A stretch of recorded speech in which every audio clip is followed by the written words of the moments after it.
Ladies and gentlemen, welcome to the 60th anniversary of the Non-Aligned Movement.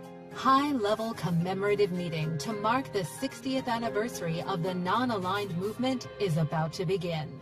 Please join us at the main event hall. Thank you.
Ladies and gentlemen, welcome to the 60th anniversary of the Non-Aligned Movement.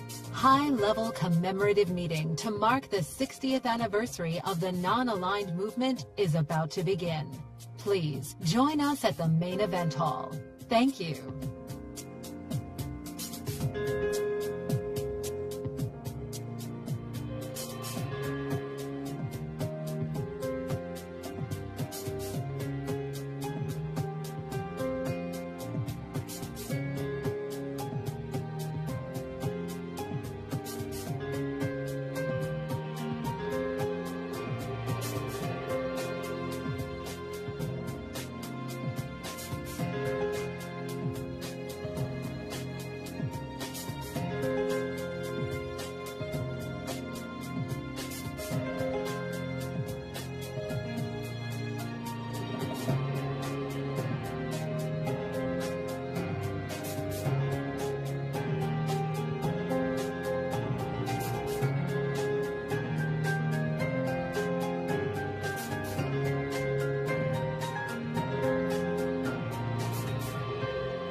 Ladies and gentlemen, welcome to the 60th anniversary of the Non-Aligned Movement. High-level commemorative meeting to mark the 60th anniversary of the Non-Aligned Movement is about to begin. Please join us at the main event hall. Thank you.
Ladies and gentlemen, welcome to the 60th anniversary of the Non-Aligned Movement.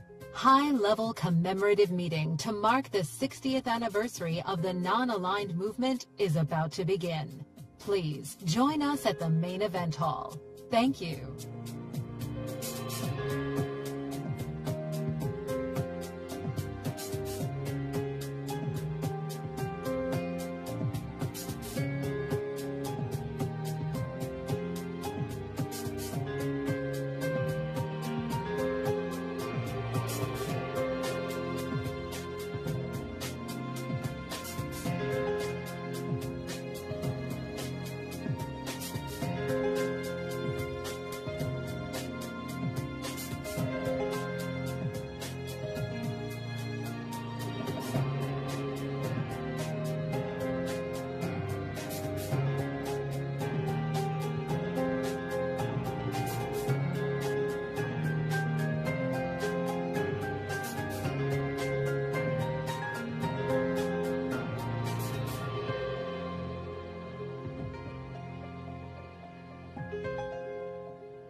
If peace is your tradition, peace will be your future.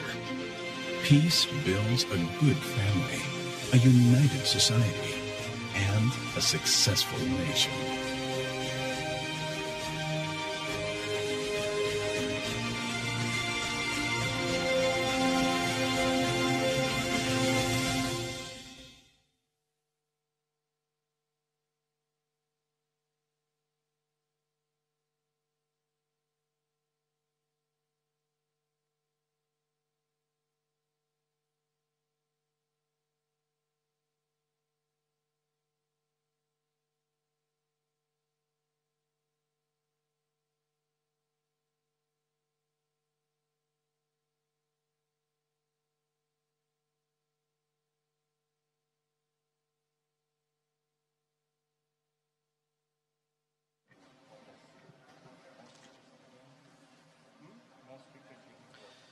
Dear colleagues, distinguished heads of state and government, distinguished ministers, ambassadors, envoys, ladies and gentlemen.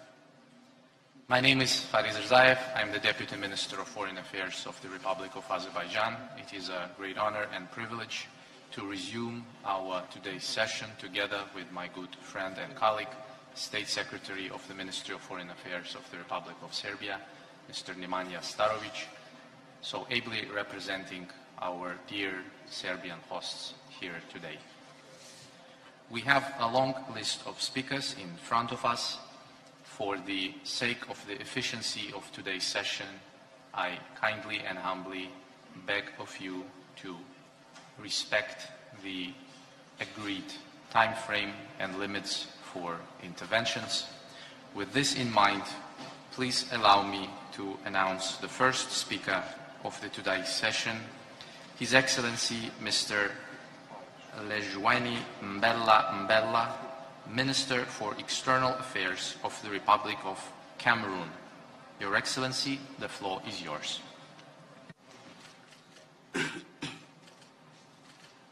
Thank you, Mr. Chair. My delegation and I are very grateful for the warm welcome and all the facilities granted to us since our arrival in this beautiful and historic city of Belgrade.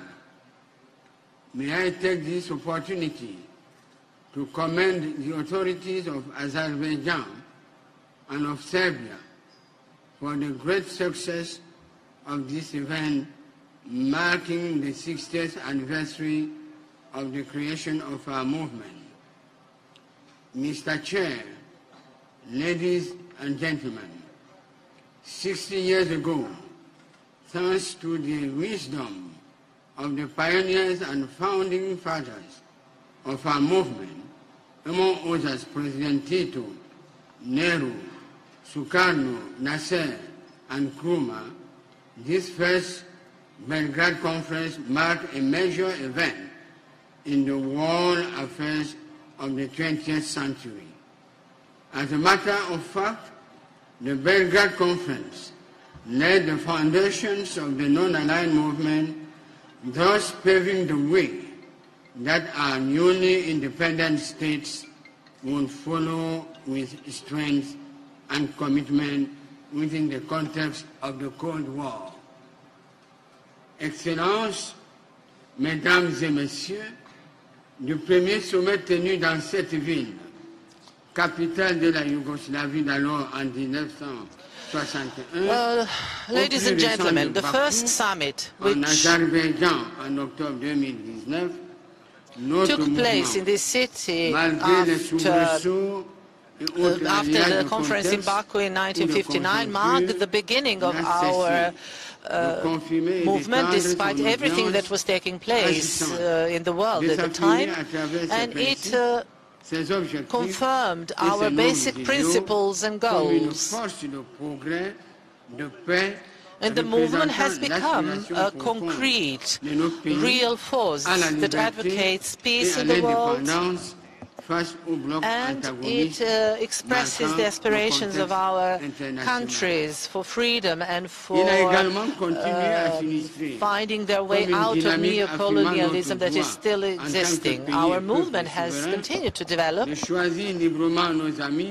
and our rights of sovereign nations. We have had friends that we have acquired everywhere in the world. Mr.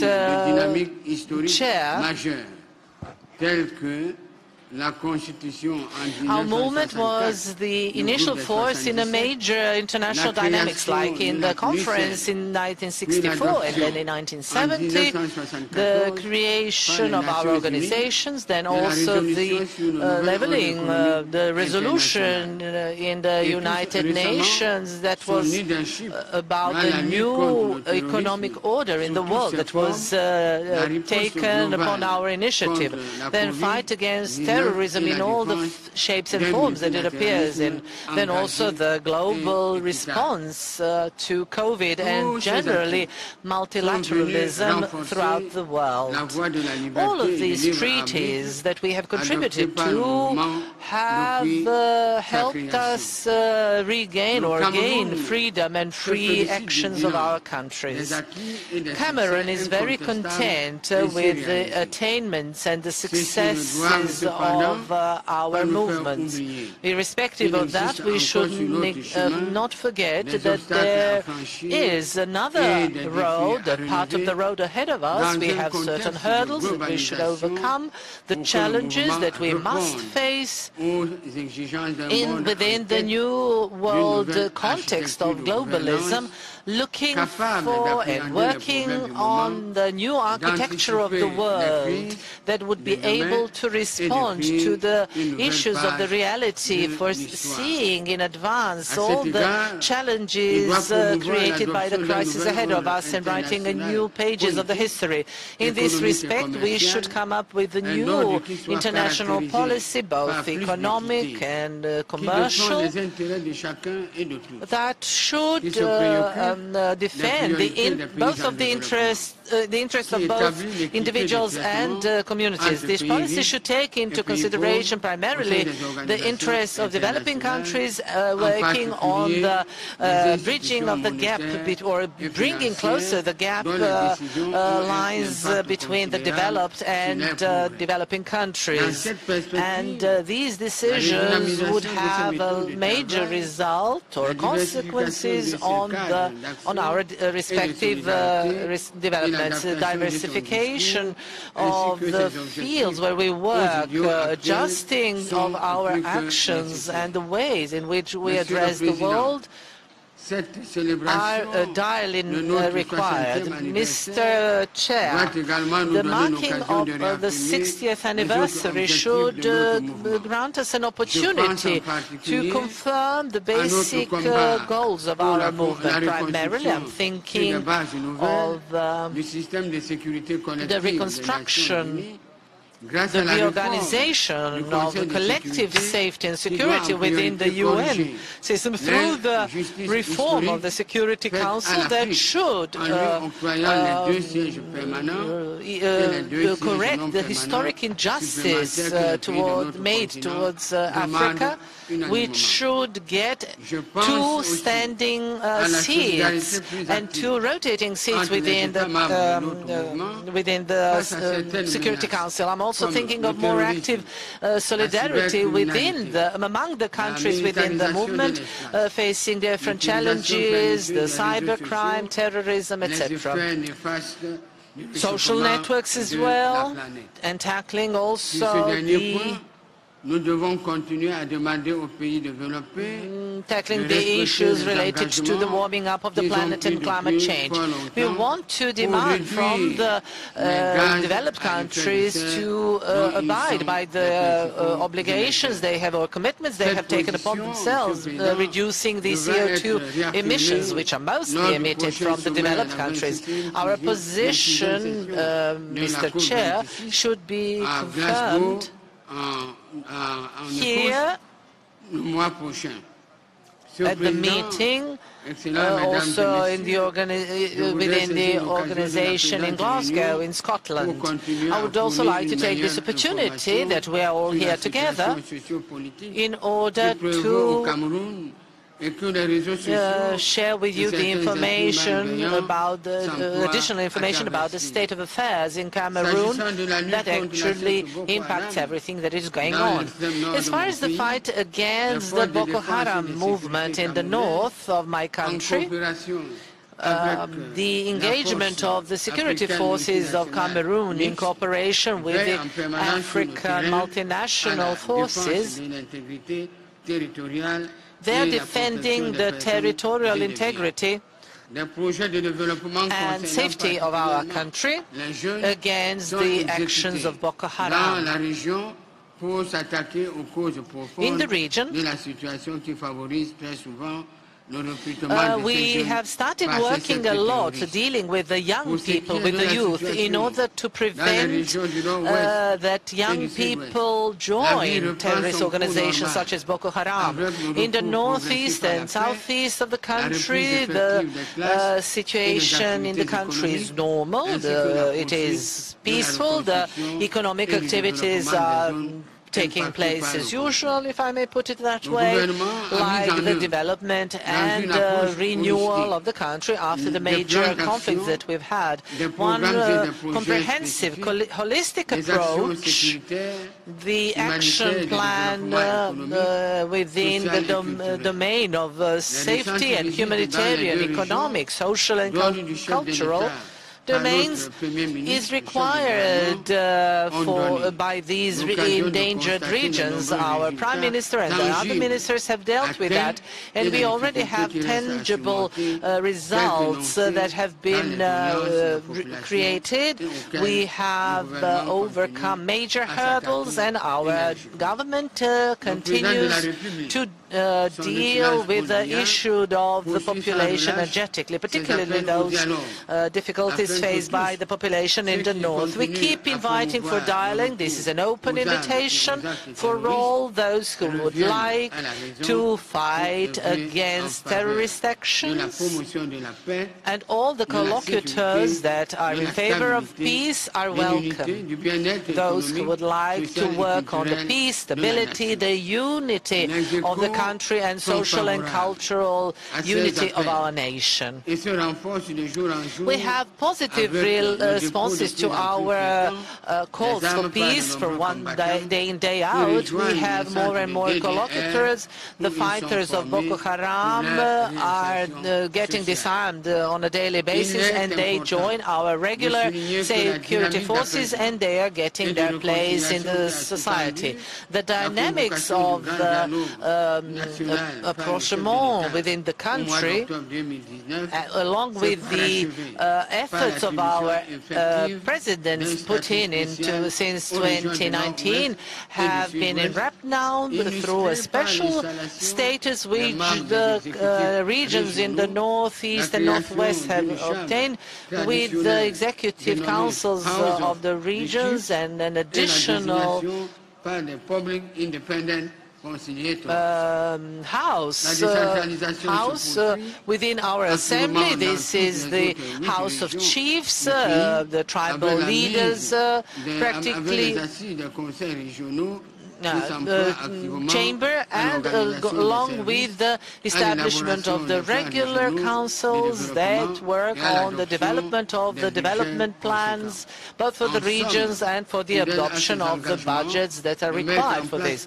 On the basis of these obligations that have been taken upon ourselves, we want progressively, in line with the Cameroon constitutions, we want to introduce the institutions of the Republic that would lead to the creation of a unique republic led by the President of the Republic, and this process should be the real adjusted approach to the needs of the peoples in Cameroon, so that people can take part in the managing of affairs in the country, which is territorially unified. Mr. Chair, Cameroon is a very good bilateral partner in working on our unity, on our stability and development. We are the country that can be relied upon by the NAM. And Cameroon is going to follow the activities of the movement as the country of peace and the guarantor of the well-being both of our people, in order to be able to participate more in the further development in the world. Thank you, dear Mr. Minister, for your statement. The next statement in our list is by His Excellency Mr. Alpha Barry, Minister of Foreign Affairs of Burkina Faso. This statement will be verbatim delivered by Madam Eveline Ilboudou, Counselor of the Ministry of Foreign Affairs of Burkina Faso. Please, Madam.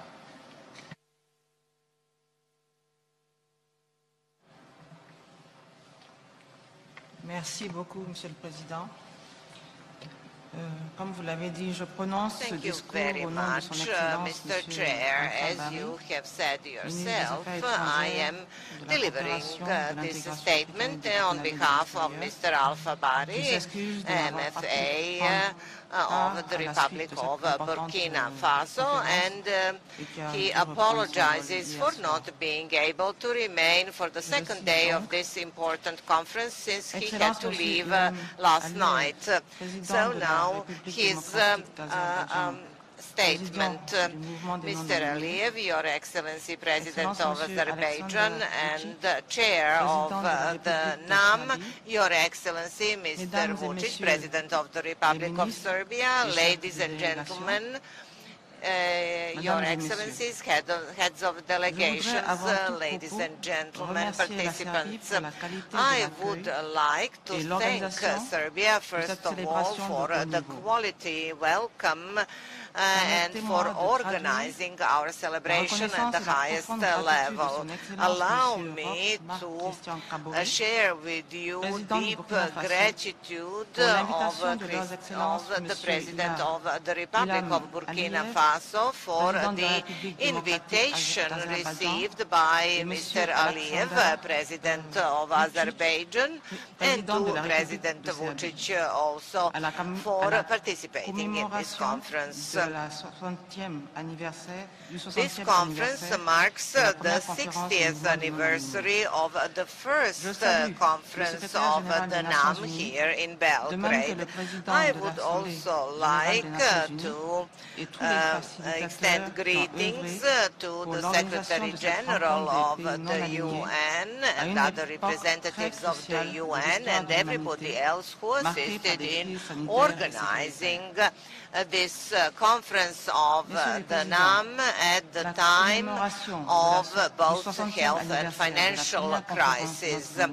Mr. Chair, the marking of our 60th anniversary here in Belgrade shows our will to continue with strengthening friendly ties and cooperation between the members. For 60 years now, the NAM has been framework for exchange, for meeting, for defending and upholding interests of the countries, and enabled us to work diligently on the goals and objectives referred to in the declaration from Havana in 1961, guaranteeing safety, territorial integrity, and security of non-aligned countries in their fight against imperialism, colonialism, neocolonialism, segregation,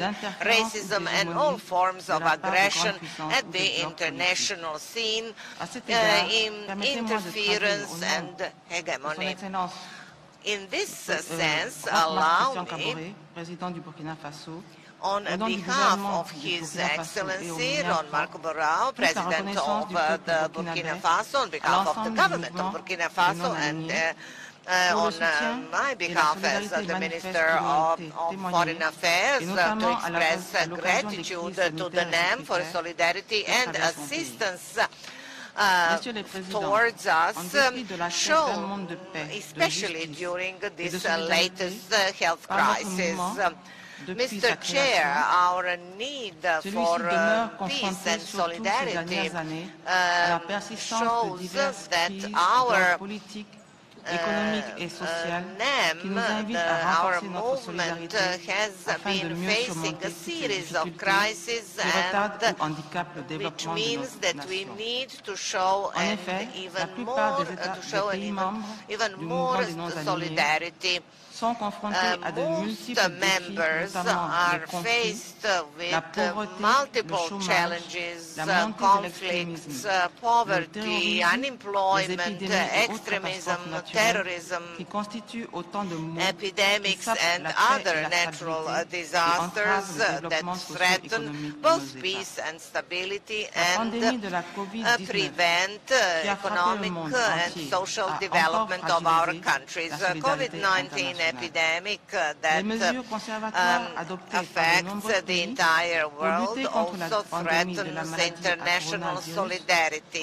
Highly conservative measures adopted by most countries in fighting the coronavirus actually prevents movement of goods and people, even between our countries, which further slowed down economic further growth of our already suffering economies, and also unequal access to vaccines and the need to mobilize financial resources for economic renewal after the epidemic led to the need for us to work together in international organizations and fora.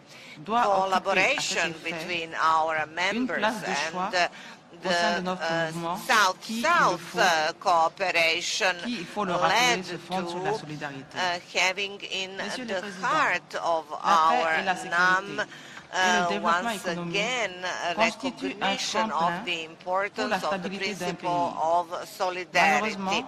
Peace is necessary for stability of every country. Unfortunately, for a decade now, many NAM countries have been fighting terrorism, extremism,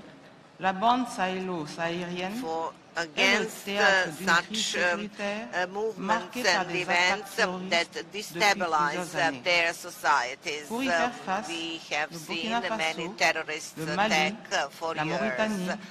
Burkina Faso, Mali, Mauritania, Chad and Niger created G5 sub-Saharan group for fighting terrorism in sub-Saharan Africa. This joint fight is supported by friendly countries, both financially and logistically. Fighting terrorism provides results on the ground, and we hope that we will eradicate this evil soon.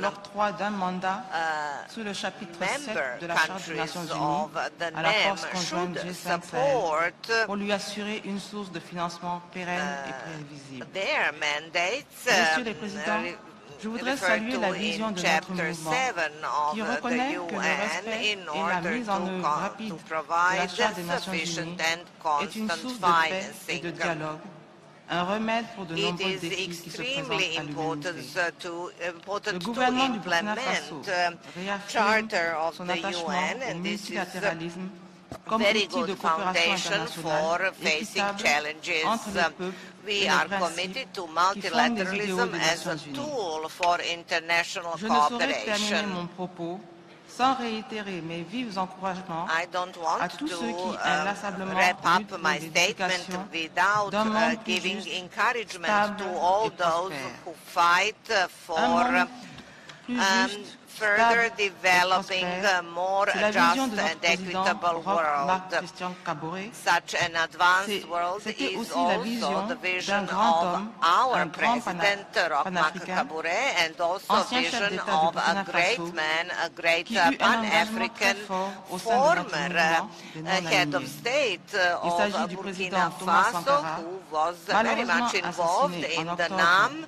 It was Thomas Sankara, who was unfortunately assassinated in October 1997. This conference enables us also to express our respect for them, because we are now only starting judicial proceedings against the assassinators. Thank you for your attention. Merci beaucoup, Madame. The next speaker is His Excellency Mr. Joseph Hamilton, Minister of Labour of Guyana. Minister, the floor is yours.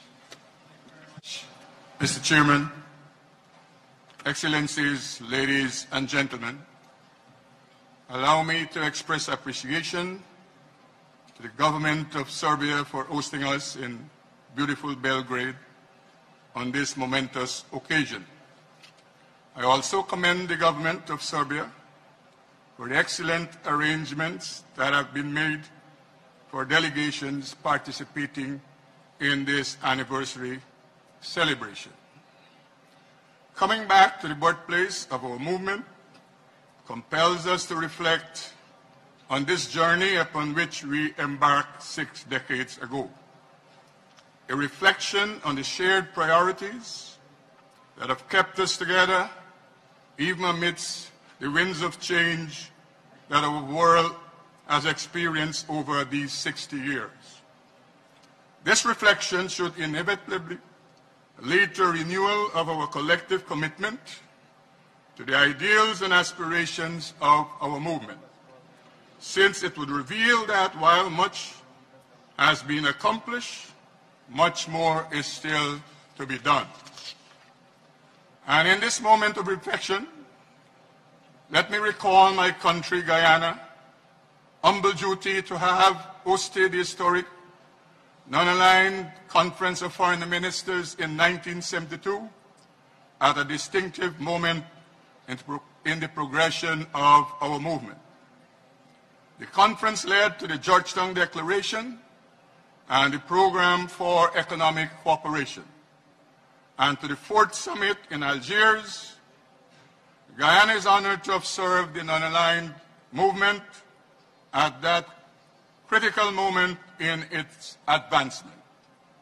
Excellencies, ladies and gentlemen, in recalling the circumstances that led to the genesis of our great movement, I must underscore what is perhaps one of the greatest lessons learned from that era, and that is, in the pursuit of international peace and security, mutual understanding between and among nations is critical. We have seen how philosophical differences can separate us and inhibit friendly relations among the peoples of the world. Even though we share a common humanity, that the Non-Aligned movement was able to rise above the fray, presenting a model of cooperation and principled solidarity among nations, is one of our greatest achievements and one which exemplified the true spirit of the United Nations Charter.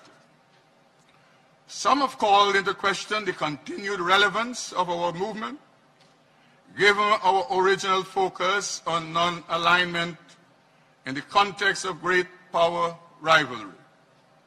In response, it is apt to point to the Bandung principles on which the movement rests, principles which guide developing countries to promote peace and cooperation in the world. Those principles will endure until we achieve the world we want. In this vein, it is important to highlight our obligations to respect fundamental human rights and the objectives and principles of the United Nations Charter, and underscore the need for the movement advocacy in this regard to be sustained. I must restate, too, our obligations to respect the sovereignty and territorial integrity of all nations. I wish to underscore the importance that my delegation attaches to this principle, given the threats that Guyana is confronting in respect of its territory.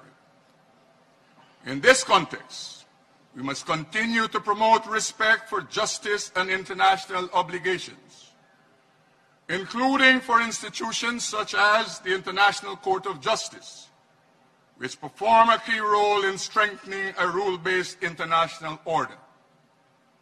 As our world continues to grapple with the COVID-19 pandemic, developing countries are feeling the brunt of its multidimensional impacts. Poverty reduction gains have been reversed and millions have slipped into dire need. Fiscal constraints have slowed down achievements of the Sustainable Development Goals. Inequality in accessing vaccines is putting countries such as ours on an uneven keel in recovery efforts. These realities are against the backdrop of an extant climate crisis that is exacerbating our developmental challenges, a crisis that many of us have no hand in creating, but which we have harshest on us, which have been harshest on us. Countries of the South stand in solidarity with each other to effectively confront these difficulties and to secure the well-being of our peoples. Solidarity is foundational to our movement, and we must go beyond mere rhetoric to active, targeted, and meaningful cooperation among ourselves to further each other's socio-economic progress. The non-aligned movement must continue to show itself capable of responding to contemporary challenges which are threatening developmental efforts of our countries. Allow me to conclude, Excellencies, by reaffirming Guyana's unswavering commitment to the non-aligned movement and its principles and purposes. I also renew Guyana's pledge to the continuous active contribution, to the work of the movement. Thank you very much, Mr. Chairman.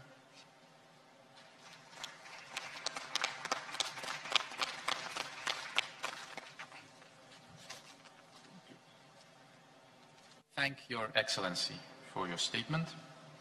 The next speaker on our list is His Excellency the Honorable Khalif Abdi Omar, Minister of Commerce and Industry of Somalia. Assalamu alaikum, Excellency, you have the floor.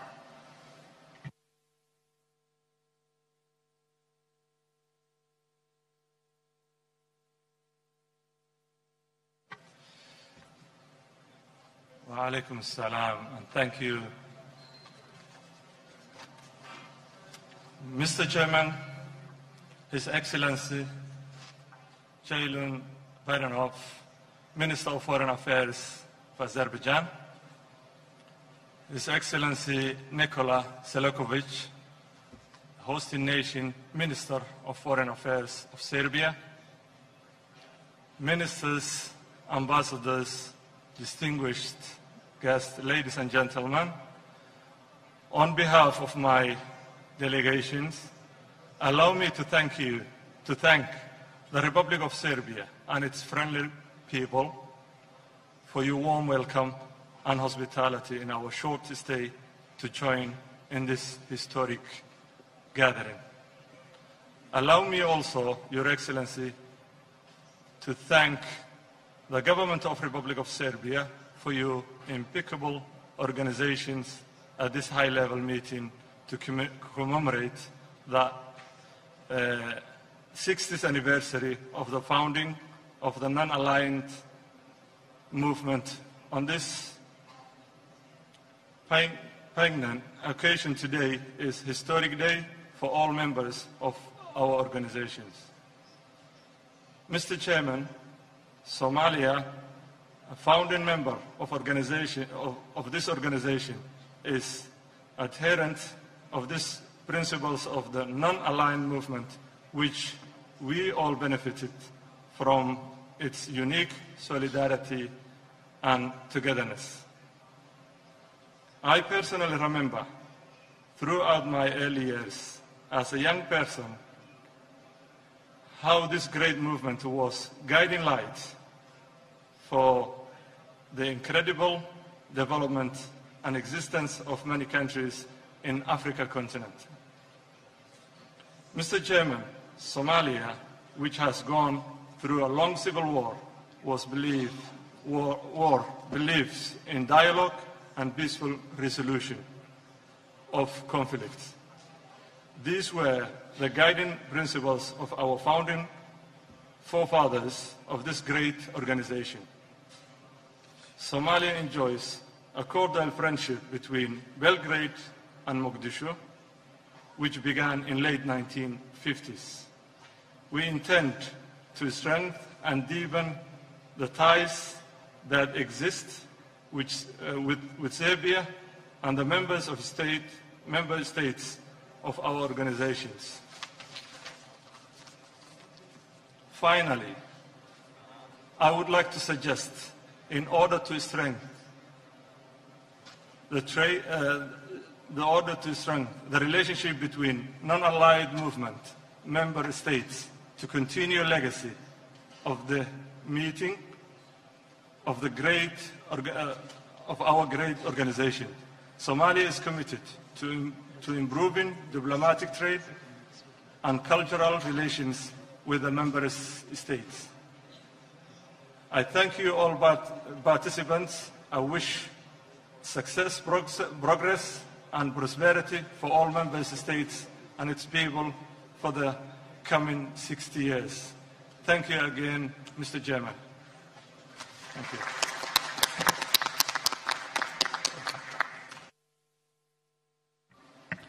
I thank Your Excellency sincerely.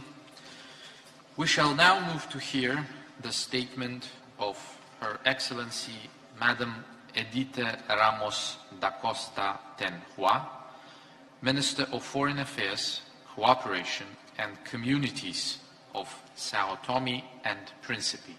Please, Madam, the floor is yours. Thank you very much, Mr. Chair. I bring you all greetings from the people and the authorities from the Democratic Republic of Sao Tome and Principe. Distinguished hosts of this event, His Excellency Nikola Selakovic, Minister of Foreign Affairs of the Republic of Serbia, His Excellency Jeroen Bahamu, the Minister of Foreign Affairs of Azerbaijan, distinguished heads of state, excellencies, distinguished ministers of foreign affairs, distinguished representatives of the organizations here represented, dear members of the delegations, ladies and gentlemen. It is with great pleasure and honor that we participate in this very important occasion, and we wish to seize this opportunity to express our sincere gratitude to Serbia for the wonderful hospitality accorded to us since our arrival. The presence of Sao Tome and Principe today in Belgrade to join this high-level meeting and to together celebrate the 60th anniversary of the non-aligned movement demonstrates our commitment with the constituent principles of the non-aligned movement, which aim is, in one hand, to promote and encourage sustainable development through international cooperation, and in the other hand is to defend international peace and security by solving disputes through peaceful means, all of them still so current today. The cornerstone of the foundation of the pact was the process of decolonization at its height at that time from a pacifist point of view. After relying on independence from the superpowers, the movement was adapting its objectives forced by circumstances resulting from famine in the so-called third world countries and external debt of its members. 6 years after, here we are, independent countries representing more than 50% of the world's population and 2/3 of the seats in the United Nations General Assembly. After 60 years of its institutionalization, the non-aligned movement currently faces the challenge of contributing to the solution of problems such as hunger, disease, and foreign debt, which affects many of its members, aggravated by the coronavirus pandemic crisis, and also faces other crises such as access to the vaccines, maritime piracy, fight against international terrorism, climate change, inequalities, and the defense of a fairer world in economic and social terms. Your Excellencies, our perspective is that more has to be done. This is the time. This is the time to revive the ideals that were at the origin of the creation of the movement, considering the current circumstance and projecting a more solidary future for everybody.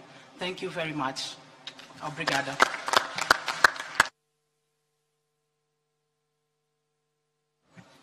I thank you very much, Madam. Dear colleagues, the next statement in our list is by His Excellency Mr. Alch Borik, Special Envoy of the Prime Minister, Minister attached to the Prime Minister and Standing Secretary of State at the Ministry of Foreign Affairs and International Cooperation of the Kingdom of Cambodia. Please, Your Excellency, you have the floor. Excellency Chair, distinguished guests, Excellencies, ladies and gentlemen, at the outset, I would like to express on behalf of Samdech Akem Hassan Adibadek Jogunsen, Prime Minister of the Kingdom of Cambodia, my heartfelt congratulations and sincere appreciation to His Excellency Mr. Ilham Aliyev, President of the Republic of Azerbaijan, Chair of the Non-Aligned Movement, and His Excellency Mr. Alexander Vučić, President of the Republic of Serbia, for co-hosting this high-level commemorative meeting to mark the 60th anniversary of the Non-Aligned Movement. My profound gratitude also goes to the people and government of the Republic of Serbia for the warm hospitality provided to our delegation. It is a great moment that we all come together to reflect on the noble causes that we have been pursuing all these 60 years and cherished common achievement. 60 years ago, NAM was created and supported by many post-colonial and post-conflict countries who are in the search of real independence, sovereignty, territorial integrity, and self-determination or development path according to each of the respective national contexts. NAM was created to provide an alternative against the fault line of geopolitical and ideological divide incurred from the Cold War, a phenomenon that NAM member states deemed as not constructive for the development as well as supportive of multilateralism that has the United Nations as its core. Excellency Chair, distinguished guests, Excellencies, ladies and gentlemen, I'm pleased to note that we have lived up to the founding father expectation in lightening up the core principle and objective of NAM in the pursuit of peace and sustainable development and in the struggle against imperialism, neocolonialism, racism, and all forms of foreign aggression, occupation, domination, interference, and hegemony. We have stood firm together against illegal, unilateral, extrajudicial, and extraterritorial sanctions imposed on member states. Unfortunately, the challenges we faced 60 years ago are still relevant today, as superpower rivalry is heating up and the bifurcation of world order is becoming a reality. Division of nation and alliance building from geopolitical agenda to technological and trade war to cyberspace domain has even reached all the way to discrimination of vaccine that has restricted people mobility even if those vaccines are approved by the World Health Organization. We have witnessed the selective application and interpretation of human rights and democracy to serve political agenda and domination purposes without due consideration of the sanctity of peace, stability, and will of the local people. Again, NAM need to be resolute in denouncing politicization, discrimination, and division of nation against our principles and objectives as outlined in the UN Charter. Excellency Chair, distinguished guests, Excellency, ladies and gentlemen, it is a fact that despite the strong result of and the struggle of our brothers and sisters, some of our members have been falling victim of foreign interference, proxy war, regime change, civil and ethnic war, beyond our capacity to control our destiny and defend ourselves. Unfortunately, peace is still an unachievable dream for many countries. Peace can be successfully brokered, but it cannot be imposed by external actors, and state building cannot be imported or exported. Like many members, Cambodia has gone through a rocky path in our struggle for independence, peace building, and nation building. We have come a long way in this journey. From our experiences, we understand fully well that peace, stability, and security are most precious, and that we must fight against any attempt to deprive our right to determine our fate, such as through the so-called colonial revolution. Cambodia has been successfully in ending bloodshed and achieving peace and national reconciliation through the vivid policy of our Prime Minister Kem Hassanat Hun Sen in 1998. As post-colonial and post-conflict state, Cambodia has received support and assistance from many states when we try to build our peace and rehabilitate our country from scratch. And now, even if our capacity is limited, we have already started to give back to the world. Our Blue Helmet troops, including women, have spread across conflict zones of the world, and some have sacrificed their life. Some of these heroes were succumbed to the COVID-19 pandemic, but these have not reduced our commitment to international contribution to world peace, and our troops are still rotating regularly to support the United Nations peacekeeping operation. When the COVID-19 pandemic is raging, fortunately, Cambodia is among the lucky few who have been able to vaccinate our people and foreigner residents in our country, thanks to the support from our friends around the world based on the true spirit of vaccine multilateralism. As of October 10, overall 84% of the kingdom's total population of around 16 million have been vaccinated against the disease. For that matter, NAM stands for multilateralism as we strive to find solutions to common challenges, because we know that no single country can address those issues alone. In our part of the world, Cambodia is proud to become a center stage for one of the most dynamic multilateralism, as we are preparing to host the 13th summit of the Asia-Europe meeting, ASEM 13, virtually this coming November, and to undertake the ASEAN Chairmanship in 2022.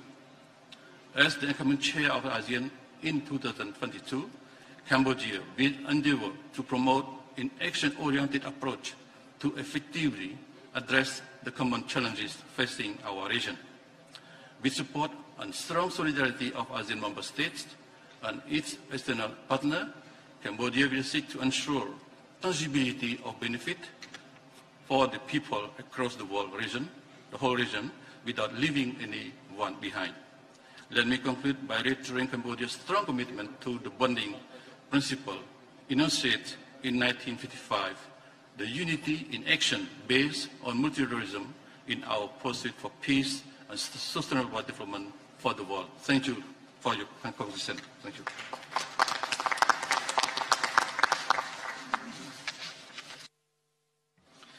I thank Your Excellency for your statement. We shall now proceed to hear the next speaker, His Excellency Mr. Didier Mazengi, personal representative of the President of the Democratic Republic of Congo, Minister of Regional Integration. Your Excellency, you have the floor. Merci, Excellence Président de la parole. Excellences, Mesdames et Messieurs, le chef d'État et du gouvernement, Excellences, Monsieur le ministre des Affaires étrangères, Président de séance, Mesdames et Messieurs, le chef des délégations, Excellences, Mesdames et Messieurs, distingués invités, à vos titres et qualités respectifs.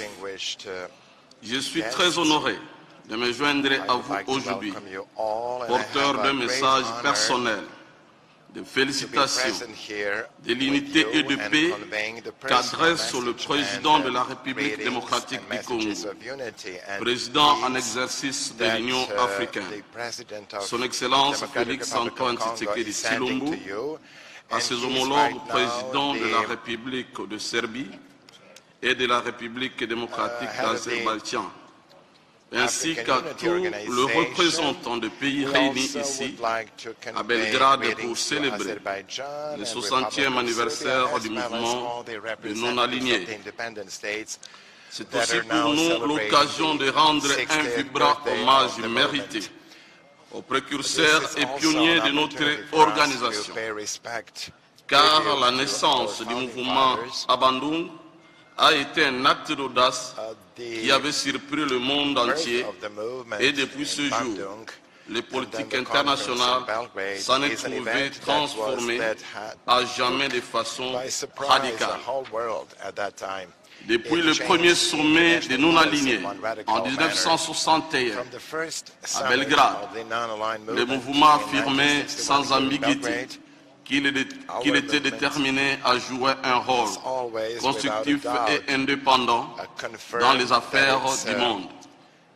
Bien que la bipolarisation ait disparu, le monde continue à faire face à une multitude de nouveaux problèmes dont la portée dépasse indéniablement les frontières nationales. La résurgence de la pandémie à coronavirus et la récession qui s'en est suivie a remis en cause toutes nos prévisions. C'est ici l'occasion du haut de cette tribune de solliciter auprès de notre organisation plus de solidarité. C'est le plaidoyer que mène son Excellence Félix-Antoine Tshisekedi Tshilombo, président en exercice de l'Union africaine, afin d'accroître nos efforts et renforcer notre solidarité pour vaincre définitivement la pandémie à coronavirus et relancer la croissance de nos économies en vue d'assurer un meilleur avenir aux populations de notre planète. Excellences, Mesdames et Messieurs, c'est dans un esprit de progrès de toute notre humanité que nous réitérons le principe sacro-saint de la Charte des Nations Unies fondée sur le respect de la souveraineté et de l'égalité entre les nations et le règlement pacifique des conflits. Inspiré de ces principes, mon pays, la République démocratique du Congo, est disposé à répondre solidairement à toute initiative susceptible de contribuer à la transformation des relations internationales pour un meilleur avenir de notre famille humaine.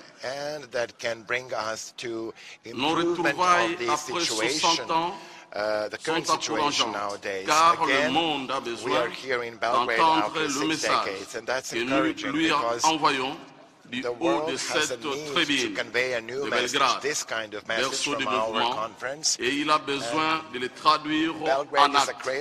Je dis et je vous remercie.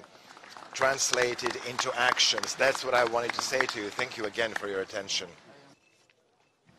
Merci beaucoup, Votre Excellence. It is with a particular pleasure I announce the next speaker, His Excellency Mr. Sultan bin Saad Al Muraihi, Minister of State for Foreign Affairs of the State of Qatar. Salam alaikum, Your Excellency. You have the floor. بسم الله الرحمن الرحيم سيد الرئيس أصحاب السعادة السلام عليكم ورحمة الله وبركاته أتوجه بالشكر لجمهورية Your Excellency, Mr. Foreign Minister of the Republic of Azerbaijan, Your Excellency, Mr. Nikola Sekulic, Foreign Affairs Minister of the Republic of Serbia.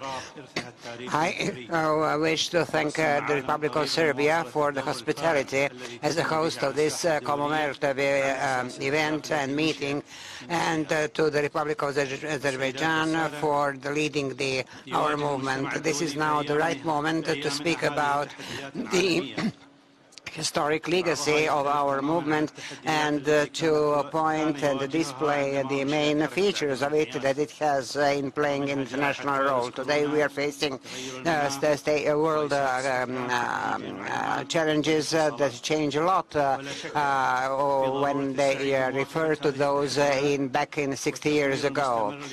We have lots of attacks from there is no doubt that we have to go hand in hand with all these challenges and develop our response to them. What has not changed, it is the principle to cooperate jointly in fighting these joint challenges, because this movement is still a platform for strengthening of multilateralism. During its long history, the movement had lots of roles to play in establishing the world based on peace and solidarity and the strengthening of the UN principles, be it the fostering of the world security and peace, equality, integrity among states, or interference in their internal states and the rule of law of nations, and enjoy in human rights and social development. This movement is described as an international bloc that has its weight internationally, and which over the last 60 years has really all the time been focusing on the main issues like the Palestine issue, for which the movement is still advocating the principle that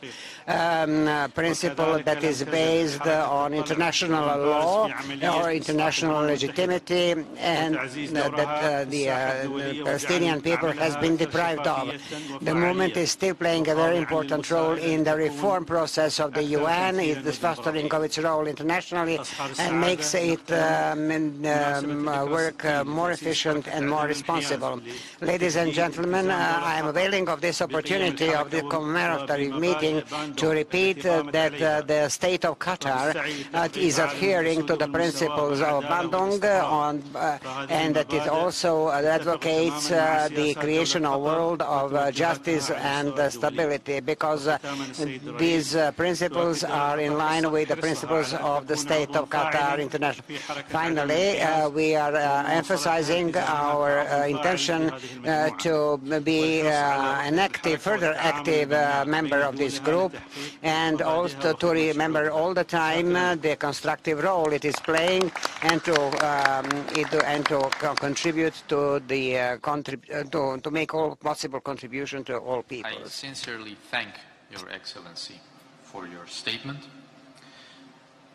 I shall now give the floor to His Excellency Mr. Ahmed Khalil, Minister of State of Foreign Affairs of Maldives. Excellency, you do have the floor. Thank you, Chair. Excellencies, ladies and gentlemen, at the outset, on behalf of my government, let me take this opportunity to extend warm greetings and heartfelt congratulations to the membership of the Non-Aligned Movement on the occasion of the 60th anniversary of the founding of NAM. Allow me also to convey our gratitude to the President of the Republic of Azerbaijan, His Excellency Mr. Ilham Aliyev, and the President of the Republic of Serbia, His Excellency Mr. Alexander Vučić, for co-hosting this special meeting to commemorate the 60th anniversary of the Non-Aligned Movement. Let me also register our sincere gratitude to the government of Serbia for the kind hospitality being accorded to me and my delegation here in the beautiful and historic city of Belgrade. Excellencies, when NAM was convened in Belgrade in 1961, we lived in a different world. Many of us were newly decolonized, and some of us were still yearning to be free from the yoke of colonization. The Cold War permeated every element of international affairs. NAM provided the space for many small developing nations to break free of former colonial ties. Although the world has changed dramatically over the past 6 decades, the non-aligned movement, representing 120 countries, continues to play a role that could not be more relevant or important in today's world politics. Despite our diversity, we stand tall and united behind our common founding vision. Our solidarity and common interests require us to continually enhance our interactions and to seek further areas of cooperation. We have shown to the rest of the world that together there is nothing we cannot achieve. Excellencies, this solemn commemorative meeting is one of the many markers of the strength of our movement. We are forever indebted to the founding leaders for their vision and foresight, and building this important platform for developing nations to work together, share ideas, and to translate their dreams into action to advance their development and national agendas. From decolonization to disarmament and non-proliferation, from security to self-determination, especially the just cause of the Palestinian people, NAM has proven to be a formidable player in shaping world politics since its inception. Therefore, today's celebration is more than just a moment in history, but a reaffirmation of the core principles of the Bandung Conference, which paved the way for the first official summit of the movement 60 years ago here in Belgrade. The core principles of Bandung has been the guiding light for us and several small developing nations. The Maldives achieved its independence in 1965, and the NAM principles of political self-determination, mutual respect for sovereignty, non-aggression, and non-interference in internal affairs of other countries are the bedrock of our international engagements. These principles have stood the test of time and are more relevant than ever in the contemporary world. It is our duty to continue to respect and uphold them as they come under increasing pressure. Excellencies, without a doubt, the past year has been difficult for us all. We must look back and learn from our history, but in parallel, we must face the mounting challenges ahead and work together with renewed motivation to recover from the unprecedented COVID-19 pandemic. At this time, as we are all more connected than ever, and in ways that were unimaginable 60 years ago, it is more vital than ever to embrace multilateralism and not retreat to isolationism. Creating a more just and peaceful world requires unity and constant engagement, and NAM must play a central role in this effort. For small states like the Maldives, the unity, solidarity, and guidance that NAM offers has been critical in overcoming the common obstacles that we all face in achieving our developmental aspirations. Our tomorrow depends on our actions today. We must remain committed to our collective efforts to work together peacefully while recognizing and respecting the differences among us.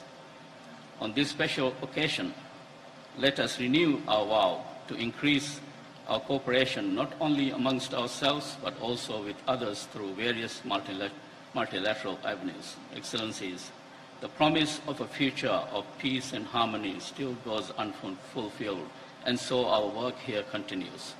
Non-traditional security issues such as climate change, terrorism, and cybersecurity should remain high on the agenda. May the movement continue to prosper and reach new heights and deliver the promise and vision of 60 years ago that still remains more relevant than ever. I thank you.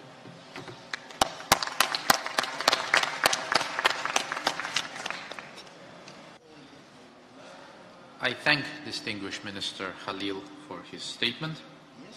The next speaker in our list is His Excellency Mr. Zubairu Dada, Minister of State for Foreign Affairs of Nigeria. Excellency, the floor is yours. Your Excellency, the President of Serbia, Your Excellency, the President of Azerbaijan, and Chairman Nan. It is with great pleasure to be here today to celebrate the 60th anniversary of the founding of this important organization.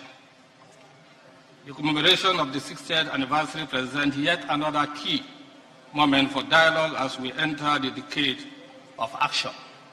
I am confident the conversation we'll have during this summit will refocus the movement attention to more sustainable action in response to contemporary challenges.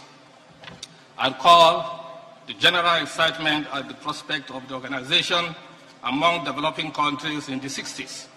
Its primary objective, especially the struggle against imperialism, colonization, neo-colonialism, racism, and all forms of foreign aggression, occupation, domination, interference, and hegemony, among other things, resonated fully with the oppressed people across the world. Though the Afro-Asian Conference held in Bandung, Indonesia, articulated this in the outcome document. The founding of the non-alignment movement in Belgrade solidified the foundation laid at the Bandung.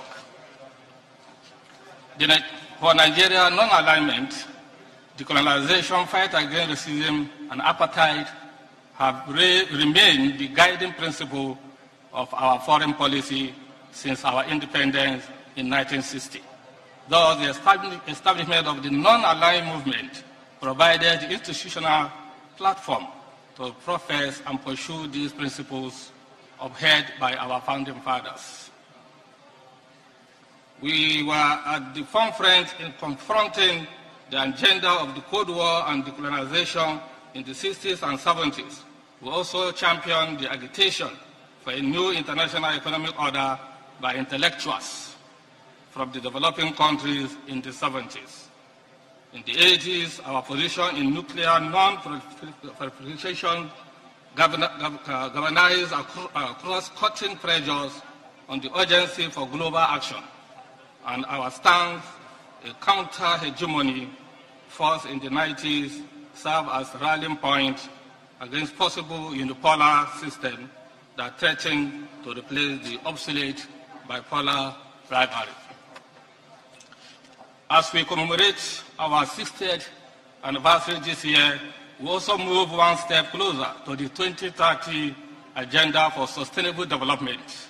Hence, the need to be mindful that we are now in the decade of action, and this call for more radical measures to realize the target we set for ourselves. The UN has always been our partner in progress. Our long-standing relationship has resulted in possible outcomes both for the UN and the movement. Going forward, we must resolve to leverage our experience and population to inspire positive change in global affairs. With more than half of the world population as our citizens, our movement should inspire more respect in all corners of the globe. Our rich resources, vigor, and tenacity respect in all corners of the globe. Our rich responses should make it impossible for anything to happen without our cooperation.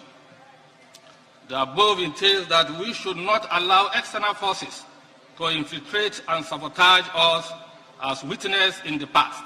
The complex challenge of a globalized world calls for more cohesion and tenacity of purpose. In this connection, I will call for flexibility in our negotiations, both internally and externally. We must appreciate the fact that as non-aligned, we have friends from all sides. Only through such and can we enhance our partnership with the United Nations, which will inspire harmony and unity rather than division. I firmly believe that working together through effective and more responsive multilateral action is the only avenue to addressing common problems and achieving sustainable solutions. By doing so, we demonstrate that the leaders of today have not deviated from the mission and vision of our founding fathers 60 years ago. As I conclude, may I underscore that in the last 60 years, we have demonstrated that effective multilateralism yields far more resilient and sustainable solutions to global challenges. I congratulate every member state on our collective achievement thus far, and I applaud the movement for remaining steadfast and true to the aspiration of its founding fathers. Thank you for your attention.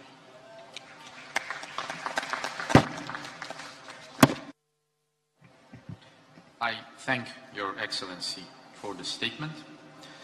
We shall now proceed to hear the statement of His Excellency Mr. Taraka Balasuria, Minister of State for Regional Cooperation of Sri Lanka. Excellency, you do have the floor. Excellencies, it is my honor to participate in the commemorative high-level meeting on the occasion of the 60th anniversary of Non-Aligned Movement. Sri Lanka wishes to convey our appreciations to His Excellency Mr. Ilham Aliyev, the President of the Republic of Azerbaijan and the Chair of NAM, and His Excellency Alexander Vucic, President of the Republic of Serbia, for co-hosting this commemorative meeting. The non-aligned movement originated in the context of a bipolar world, refraining from aligning to a particular camp to preserve for ourselves the freedom of thought and the freedom of action. Six decades later, we live in a different world. However, this does not mean that the ideology underpinning the non-aligned movement is entirely irrelevant or obsolete. Elements of the philosophy remains very relevant and applicable today. Excellencies, Sri Lanka reiterates our firm commitment to the principle and goals of the NAM and pledge support to its noble endeavors to secure relevance of the movement for its member states, especially in the current international circumstances. Being a founding member of this movement, Sri Lanka remains committed to the purposes and principles of NAM. Excellencies, it is increasingly becoming clear that all nations of the world that many issues such as COVID-19 pandemic, climate change, global food security, the attainment of sustainable development goals, and the need for transition to clean energy need our cooperation at multilateral fora.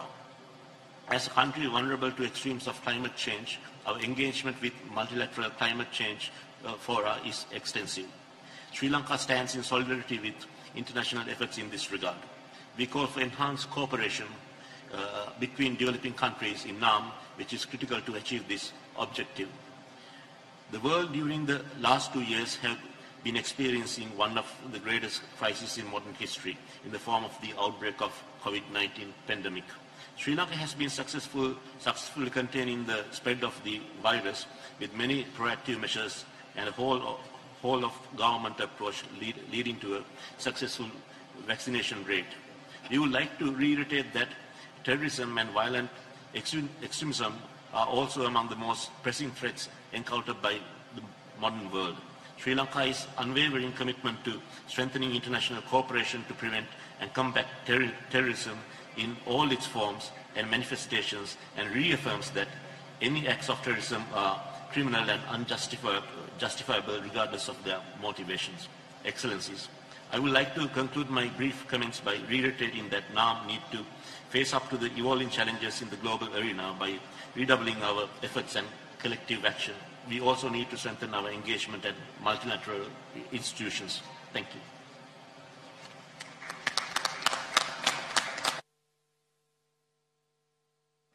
I thank Your Excellency.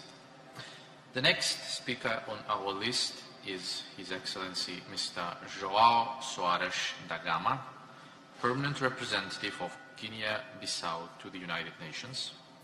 He will be delivering verbatim the statement by His Excellency Mr. Soares Sambu, Deputy Prime Minister of Guinea-Bissau. Your Excellency, the floor is yours.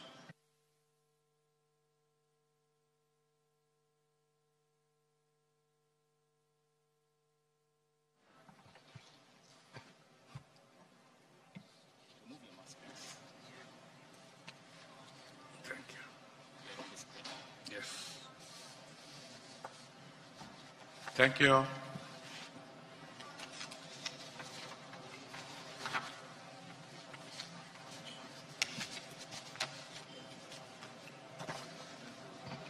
Thank you, Mr. President.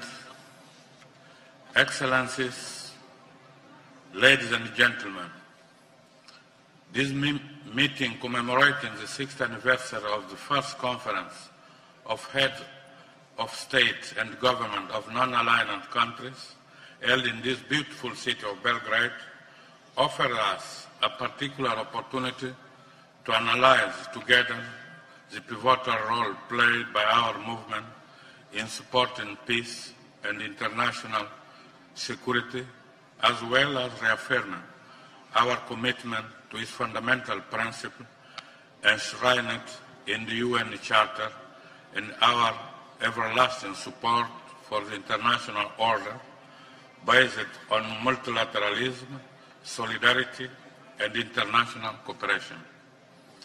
As a result, this event is also taking place at a time when the world is facing the global health crisis caused by the COVID-19 pandemic, together with the persistent challenges of transnational nature, namely the phenomenon of terrorism, organized crime, armed conflict, and climate change.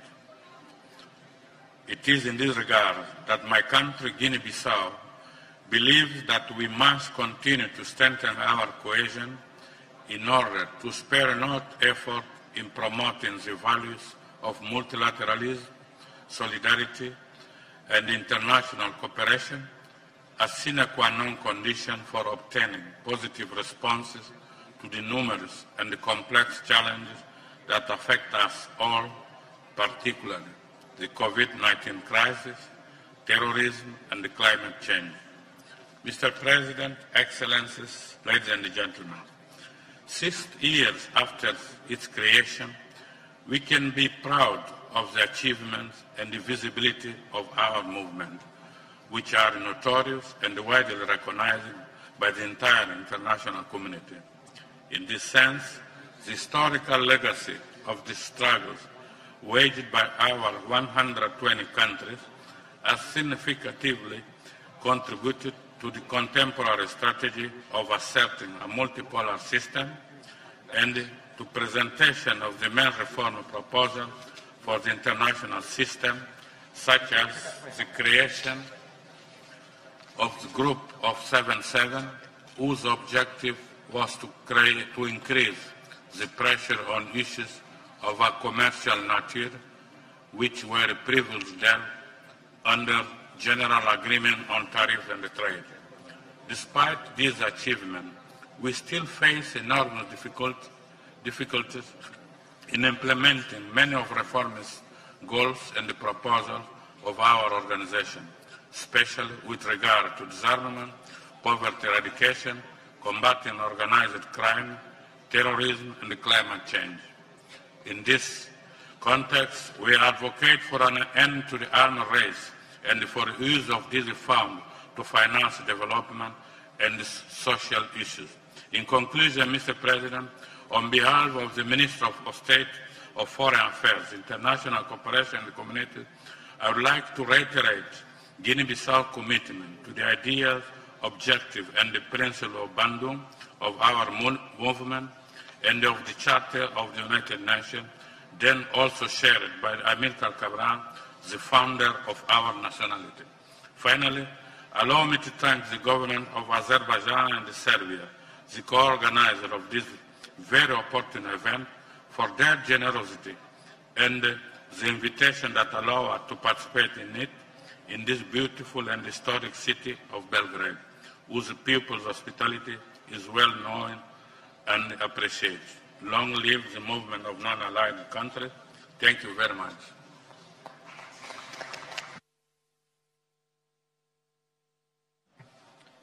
Thank you, Excellency.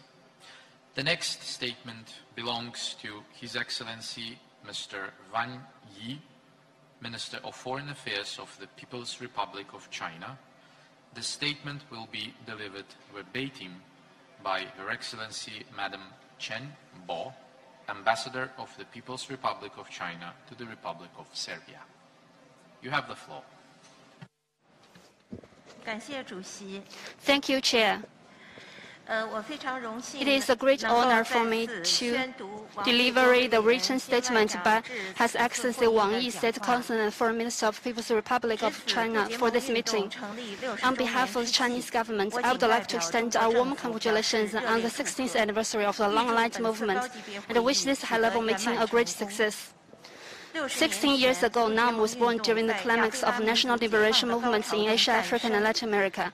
Carrying forward the abundant spirit of solidarity, friendship, and cooperation, NAM opposes hegemonyism, colonialism, racism, and foreign rule. It advocates democracy in international relations and promotes a new international political and economic order. It has become a banner of developing countries coming together for strength. 16 years on, NAM membership has grown from 25 to 120, accounting for 2/3 of the UN membership. The movement is now an indispensable force in international affairs, as the world keeps changing and the times continue to evolve. Developing and emerging market countries are rising with an unstoppable momentum. Standing at the threshold of the third decade of the 21st century, it is more important for developing countries to stay independent and keep their future firmly within their own hands. And it is even more imperative for developing countries to strengthen solidarity and cooperation to make the global governance system fairer and more equitable. China is a natural partner of NAM. We have been sharing well and well with developing countries. We have been providing political support to them, offering economic assistance and speaking up for justice in the international arena. Those features shine like the primary corners of China's foreign policy. China will always be a member of the developing world. Our heart will always be within developing countries, and we will continue to stand side by side with them, uphold justice while pursuing shared interests, and ushering new prospects of common progress and development. This is a priority in our major country diplomacy with China's characteristics in the new era. The world today is under the combined impacts of major changes unseen in a century and the COVID-19 pandemic. It is also faced with prominent uncertainties and destabilizing factors. We should thus stand up together to the challenges, overcome the difficulties together, and build together a favorable international environment for developing countries. China is ready to work with non-members to do the following. First, continue to be a contributor to global development. Development holds the key to the well-being of the people. During the general debate of the 76th section of the UN General Assembly, President Xi Jinping officially put forward the Global Development Initiative to advance the implementation of the UN 2030 Agenda for Sustainable Development, pursue more robust, greener, and more balanced global development, and build a global community of development with a shared future. We welcome active support and participation from non-members to form international consensus and governance concerted actions. Second, continue to be an advocate of a new type of international relations. Hegemony and power politics did not work in the past 16 years, nor will they ever work today. All countries, regardless of size, strength, and wealth, are equal. They should respect the sovereignty and the development path independently chosen by each other. They should pursue dialogue instead of confrontation and form partnerships instead of alliances. They should uphold equality and justice in international affairs, listen to the voice of developing countries, and safeguard their interests. Faced with global challenges, it is more important that all countries bear in mind their shared future, shoulder responsibilities together, and pursue win-win cooperation. Third, continue to be a practitioner of multilateralism. Multilateralism is not a choice, but a necessity. Practicing true multilateralism means safeguarding the status and the role of the UN, abandoning the Cold War mentality, and refraining from building exclusive blocks for the purpose of ideological and geopolitical rivalry. It means defending the authority of international law and international order, and refraining from imposing the will of a few countries and their so-called rules ourselves and to others. It also means upholding the purposes and principles of the UN Charter, pursuing extensive consultation, joint contribution, and shared benefits, and increasing the representation and say of different countries in world affairs. Fourth, continue to be an example of international cooperation. South-South cooperation is a great creative undertaking by developing countries to seek strength through unity. It features equality, mutual respect, women outcomes, solidarity, and mutual assistance. It has helped us blaze a new path to development and prosperity. Under the new circumstances, we need to enrich South-South cooperation, enhance dialogue and exchanges between developing countries on governance, and step up communication and coordination on major international and regional issues, so as to steadily strengthen the forces for prospective and progressive world. Colleagues, China will continue to support the cause of the long-aligned movement and enhance its cooperation with NAM, to jointly write a new chapter of developing countries seeking strength through unity, and make further new contribution to world peace and development. Thank you.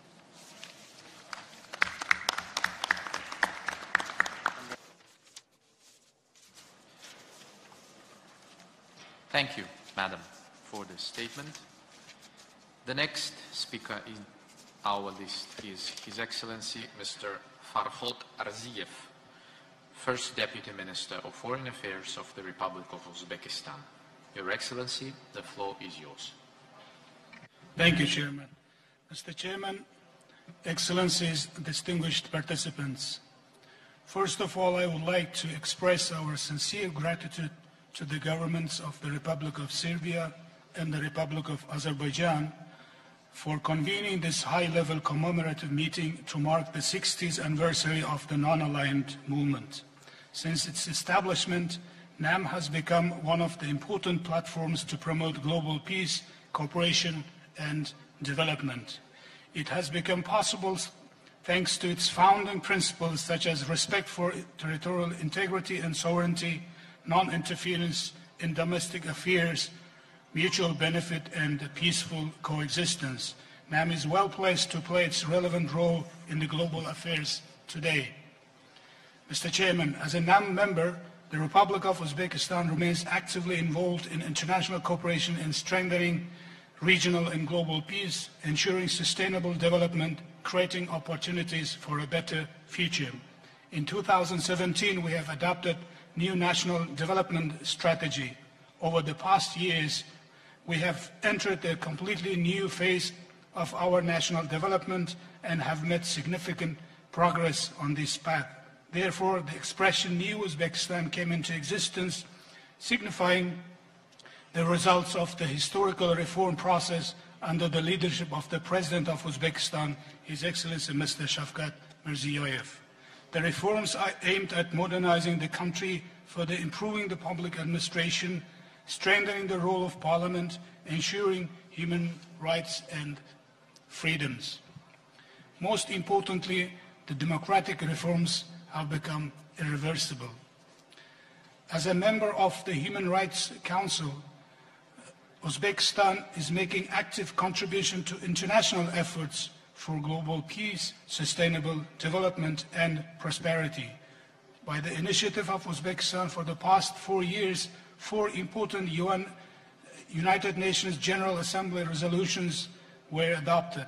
In promoting sustainable development agenda, we put high priority on wide-scale regional cooperation in Central Asia. We are consolidating a completely new political environment in our region in the spirit of mutual understanding and respect, good neighborliness, and strategic partnership. Ladies and gentlemen, the outbreak of COVID-19 has brought new challenges for humanity. Uzbekistan provided assistance to a number of NAM member countries in fighting with COVID. At the same time, we thank to all our international partners for their help provided for Uzbekistan. Several days back, UN Human Rights Council supported our proposal and adopted resolution on dealing with the consequences of the COVID-19 for the rights of the youth. We fully support the international community's approach for equal and fair access to vaccines. We have presented to United Nations General Assembly the Code of Voluntary Commitments of States during the pandemic. We intend to hold an international conference in Tashkent dedicated to studying the problems of global economic recovery in the post-pandemic period. We hope that recommendations and policy advice that will be developed during this forum will be helpful in tackling with the negative impacts of the COVID-19. Ladies and gentlemen, we strongly believe that education is one of the key driving forces of sustainable development. In August this year, World Conference on Involving Youth in Global Action was successfully held in Uzbekistan. We are going to organize a global educational forum in the framework of a regular dialogue on human rights in the ancient city of Samarkand to continue our efforts to this direction. We are ready to actively engage with NAM member countries on issues of joint education and training programs to address social, economic, and other challenges. Mr. Chairman, being directly affected by the environmental challenge posed by RLC, Uzbekistan is determined to actively contribute to global efforts in tackling with climate change. Next year, we will be hosting a high-level international forum in cooperation with the United Nations on green energy in RLC. Supporting the adoption of the Global Biodiversity Program, we are also planning to host a meeting of the parties to the Biodiversity Convention. Along with this, we intend to hold the 6th high-level UN Environmental Assembly in Uzbekistan under the auspices of United Nations in 2023. We look forward to the support of NAM countries in the effective implementation of these initiatives. Mr. Chairman, youth development is one of the main priorities of the National Development Strategy of Uzbekistan, where 60% of population is young people under 30s. A number of governmental programs have been implemented to support youth, creating new opportunities for them. The current year has been declared in Uzbekistan as a year of supporting youth. Therefore, we fully support establishment of NAM Youth Network to actively engage youth in dialogue and interaction on various platforms. Excellencies, Uzbekistan remains committed to mutually beneficial, long-term and multifaceted partnership with NAM countries in addressing contemporary challenges facing the international community in order to advance peace, stability, and sustainable development and prosperous future. Thank you very much.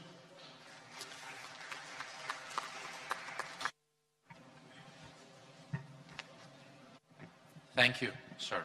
Rahmat.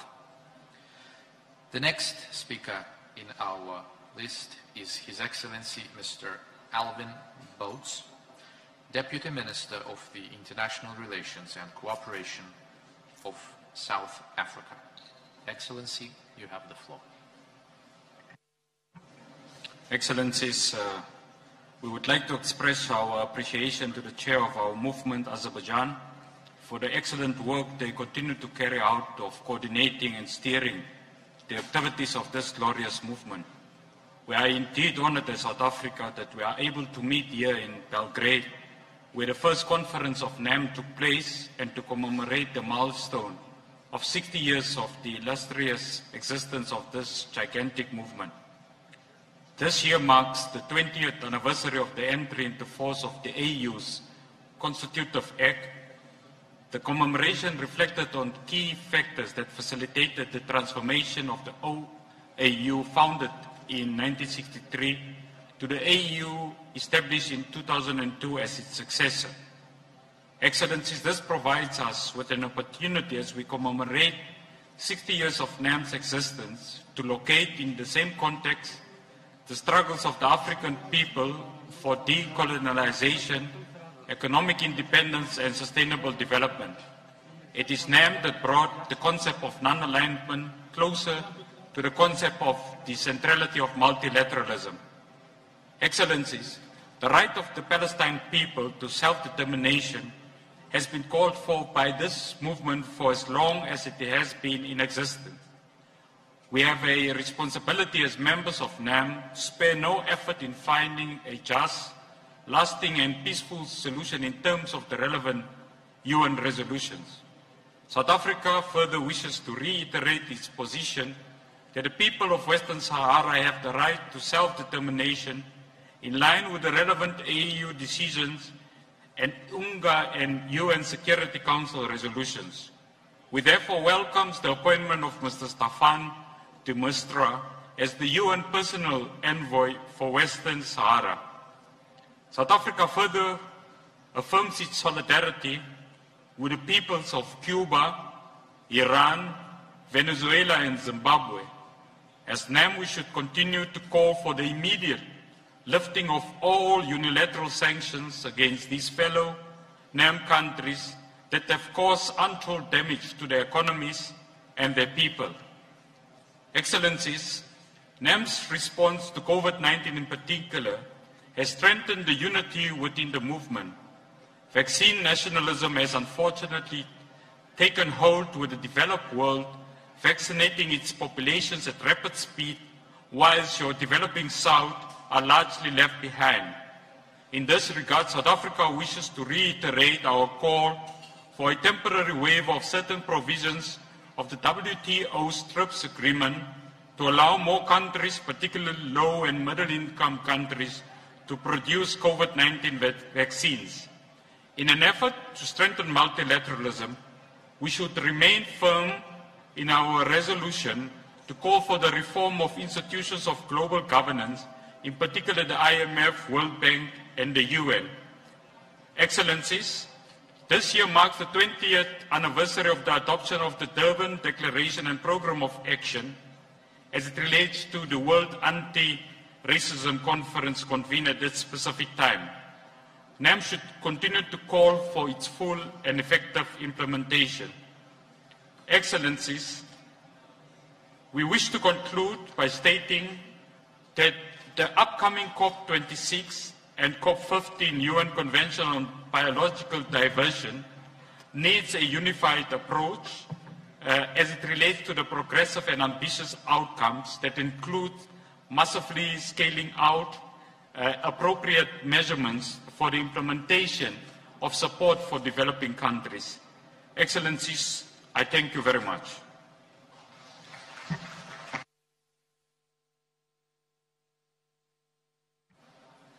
Thank you, sir, for your statement. I now pass the floor to His Excellency Mr. Sergei Aleynik, the Deputy Minister of Foreign Affairs of the Republic of Belarus. Mr. Minister, you do have the floor. Thank you, Mr. Chairman. Excellencies, dear colleagues and friends, let me convey our sincere appreciation to Serbia for warm hospitality during our stay and excellent organization of the commemorative meeting of the non-aligned movement here in Belgrade. I would also like to commend the Azerbaijani chairmanship for great coordination of our work both in New York and in capitals, and of course here in this beautiful hall. Back in 1961, not everyone was optimistic about the future of our institution. Despite this, nowadays, non-aligned movement unites the majority of the UN member states and plays an important role in international arena in building a more just, secure and sustainable world order. Time proves that the movement has the necessary potential to respond to the global challenges of the modern era. Recognizing the right to development as one of the pivotal rights of the international community, NAM became a driving force in implementation of the 2030 agenda on time. To this end, NAM family avails good perspectives to cooperate and to help each other in achieving sustainable development goals, as well as to fight pandemic. Mr. Chairman, the world is still far from the goals set by the delegates here in Belgrade 60 years ago. It is clear that the relations between countries are still being governed by imperial habits, bloc confrontation, economic coercion and terrorism, conflicts and orchestrated chaos, including massive refugee flows from zones of armed conflicts. We are witnessing an unprecedented rise of unilateral coercive measures and continuous attempts of certain countries to impose artificial templates of social and economic development on sovereign states. Some non-members, including Belarus, experienced it personally. Unfortunately, such kind of destructive behavior has become a norm for the Western countries in international relations. This is what we, the members of NAM, have to confront together. What we can do about it is to raise awareness of the negative consequences of the unilateral coercive measures, not only among ourselves, but primarily in the countries of sanctions origin. Ordinary people in the West did not mandate their governments to wage economic wars against other countries through unlawful sanctions. Today, they are overwhelmed by fake news and biased statements of politicians. Therefore, it is also crucial that the private sector and academic communities, perhaps other stakeholders in these countries, have their say against unilateral coercive measures. Mr. Chairman, the need for uniting our efforts in solidarity in fight against pressing challenges is more than relevant than ever. And the 60th anniversary of the Belgrade Conference, where the importance of NAM was reconfirmed and reinforced, is the right moment for us to do it. We call on NAM to put political tensions aside and continue cooperation in order to promote multilateralism, to promote Bandung principles and norms of international law, including UN Charter, to promote peace, stability and security in the world. Over the past years, Belarus has been constantly drawing attention to the need for discussing the ways to launch a new global dialogue on security. This question is not just due, it's already overdue. This is why we call on everyone, especially the great powers, to resume such a dialogue, to realize their responsibility for the fate of the planet, and to fulfill the civilizational mission entrusted to them. Let me reconfirm that Belarus remains open for constructive and mutually beneficial cooperation with all countries for the benefit of peace and stability, and will continue serving on NAM as a reliable and trustful partner. I thank you.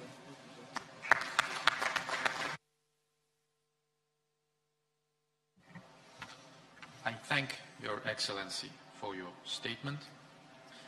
The next speaker on our list is Her Excellency Madam Janelle Matundu, Deputy Minister of Foreign Affairs of the Republic of Namibia. Madam, the floor is yours. Thank you very much, Mr. Chair. I am delivering the statement on behalf of Honorable Janelle Matundu, who has an important commitment. Mr. Chairman, Your Excellency, the President of the Republic of Serbia, Your Excellency, the President of the Republic of Azerbaijan and the Chair of the Non-Aligned Movement, Your Excellency, Minister, the distinguished heads of delegation, ladies and gentlemen, I wish to express our gratitude to the government and the people of Serbia for a warm welcome and excellent hospitality accorded to our delegation since our arrival in this beautiful city of Belgrade, where our movement was founded 60 years ago. We commend the excellent organization of this commemorative meeting. Equally, we are grateful to the Chair for the leadership in steering the work of the movement despite the challenge of the COVID pandemic. Please, Mr. Chair, be assured of Namibia's continued support and cooperation. As we mark the 60th anniversary of our movement, I'm honored to convey appreciation of the people of Namibia for an equivocal support and solidarity extended to my country during our liberation struggle that led to our independence 30 years ago. Namibia, along with many other countries, today enjoys freedom, peace, and security because of great contribution made by NAM member states. Today, let us pay a special tribute to the founding father of the non-aligned movement, on whose vision we continue to build. Excellencies, while acknowledging considerable progress made by NAM, Namibia reiterates the importance of building collectively and firmly by the Bandung principles, which continue to be relevant today as they were in 1961. We are still confronted by new emerging challenge. Thus, it remains our responsibility to see to it that these challenges are addressed. The commemorative of the 60th anniversary of the non-aligned movement calls for a reflection on the phenomenal progress we have made toward the complete decolonization. However, we take cognizance that there are still countries living under colonial occupation. Sadly, armed conflicts, violence against innocent civilians, unilateral coercive measures on targeted member states of the NAM continue to persist. We therefore call on all member states to continue to promote multilateralism and the resolution of conflict through peaceful means. Namibia acknowledges the effort made over the year by NAM in supporting the inalienable right to self-determination and independence, statehood, and sovereignty for the people of Palestine. We further commend the work done by the movement in support for Western Sahara, calling for an end of the occupation by Morocco.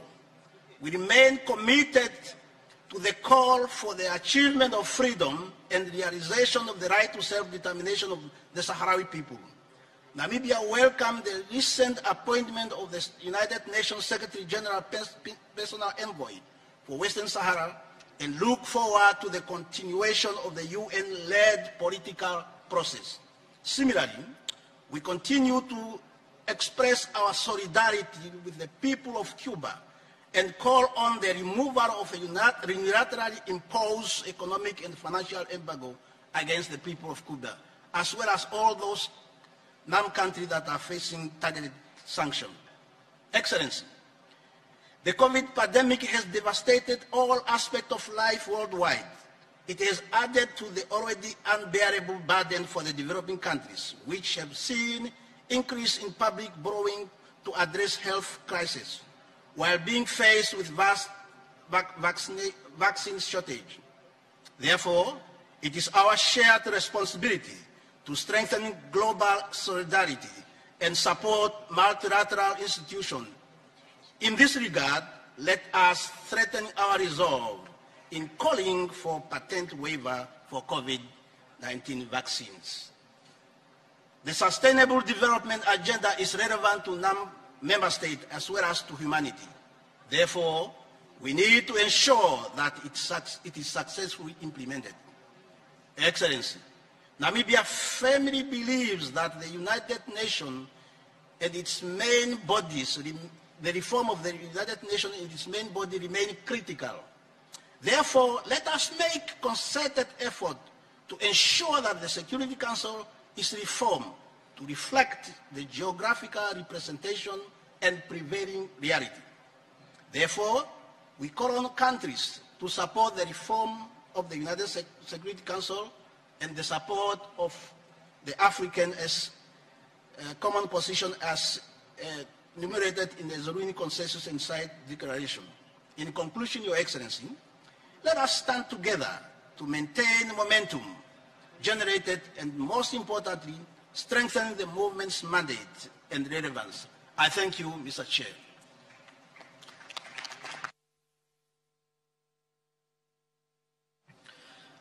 Thank you, sir. I welcome the next speaker, His Excellency Mr. Ihab Ahmed Badawi, Assistant Minister for Multilateral and International Security of the Arab Republic of Egypt. Assalamu alaikum, Excellency. You do have the floor.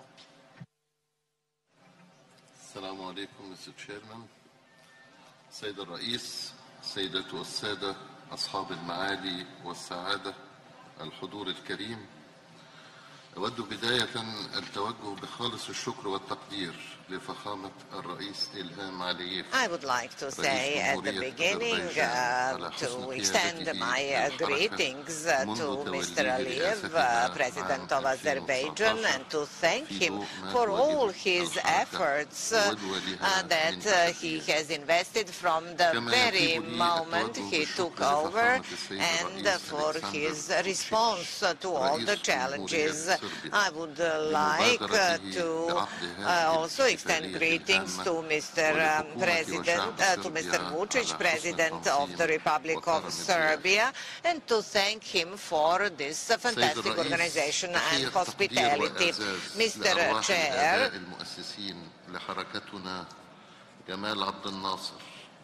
I would first like to extend my condolences to our forefathers, founders of the movement, and all the leaders who worked on the NAM being founded, and I am very glad today, after 60 years of founding the movement,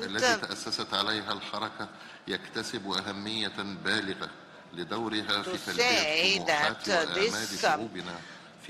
this movement was based on the Bandung principles back then in mid-20th century, and they wanted world peace, and Egypt played a great role in founding this movement, and we always want to be present and of importance, especially in terms of culture, education, and all other domains where Egypt can assist others. We store a great advantage to togetherness and help among the nations, because we want to implement all the positive principles at the international stage, especially with the assistance of different organizations such as the United Nations. Mr. Chair, our movement has seen many challenges indeed, and we are facing grave problems.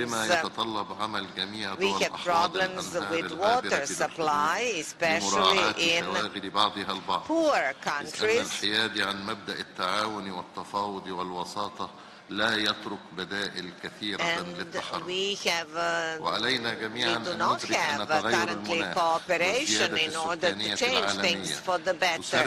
That is why we need to pay attention to climate change.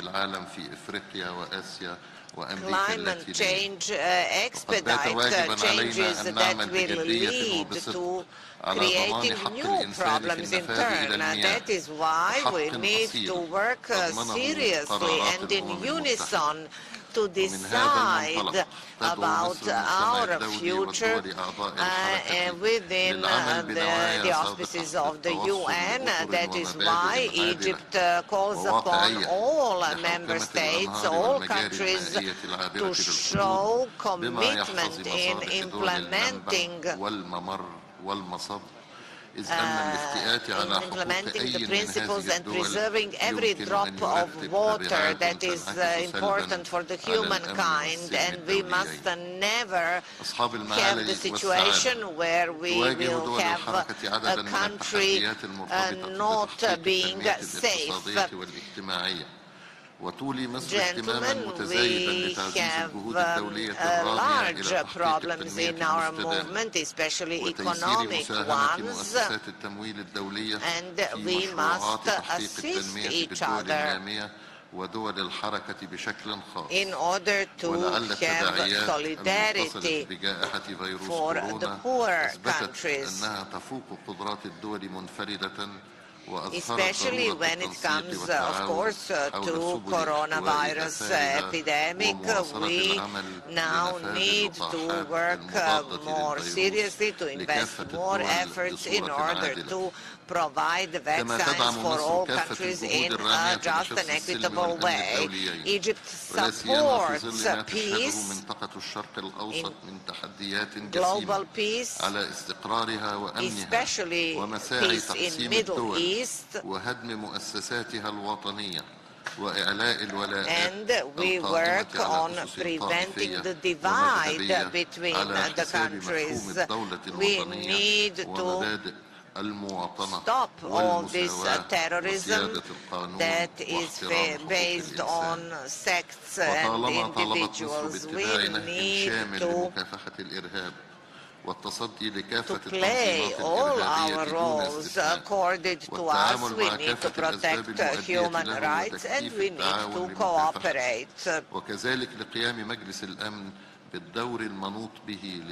We need to collaborate and prevent terrorism in all the countries of the world. تدعو مصر لتعزيز الجهود الرامية لإخلاء منطقة الشرق الأوسط من أسلحة الدمار الشامل وذلك في إطار مسعى أشمل للتخلص التام على مستوى العالم من مخاطر هذه الأسلحة وما تمثله من تهديد safe from the weapons that threaten the entire world, that threaten global peace and security. تؤكد مصر على أهمية التسوية السياسية للأزمات الخاصة بدول أعضاء الحركة وتنخرط بفاعلية في كافة الجهود الدولية والإجراءات السياسية المنشودة وستستمر مصر في تقديم كافة الدعم لهذه الجهود والمبادرات within our movement Egypt will continue to support مجسدة all the الأهداف التي principles طالما كانت حركتنا تصبو إلى تحقيقها especially our common goals as they were defined. We need to support Palestinian issue and their independence and the borders. We need to restore the borders of 1967 and we need to have Jerusalem as capital of Palestine. We will collaborate and cooperate internationally. We want peaceful cooperation for all the countries of the world. We need to invest more diplomatic efforts. We need to struggle and fight for diplomatic solutions, especially within the auspices of the United Nations. That is the framework where we need to act, and there different parties can assist in reaching better solutions and decisions for preserving human rights, and the United Nations guarantee peace and security long term. Egypt always pays attention to equality and closeness between nations, and we are attempting to stop as far as we can to stop any conflicts between nations. We need to collaborate and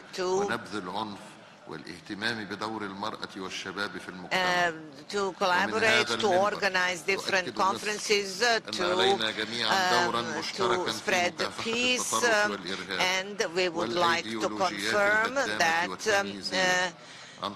we play an important role in preventing international crime. We want to have closer cultural ties.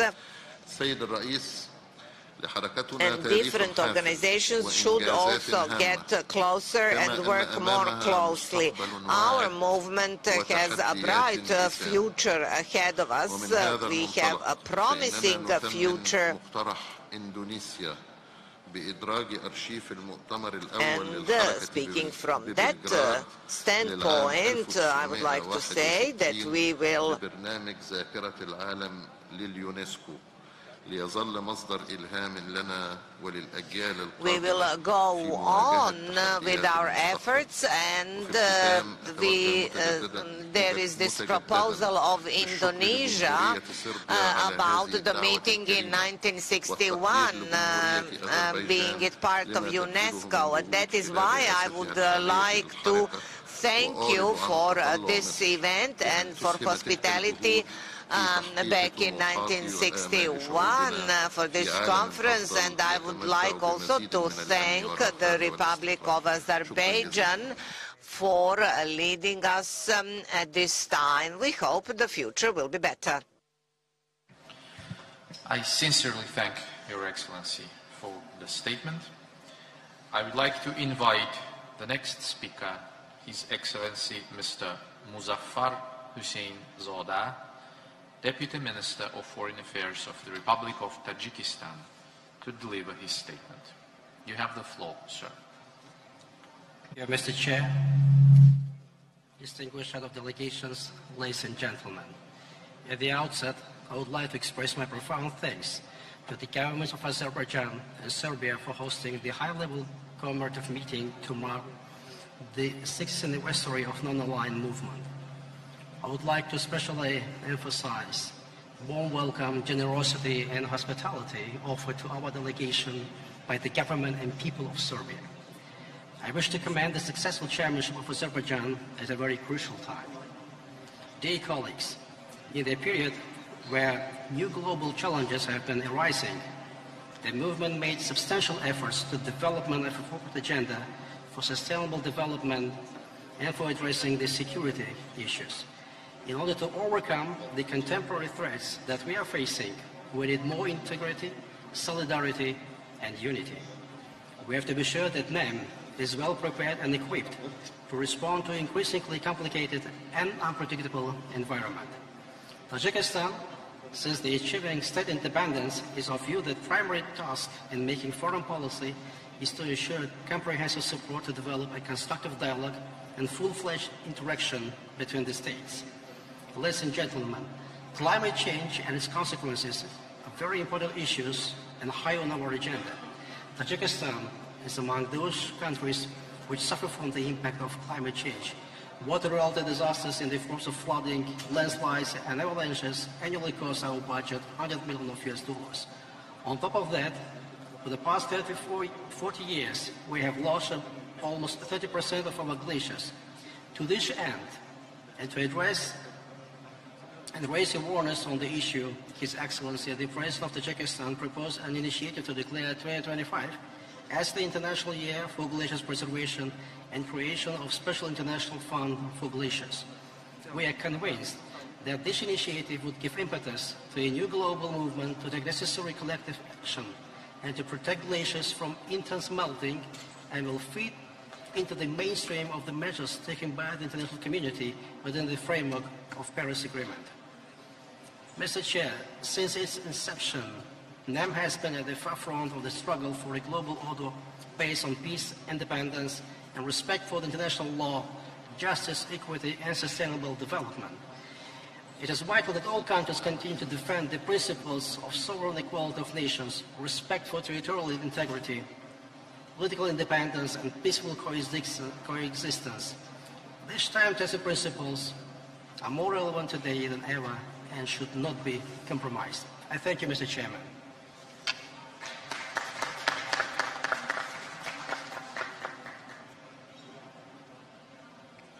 I thank Your Excellency for the statement. The next on our list is His Excellency Mr. Khalifa bin Ali bin Issa Al-Harthi, Undersecretary for the Diplomatic Affairs of the Sultanate of Oman. Salam alaikum, Your Excellency, you do have the floor. السيد الرئيس أصحاب المعالي والسعادة وعليكم السلام ورحمة الله وبركاته. يطيب لي في البداية أن أعبر عن التقدير لجمهورية أذربيجان على إدارة هذا الاجتماع، كما أعبر عن خالص الشكر والامتنان لجمهورية صربيا على الضيافة وحسن الاستقبال والتنظيم. نجتمع اليوم في مدينة بلغراد للاحتفاء بالحدث التاريخي الهام بمناسبة مرور 60 عاما للمؤتمر الأول لحركة عدم الانحياز، ونعتبر هذا الاجتماع احتفالا بأهداف ومبادئ الحركة في تعزيز المصالح المشتركة والتعاون المتبادل واحترام سيادة الدول وسلامة أراضيها. لقد لعبت حركة عدم الانحياز دورا بارزا على المستوى العالمي في الحياد الإيجابي، وهي تمثل صوت الأغلبية للدول النامية من أجل تحقيق طموحها أمام السياسات الدولية، وتعمل على تثبيت الأمن والسلم في العالم، ومنها العديد من المواقف المتبناة ذات الاهتمام المشترك بين الدول الأعضاء، والتي حظيت بتأييد واسع من قبل المجتمع الدولي. ونقدر لهذه المنظمة دعمها للقضية الفلسطينية وحق الفلسطينيين في تقرير مصيرهم. أصحاب المعالي والسعادة، نعرب عن أملنا في أن تتمكن الحركة من التأقلم مع المتغيرات والمستجدات التي نعيشها اليوم، وأن تستمر في تشجيع التعاون الدولي وانتهاج سياسات مشتركة لتحقيق التنمية المستدامة. السيد الرئيس، في الختام يسعدني أن أؤكد في هذا التجمع العالي المستوى عن دعم بلادي سلطنة عمان للجهود الرامية لإحلال السلام العالمي وإخماد الصراعات بالطرق السلمية، وتعزيز التعاون في كافة المجالات نحو تحقيق الأهداف السامية للحركة التي تنصب في مصلحة شعوب البشرية جمعاء. وشكرا السيد الرئيس. That was pretty on time.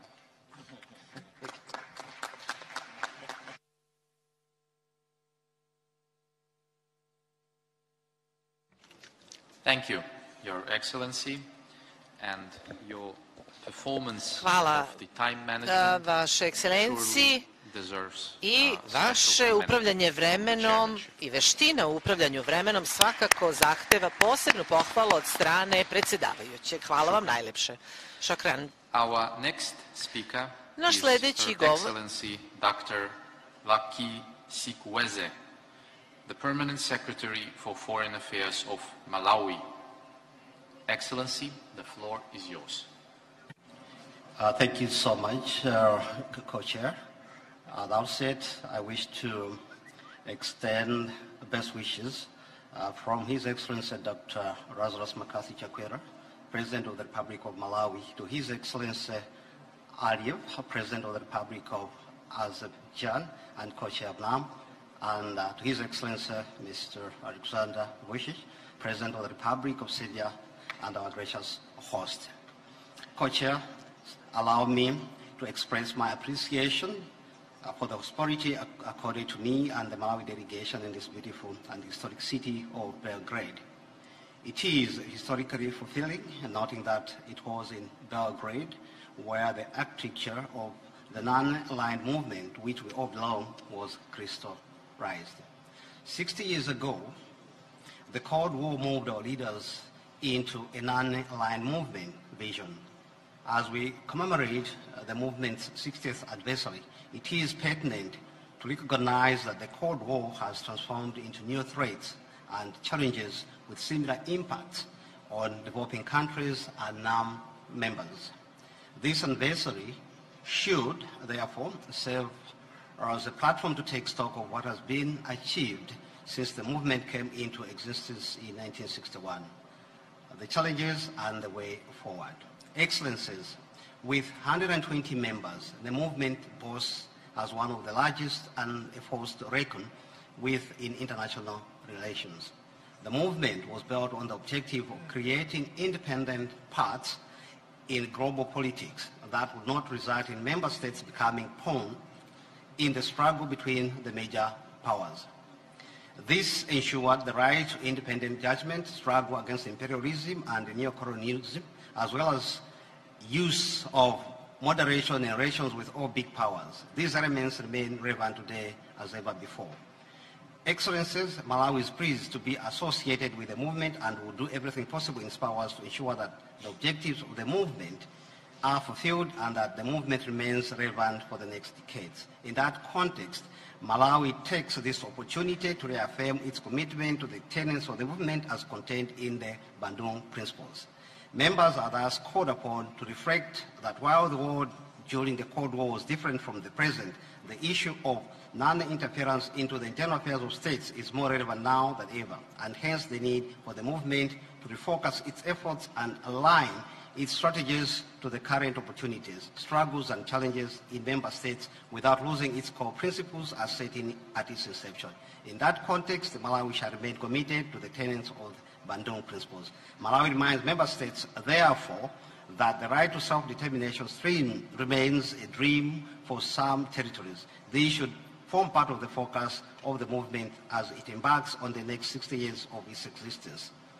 Malawi, indeed, and further energies should remain invested in the international economic order restructuring while dealing with emerging challenges of climate change, COVID-19 pandemic, unilateralism as opposed to multilateralism, hate speech and interference in internal affairs of states. Excellencies, I wish you all good health and I thank you for your attention.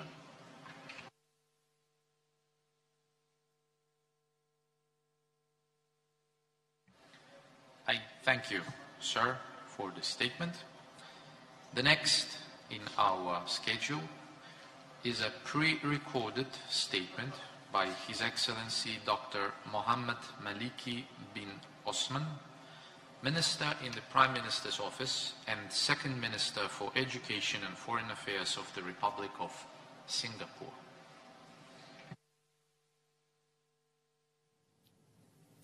Mr. Chairman, Excellencies, I congratulate the Republic of Serbia for hosting this important event to commemorate the 60th anniversary of the holding of the first NAM conference in Belgrade in September 1961.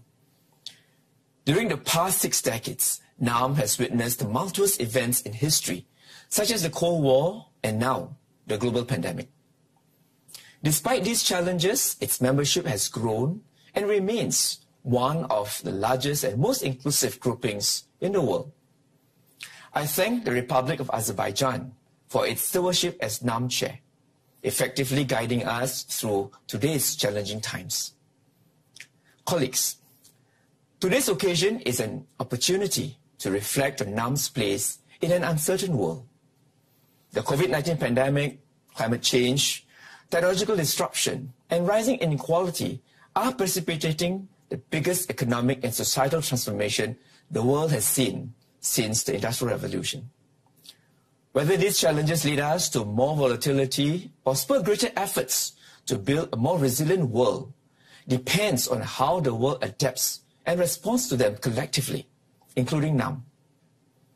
The 10 Principles of Bandung, pronounced at the 1955 Asian African Conference in Bandung, which serves as NAM's founding principles, continue to be relevant to dealing with the challenges of today. The movement's core principles of respecting the sovereignty of all nations, fundamental human rights, and the principles of the UN Charter make NAM a respected independent voice in the international arena. Further, by recognizing the equality of all races and nations, NAM has the unique ability to accommodate and harness the diverse views and strengths of all 120 members. This is important to ensure that global solutions are inclusive and hit the aspirations and concerns of developing nations. Going forward, NAM would need to make its voice heard on the following issues. First, public health. The fight against COVID-19 is far from over. Countries need to expand their access to vaccines and, in particular, scale up production and distribution. As a strong supporter of vaccine multilateralism, Singapore will continue to support the COVAX facility and help our friends and neighbors where we can to ensure that global recovery is inclusive. Second, climate change. Climate change affects everyone and is an existential challenge for many, especially for small island nations like Singapore. Combating it will be a litmus test of our ability to manage the global commons together. NAM needs to join the global call for substantive outcomes at the upcoming COP26 in Glasgow. Third, the digital revolution. We must act quickly to address the growing digital divide, which will have an impact on our societies and the achievement of the Sustainable Development Goals. This requires a concerted global response. NAM, representing the voices of developing countries, has to be part of the solution. Singapore congratulates the movement on its 60th anniversary and wishes NAM continued unity, strength, and vitality in the next 60 years. Thank you.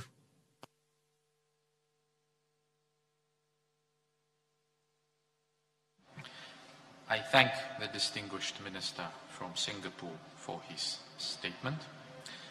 The next speaker in our list is His Excellency Pablo Anselmo Tettamanti, Deputy Minister of Foreign Affairs of the Republic of Argentina. Mr. Minister, the floor is yours. Muchas gracias, buenos días a todos y todas. Nuestros respetos al gobierno de Azerbaiyán por la conducción del movimiento de no alineados. Nuestro agradecimiento a la República de Serbia por la generosa recepción y la organización de esta memorable reunión.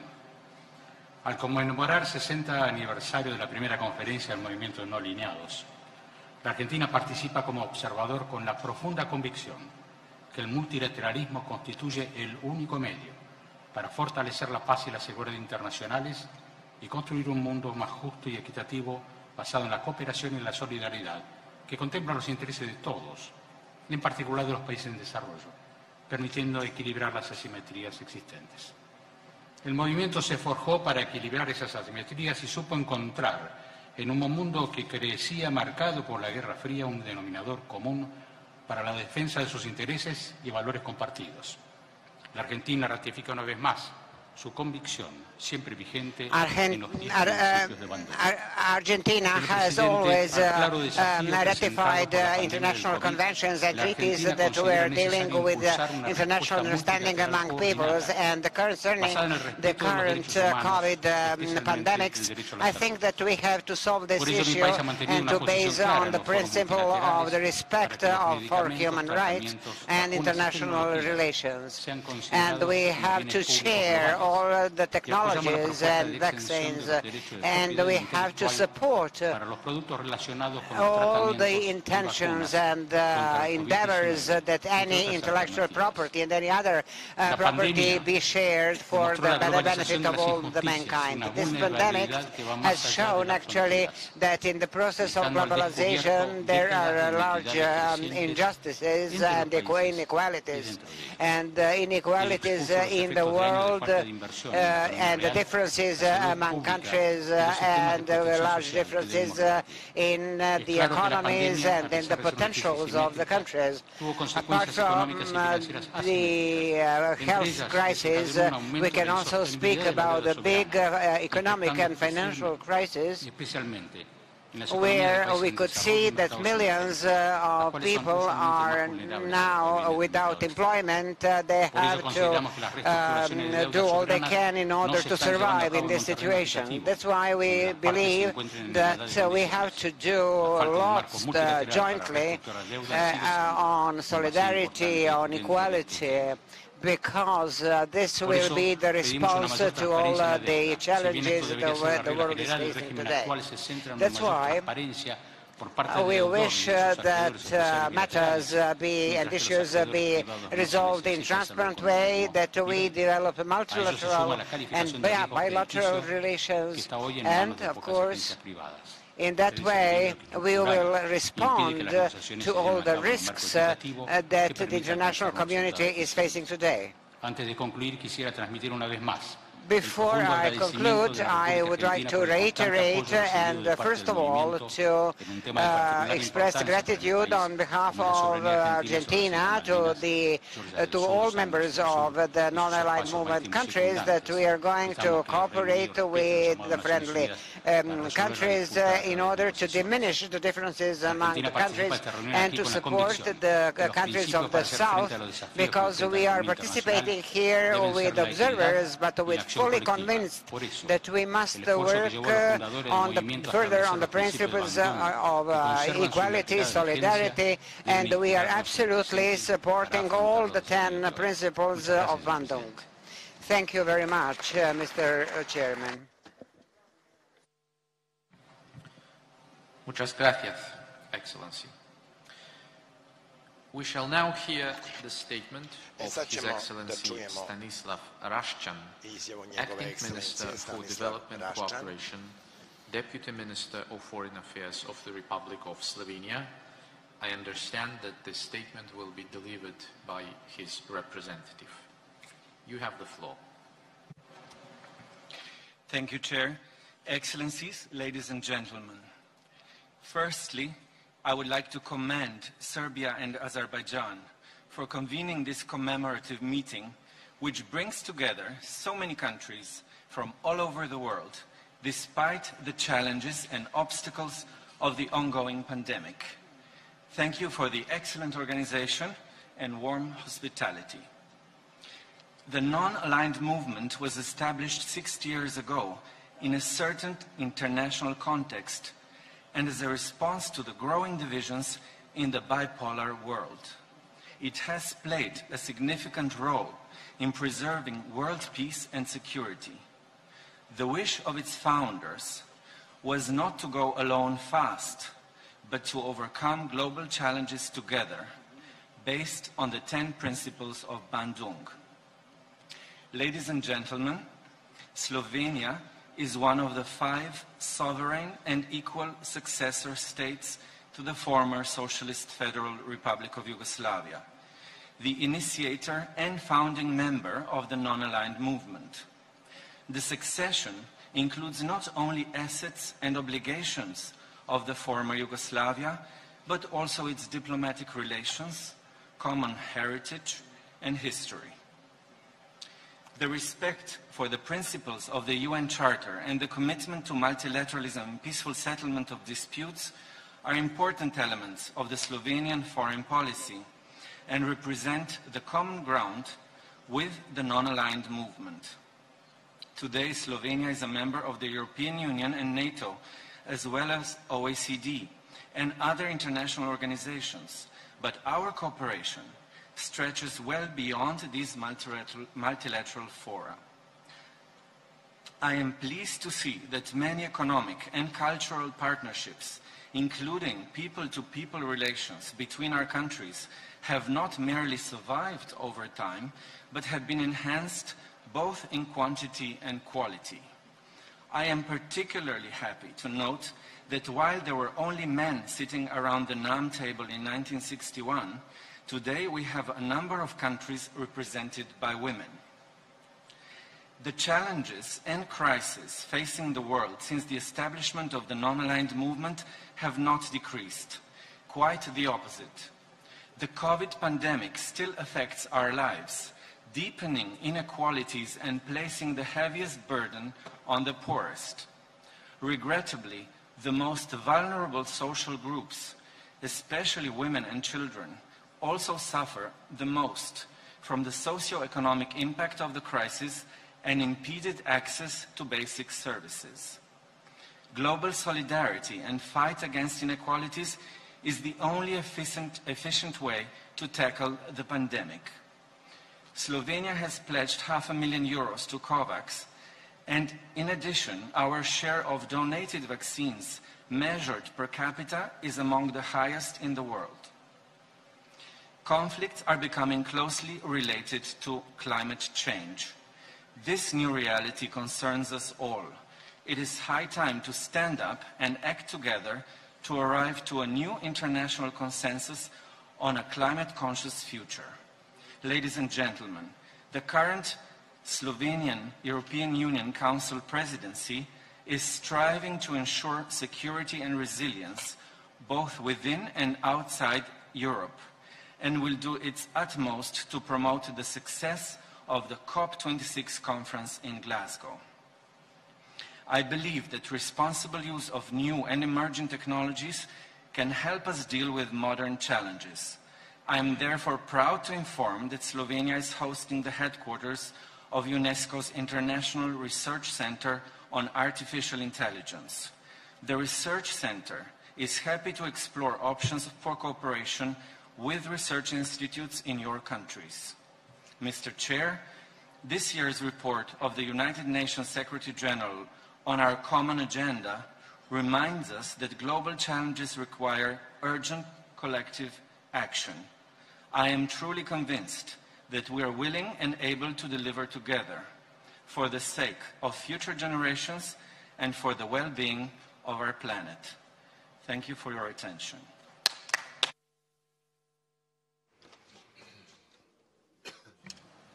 I thank the distinguished delegate from Slovenia for delivering the statement. Our next speaker is His Excellency Dato Sri Muhammad Shahrul Ikram Yaqub, Secretary General of the Ministry of Foreign Affairs of Malaysia. Assalamu alaikum, Your Excellency, you do have the floor. Wa alaikum salam, Mr. Chairman.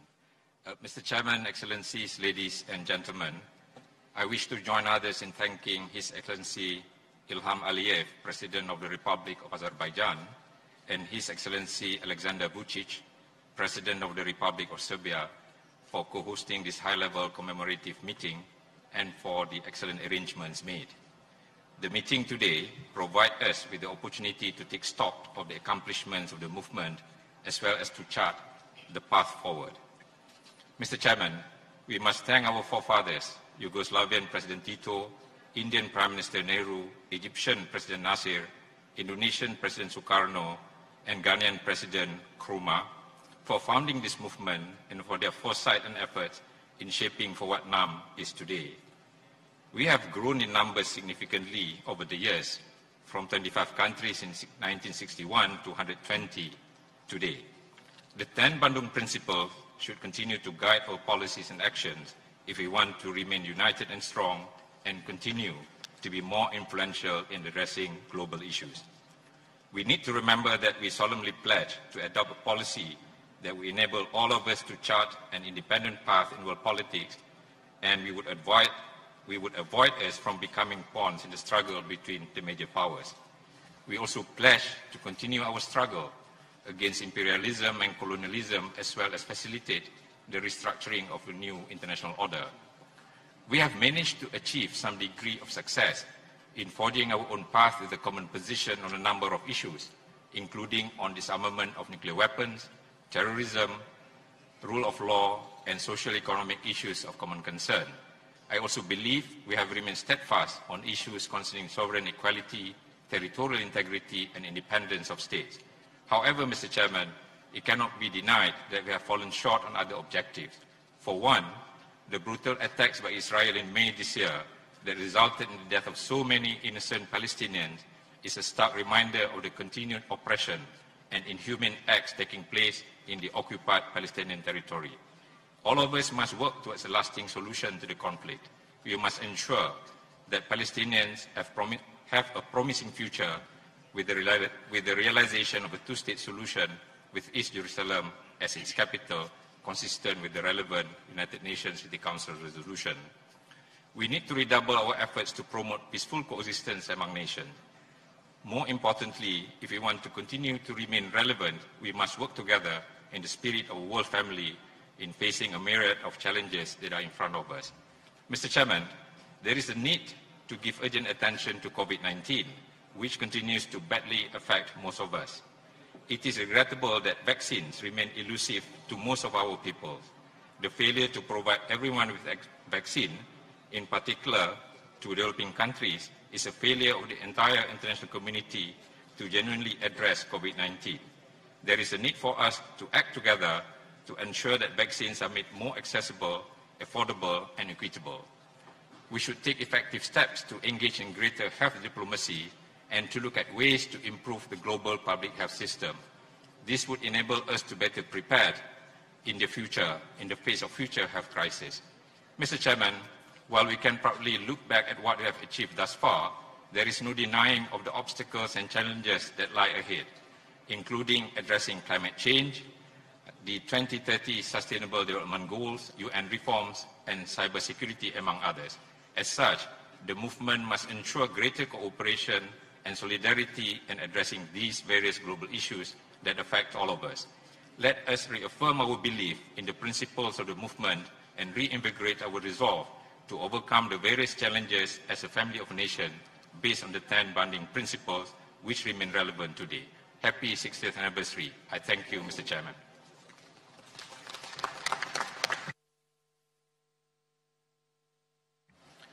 I thank you for the statement, Your Excellency. The next speaker in our list is His Excellency Mr. Mahdi Safari, Deputy Minister of Foreign Affairs of the Islamic Republic of Iran. You do have the floor, sir. Bismillah ar-Rahman ar-Rahim. Mr. Chairman, Excellencies, ladies and gentlemen, at the outset, allow me to express my sincere appreciation to the government and the people of Serbia for their cordial hospitality extended to my delegation. It is an honor to be here with you today to commemorate this auspicious occasion. Mr. Chairman, the surging global challenges we face today have reinforced the need for more significant collective action at the international level, of which the non-aligned movement is the right platform to enhance and strengthen global partnership. It is beyond doubt that the multilateralism is no longer the prudent alternative. It is the only viable solution to the world's pressing crisis. The COVID-19 pandemic has been among the most daunting tests of the worldwide solidarity in generations. This pandemic, as any other, calls for a strong, coordinated international response that can rapidly expand free and unimpeded access to tested treatments and vaccines while recognizing extensive immunization as a public good that must be available and affordable for all, including developing and underdeveloped countries. How successful have we been? Is there any role to be played by non-aligned movement? Distinguished colleagues, when the founders of the non-aligned movement gathered in Bandung Conference in 1955, the global was to review the international order and try to make constructive changes in the world power politics to preserve their independent identity.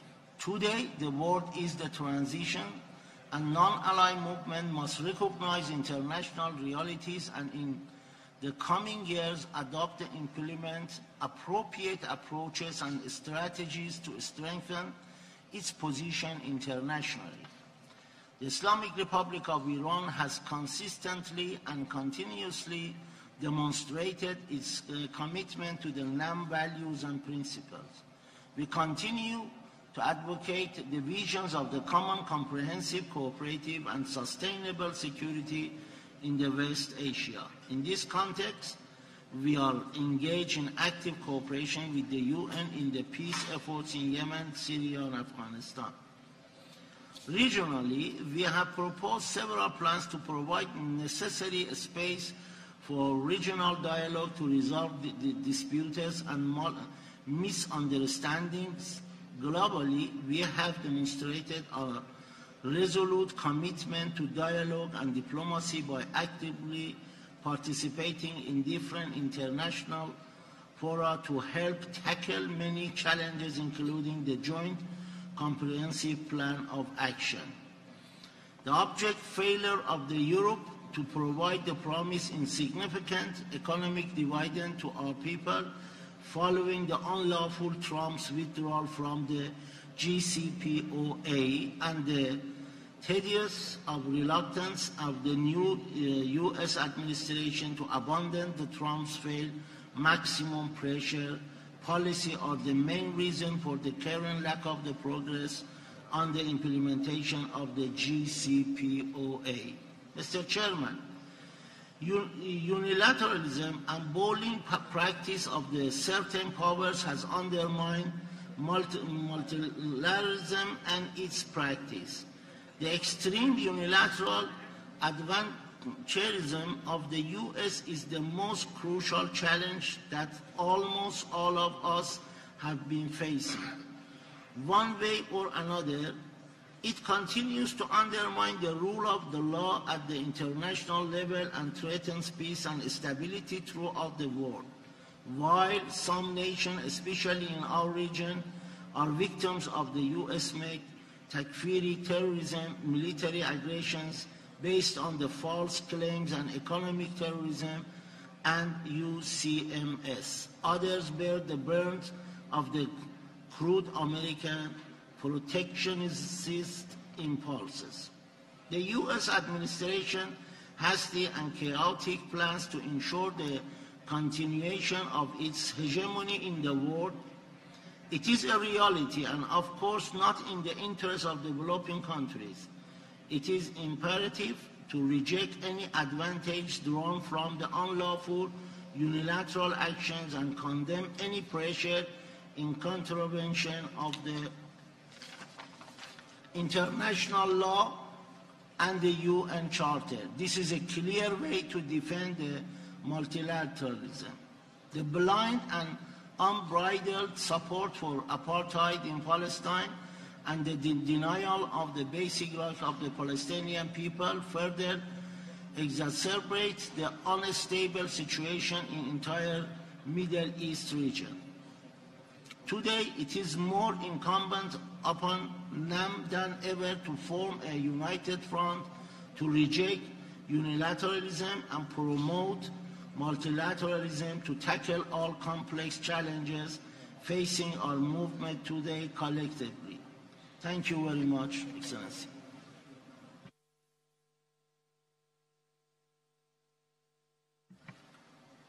Thank you, sir. The next speaker in our list is Her Excellency Madam Gloria Navarrete, Secretary General for Foreign Policy of the Republic of Chile. You do have the floor, Excellency. Thank you, Mr. President. Señor Presidente, Excelencias, estimados colegas, nos complace estar presentes en este histórico lugar para conmemorar el 60º aniversario del Movimiento de Países No Alineados.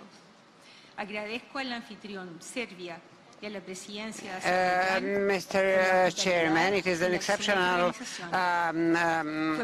honor for us to be here at this historical place in order to mark the 60th anniversary of the non-aligned movement. In this city, in September of 1961, the movement of non-aligned countries was established. It was the first conference. At that time, Chile joined the POC as observer in 1964, and full membership was gained in 1971. And in 91 we began the full membership, and since that time we have been active participants of the movement. As one of the members, Chile shares the principles of democracy, human rights, all the principles contained in the Charter of UN Charter, and the principles that relate to independence of state. For us, it's important to say that for us the most important principle is the support that we get from the UN. That's why we hope that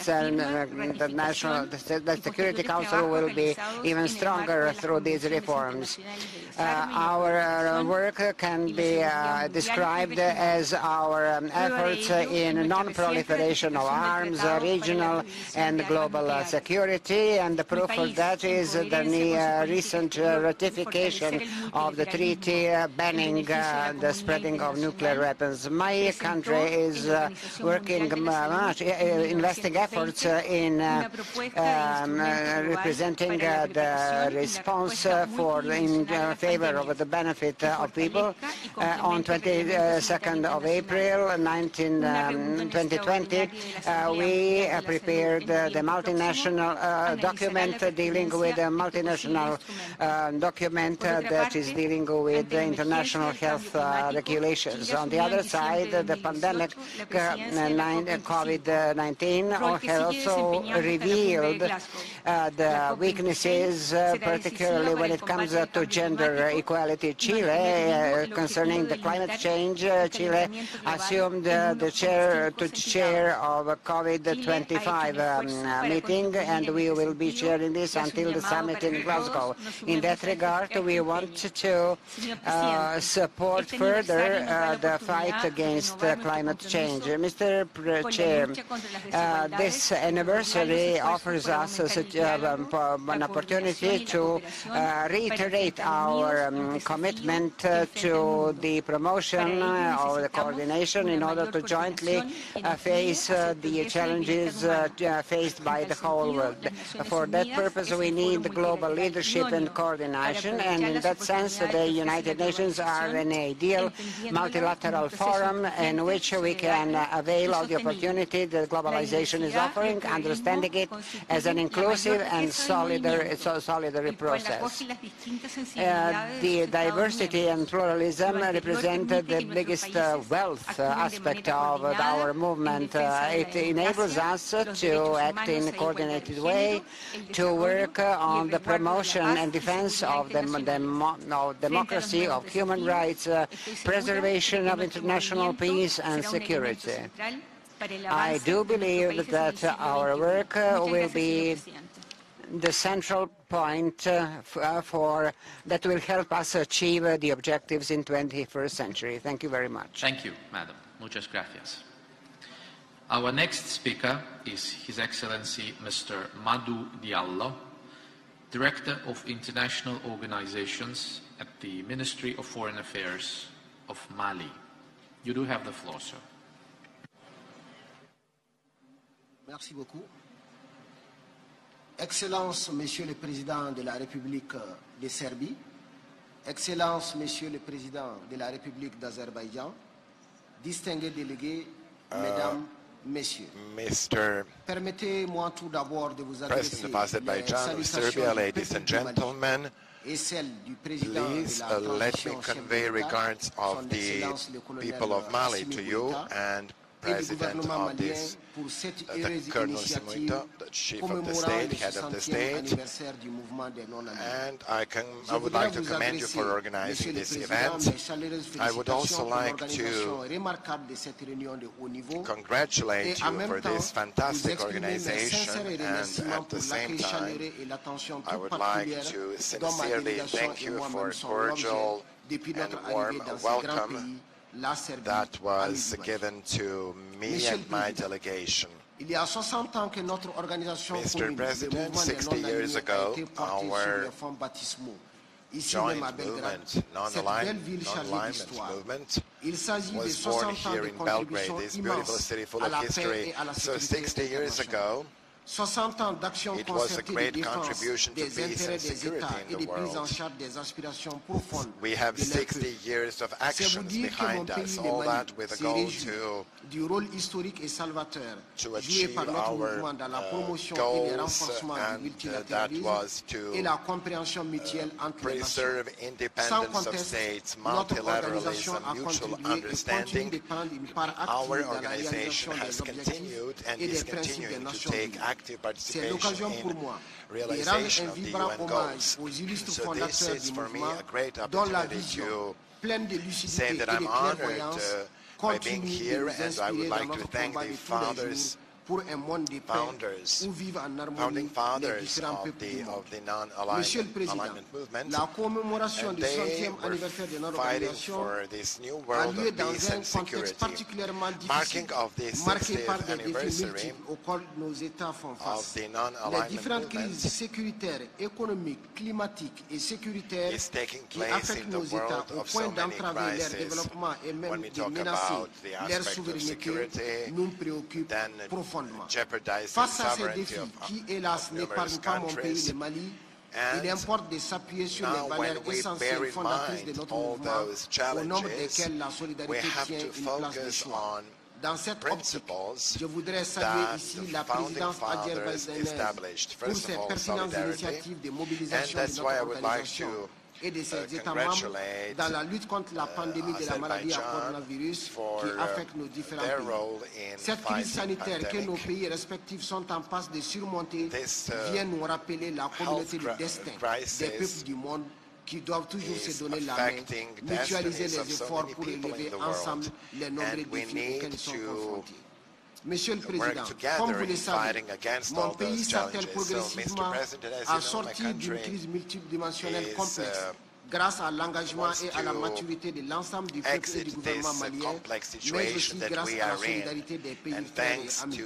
Le gouvernement malien travaille à la mise en œuvre d'un plan d'action axé autour de 4 axes stratégiques: le renforcement de la sécurité sur l'ensemble du territoire national, les réformes politiques et institutionnelles, l'organisation des élections générales et la promotion de la bonne gouvernance et l'adoption d'un pacte de stabilité. Les efforts considérables consentis par le gouvernement du Mali dans la mise en œuvre de l'accord pour la paix sont anéantis par l'insécurité persistante au nord et au centre du Mali, causée par les connexions avérées entre les groupes narco-djihadistes actifs dans la région du Sahel. Au-delà de l'action louable de la MINUSMA dans mon pays, le Mali est conscient qu'il est de sa responsabilité première d'assurer sa propre sécurité à laquelle aspire son peuple. Et pour y parvenir, j'en appelle à la solidarité des membres de notre organisation pour le renforcement opérationnel des outils de défense de mon pays, car ces défis sécuritaires auxquels les Maïs et les pays de la région du Sahel font face nécessitent des moyens et un savoir-faire supplémentaires. Depuis près de 10 ans, le Mali et les autres États du Sahel sont confrontés à la recrudescence des attaques terroristes et extrémistes contre les forces de défense, les représentants de l'État et les populations. C'est pour lutter efficacement contre le terrorisme et la criminalité transnationale que les pays du G5 Sahel ont créé une force conjointe pour laquelle ils sollicitent un mandat sous le chapitre 7 de la Charte des Nations Unies avec un financement prévisible et pérenne.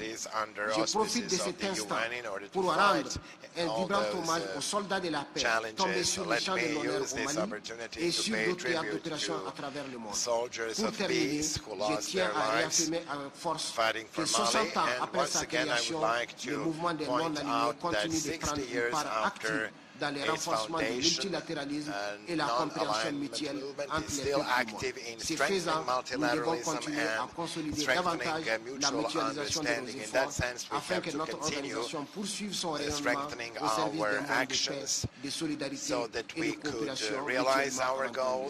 Je vous remercie.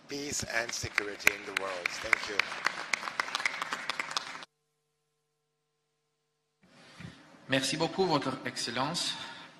Dear colleagues, I'm glad to announce that this concludes the list of speakers for this morning's session.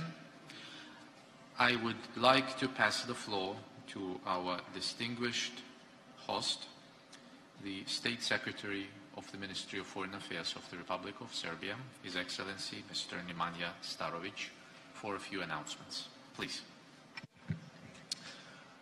Honorable Chairman, esteemed heads of delegates, it was both great honor and great pleasure for me to listen to such substantial and inspiring statements today. I will just give you some technical information. So heads of delegations are invited to lunch hosted by their excellencies Nikola Selakovic and Ceyhan Bayramov, ministers of foreign affairs of the Republic of Serbia and the Republic of Azerbaijan. As for the rest of the delegates, you will have an opportunity to proceed with the bilateral meetings that you have planned, but also, once again, I would encourage you to inquire with your liaison officers that have been attached to you about the possible visits to interesting places in our capital that you can take. My personal suggestion for you, of course, would be to browse through this large defense expo that has been opened just this morning here, right next door, the same venue of the Belgrade Fair. But whatever you decide, I also kindly ask you to be back at 3 p.m., 1500 hours, so we can proceed with the final working session of our conference. Thank you very much.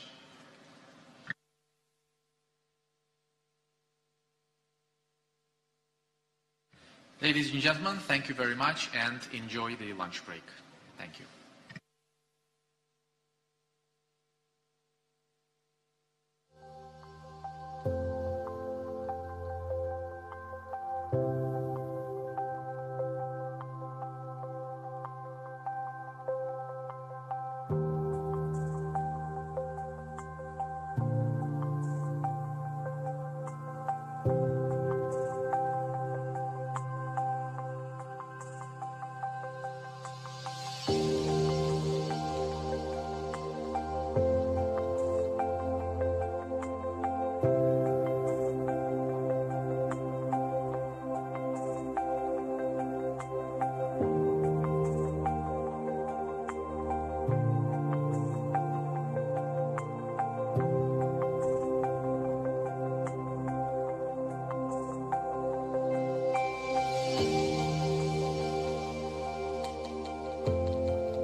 Ladies and gentlemen, dear colleagues, excellencies, I suggest we continue with the afternoon session.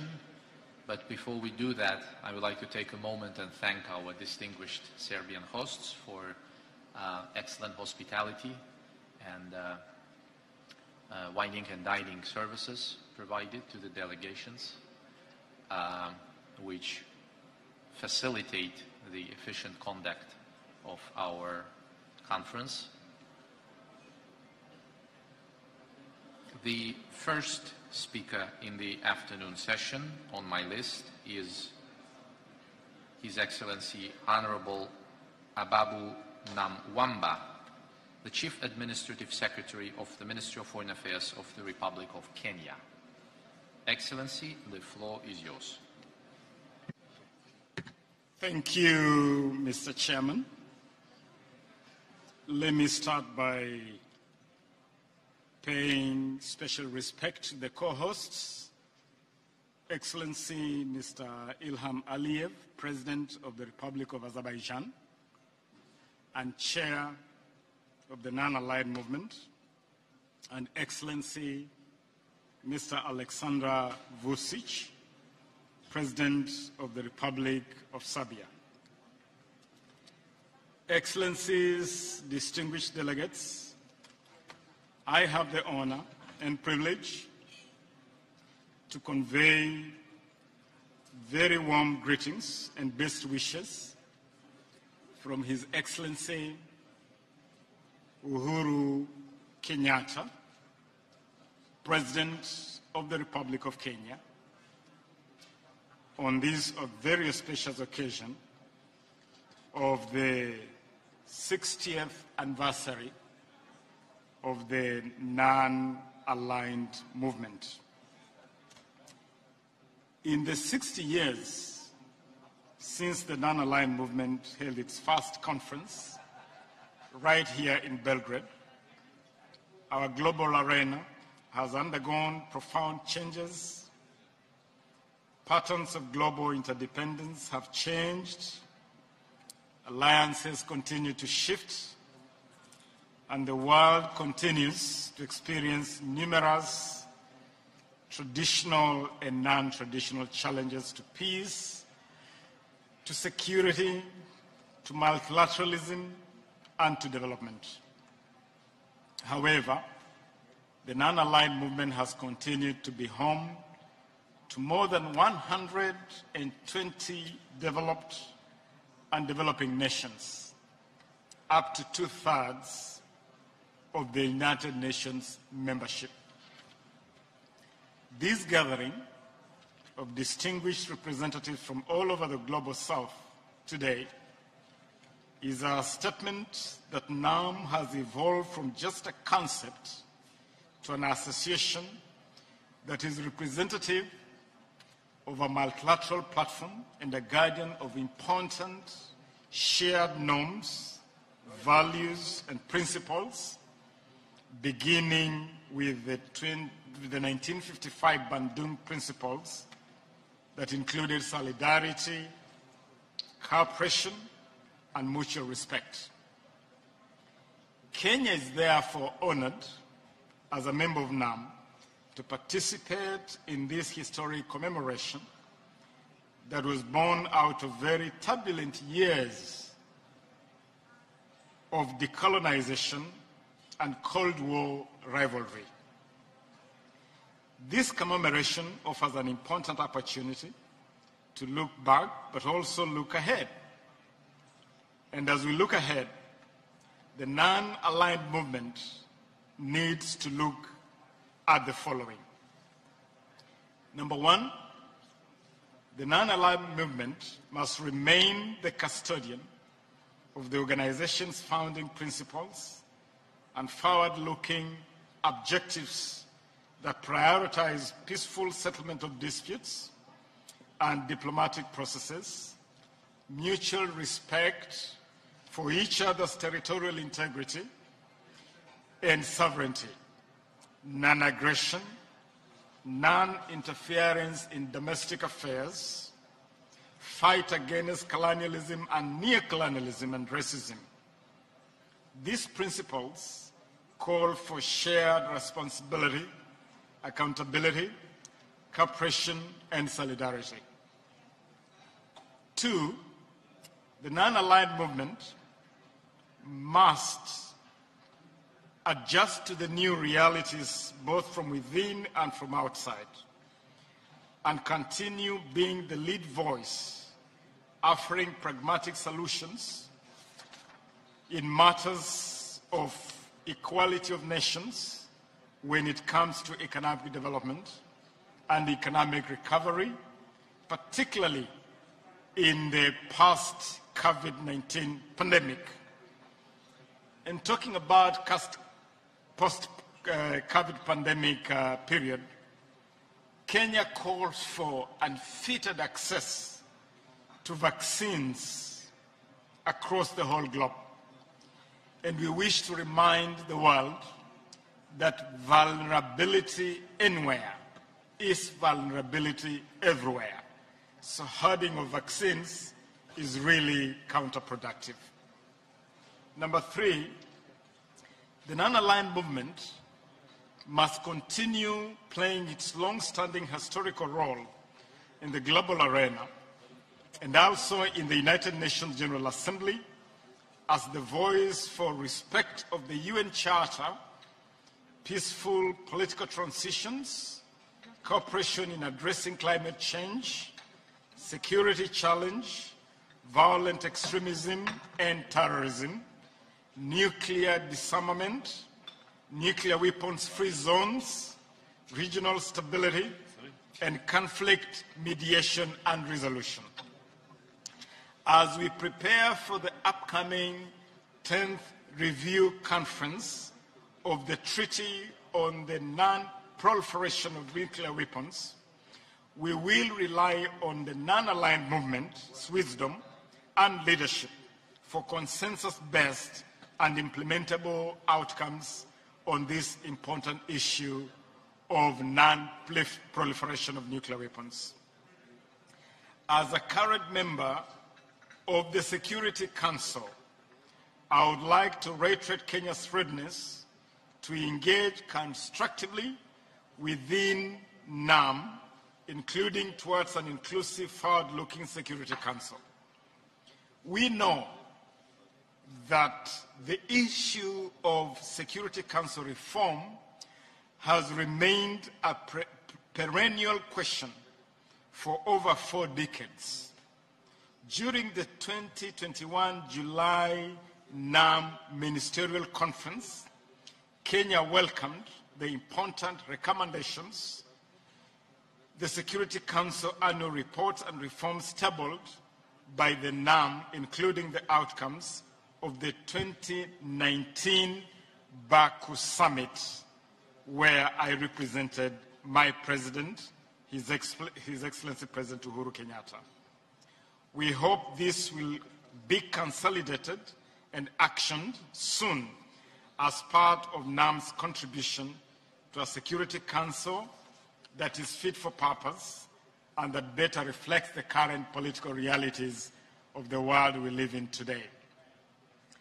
I conclude, Mr. Chairman, by congratulating all present at this historic occasion and by encouraging us all to rethink how we can multilaterally build better while ensuring none of us is left behind, and while at the same time remaining in sync with our founding philosophy, the Bandung Principles, and honoring the stirring dream of the founding fathers of NAM, Kwame Nkrumah of Ghana, Joseph Broz Tito of this great land of Serbia, Gamal Abdel Nasser of Egypt, Jawaharlal Nehru of India, and Sukarno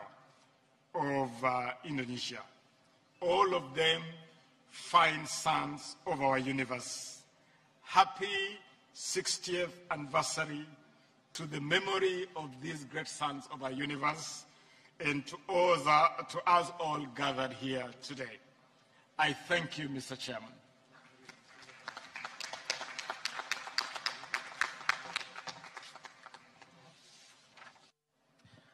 I thank Your Excellency for your statement. One point of order for the kind attention of all delegates, which I forgot to mention before we started the afternoon session. I humbly request the distinguished delegates and representatives to kindly adhere to the agreed timeframes for the interventions so we can proceed in an organized and regular manner and allow for all those wishing to speak to do so. With this in mind, please allow me to pass the floor to Her Excellency Ambassador Mirhane Bourhane, the Chief of the Chancellery of the Ministry of Foreign Affairs and International Cooperation of the Union of Comoros. Mr. Ambassador, you have the floor.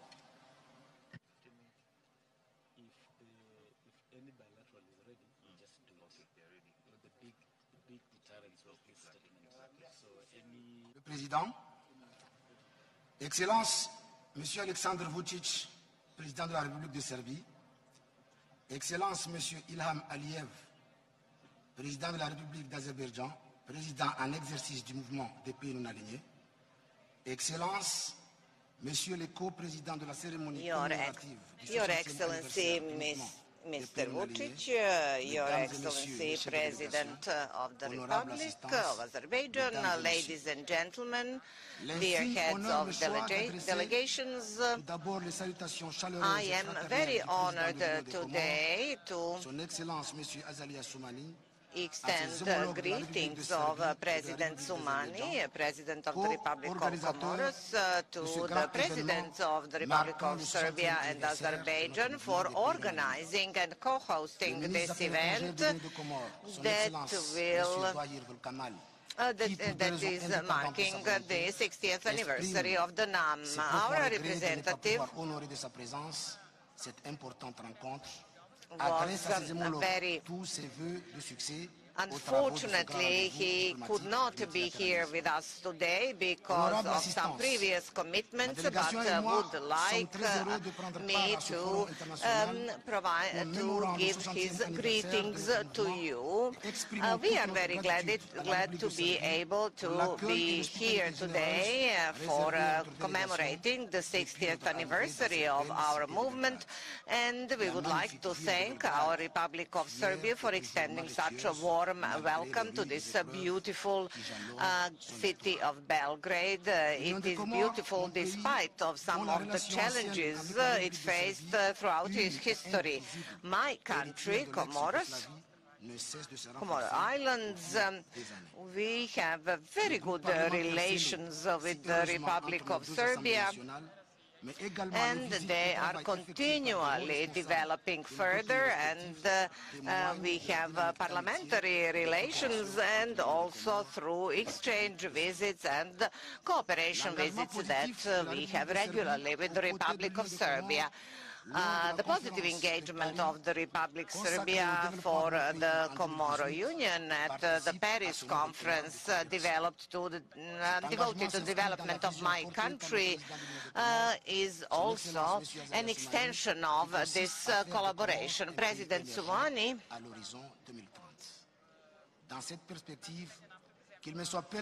wants our country to become a developing country under the agenda of 2030. Our president is calling upon all of the present countries here to support us in this ambition of ours. Dear colleagues and Your Excellencies,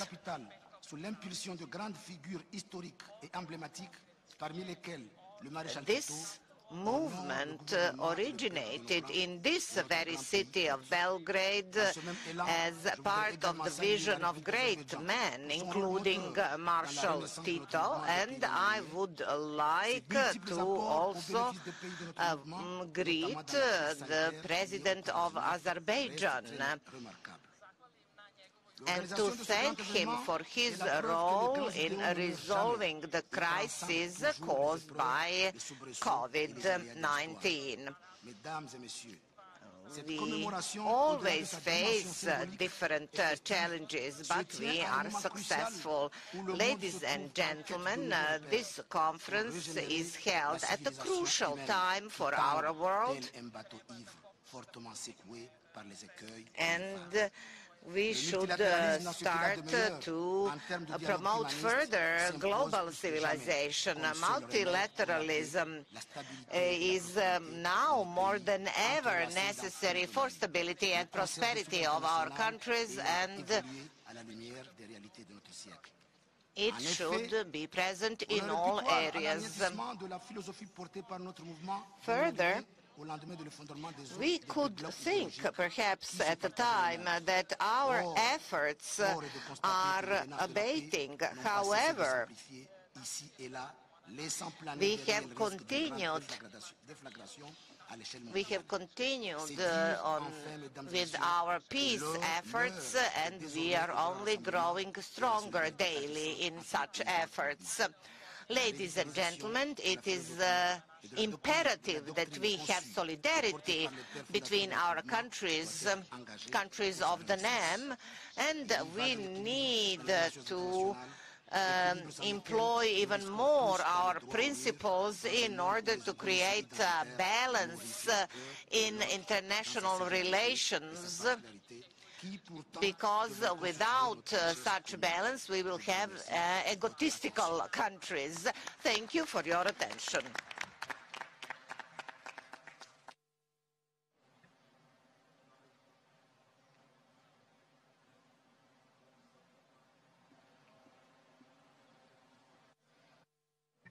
Merci beaucoup, Votre Excellence. The next speaker in our list is His Excellency Mr. Pedro Luis Pedroso Cuesta, the Permanent Representative of Cuba to the United Nations. Mr. Ambassador, you have the floor.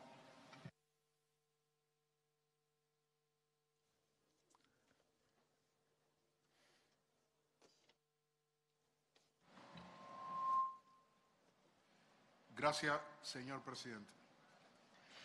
Thank you very much, Mr. President, Mr. Chair, distinguished President Vucic, President of Serbia, distinguished Mr. Aliyev, President of Azerbaijan, and the current Chair of the NAM, distinguished ministers and heads of the delegations.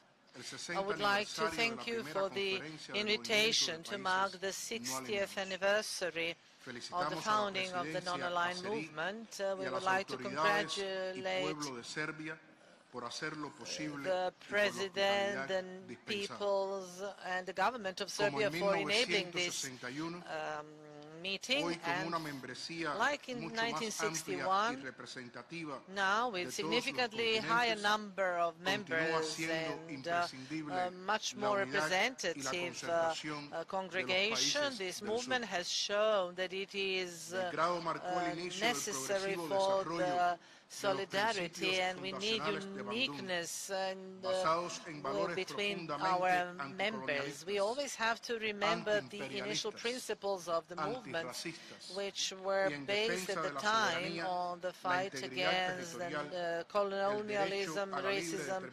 and in defense of sovereignty, territorial integrity, and not interfering into interior affairs of the others, and also work on the disarmament. And after 60 years, the movement is still facing the still serious challenges with new elements. We also have further raise in armaments, unilateral sanctions. We have manipulation with human rights because of the political interests, and for this reason we believe that we should never rest. We should not even take the respite before achieving development that is sustainable and that will correspond to the aspiration towards peace, in order to be able to tackle successfully all these hurdles and difficulties. And we should continue to work on multilateralism, on ensuring the consensus at the moment of the decision-making, and to refuse those who resist the acceptance of Cuba. And these are the countries that support terrorism. We support the solutions and the UN resolutions that request the end of the sanctions imposed on Cuba, and we condemn in the deepest possible terms the attacks on our embassies throughout the world, as well as the recent destabilization campaign with the aim to topple the rule of law and our country and the government elected by the Cuban nation. The postulates of Bandung and the declaration about the principles under contemporary circumstances confirmed at the 14th summit in Havana. Cuba is one of the founders and the first Latin American and Caribbean countries that became the member of the movement, thus confirming its deepest support and commitment to this movement. And this is the movement of non-aligned countries. Thank you very much. Muchas gracias, Your Excellency. The conference will now proceed to hear the statement of His Excellency Mr. Zephirin Maniratanga, Permanent Representative of the Republic of Burundi to the United Nations. Excellency, the floor is yours. Excellences, Monsieur le Président de la République de la Serbie, Excellences, Monsieur le Président de la République d'Azerbaijan, Your Excellency, President of the Republic of Serbia, Your Excellency, President of the Republic of Azerbaijan, Your Excellencies, dear delegates, ladies and gentlemen, first of all, we would like to thank President of the Republic of Serbia for his welcome and for his hospitality in Belgrade, and we would also like to commend the organization and the leadership of the Republic of Azerbaijan for such great responsibility for leading the NAM and for all the efforts he invested in the work of our movement. We would also like to commend and pay tribute to all the forefathers of our movement, founding forefathers, and to express our engagement related to the goals of the NAM. Ladies and gentlemen, Your Excellencies, des élections démocratiques, libres et transparentes, et pour la première fois des élections sans financement extérieur. Since Burundi always strove for peace, we organized a democratic election for the first time, and the government thus elected developed a program for capitalizing on this peace, promoting development as one of the projects for operationalize operating our development plan, which leads to better progress in many important fields for our citizens, which includes public health, retirement insurance, and many other issues of importance. Mesdames, Messieurs, devant les principaux défis qui s'opposent à la communauté internationale et au mouvement des non-alignés, one of the gravest challenges ahead of us, especially the COVID-19 pandemics, poverty, international terrorism, climate change, Burundi would like to express solidarity, and for all of us to express solidarity at the time when there is a tendency to fragmentize a multilateral system. We would like us all to stick together and to try to overcome all these difficulties. Burundi will react strongly against terrorism wherever it should come to pass, because we want international peace and security.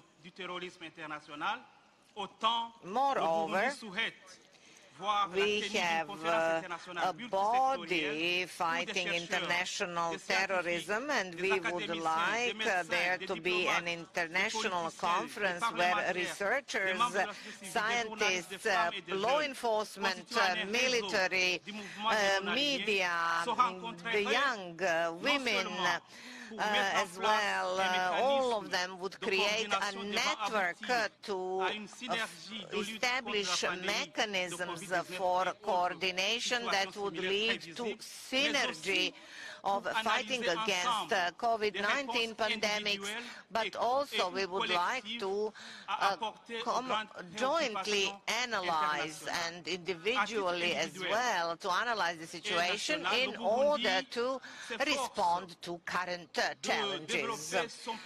Burundi is making every effort to develop our program where the entire country would be covered in trees. So we would like to find financial funds for biodiversity projects. Forestation projects. We would, without good international collaboration, we cannot have national results. We welcome this idea of forestation and welcome the idea of planting trees of friendship that we had at this conference. And environmental issues are close to our heart. Ladies and gentlemen, 60 years ago, the NEM was born, and now today we are here once again in Belgrade to celebrate the 60th anniversary of our movement. But 6 decades later, we are here in a different context. At the time where the world faces serious challenges, we need to attempt to efficiently respond to challenges, and we suggest that there should be thematic ministerial meetings in a hybrid format or live in-person format, because we need to look into the responses of the international community to current challenges. It is important to have the engagement of all countries. We should think and make suggestions and proposals in order to deal with the challenges that we are facing. With this in mind, Burundi is willing to give a modest contribution to this goal. We would like the next conference of our movement, of the NEM, for us to be united and to find the way to have a more international influence. we want to invest a lot of efforts in order to prevent interventions and interference As for human rights, the current tendency of politicization of human rights is a threat to universal character of human rights, and we need to protest against all politically motivated resolutions that are suggested in the United Nations. Burundi suggested several documents, and we are happy that we have a free trade zone in Africa. It will be basis for South-to-South cooperation, and all the countries will benefit from it more than earlier. And our movement should remain strong and united, and should strengthen our unity. We should stand together in solidarity, and we should not leave anyone aside.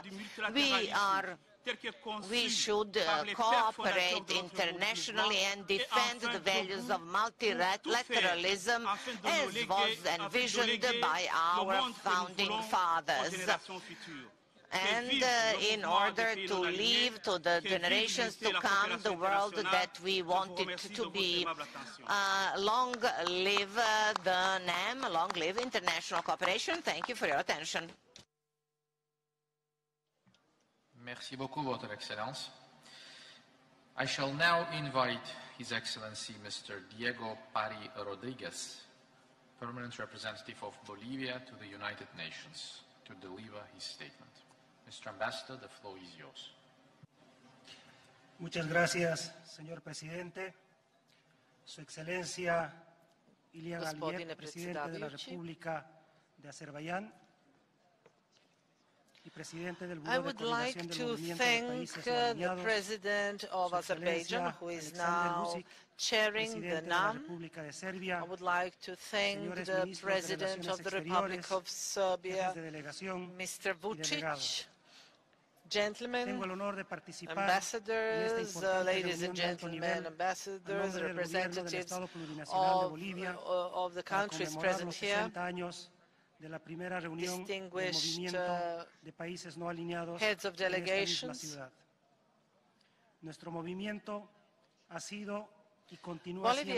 Bolivia, as one of the member states, would like to say that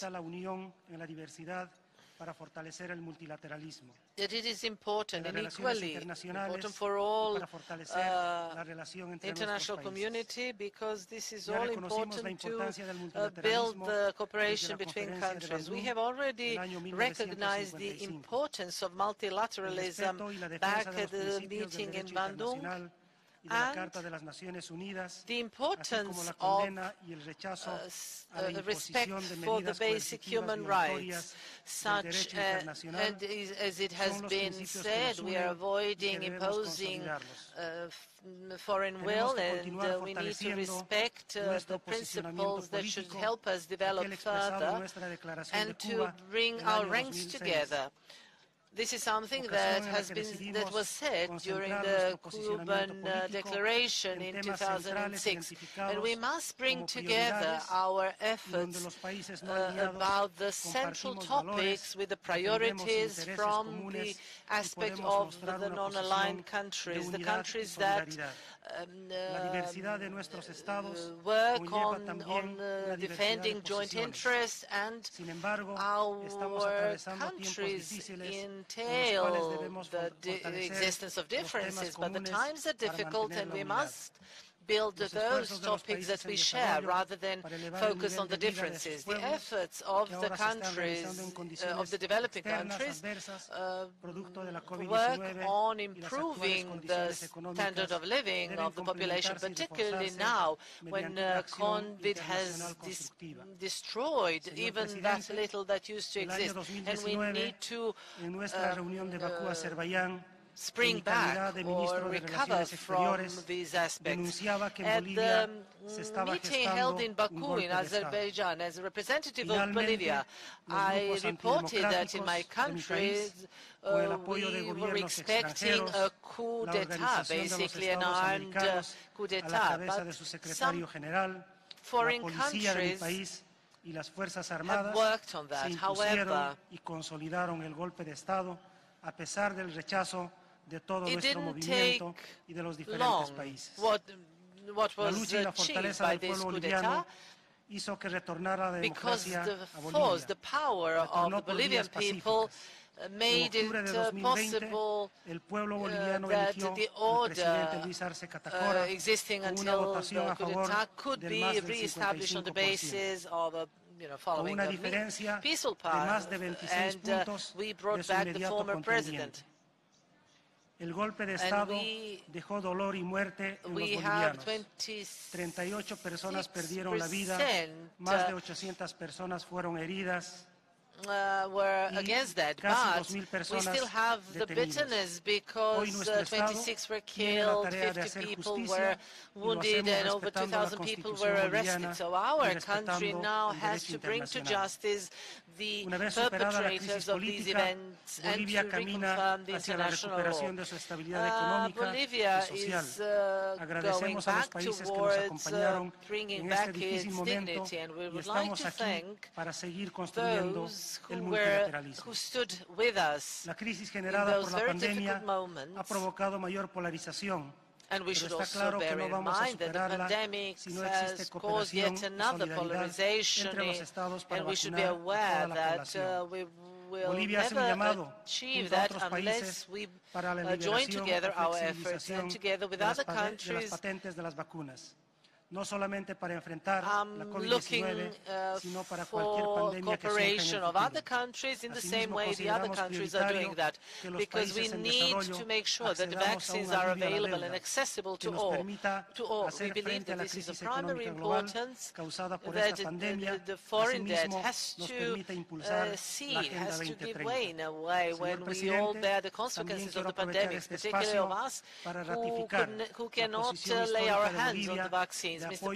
Chair, I would like to reiterate that the historic position of Bolivia in comparison to the self-determination of the Palestinian people. We would like to emphasize that, and we would like to thank the Republic of Serbia for organizing this very important meeting, and also to the Republic of Azerbaijan that has also made this possible, working for us, and we will certainly have more understanding one for the other. While in 2023 we will have yet another meeting where we will see what we have actually done. Thank you very much for your attention. Mr. Ambassador. The next speaker in our list is His Excellency Mr. Cheikh Niang, Permanent Representative of Senegal to the United Nations. Excellency, you have the floor. Merci, Monsieur le Président. Excellence, au nom des autorités sénégalaises, je voudrais tout d'abord exprimer nos remerciements Your Excellency, on behalf of the Senegal government, I would like to express my gratitude our gratitude to the presidents of Serbia and Azerbaijan, who invested every effort in ensuring the success of this high-level meeting. 60 years ago, the NAM was founded here on the well-known principles.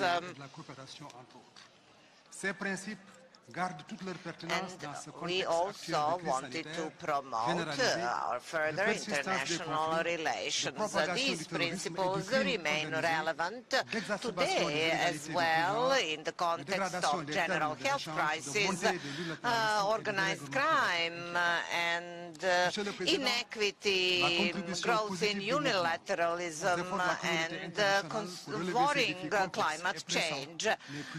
Positive contribution of our movement is evident. I will give you an illustration of the summit of the group held in May that resulted in establishing a database about the needs of member states that we submitted to the WHO. We need to continue with our efforts in order to ensure access to high-quality vaccines and also to mobilize against vaccinal nationalism. We must support initiatives such as Secretary General's invitation to produce vaccines for the benefit of the majority of the world population. Senegal has been working on producing, manufacturing 25 million doses.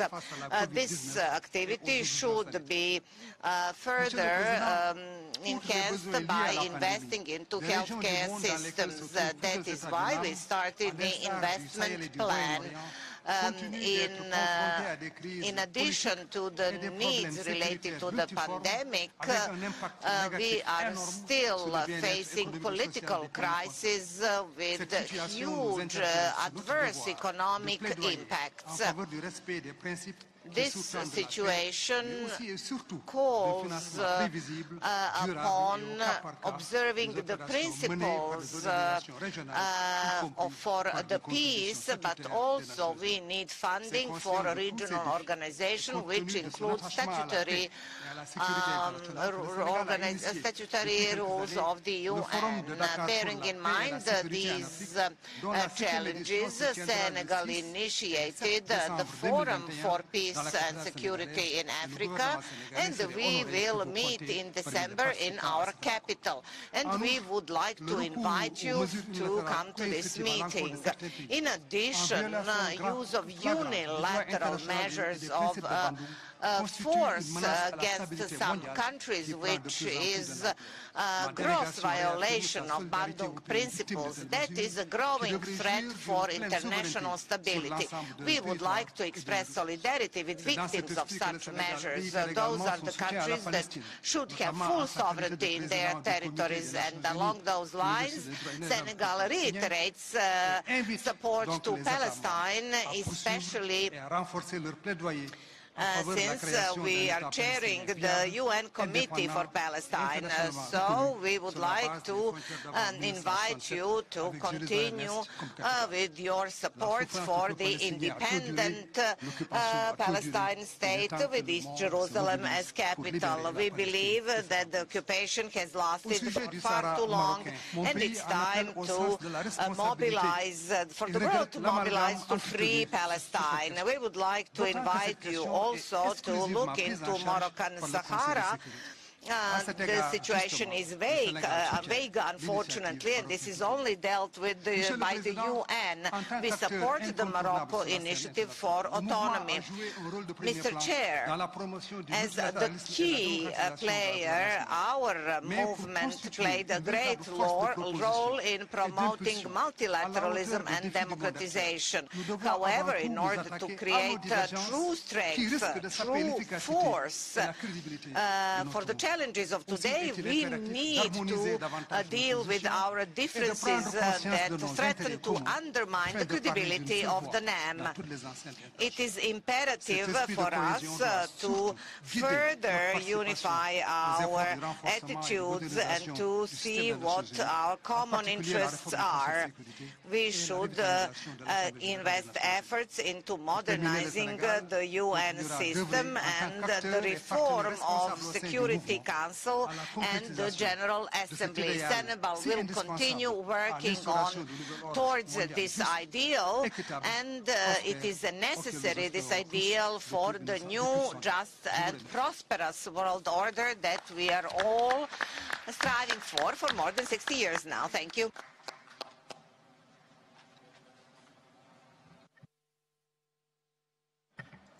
Merci beaucoup, Votre Excellence.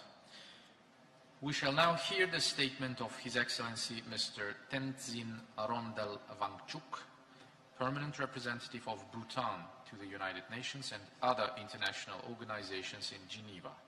Mr. Ambassador, you have the floor.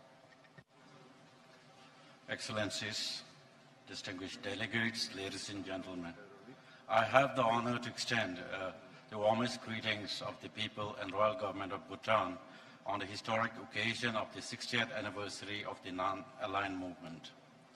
I would like to thank the government of Serbia for the excellent arrangements made for this meeting.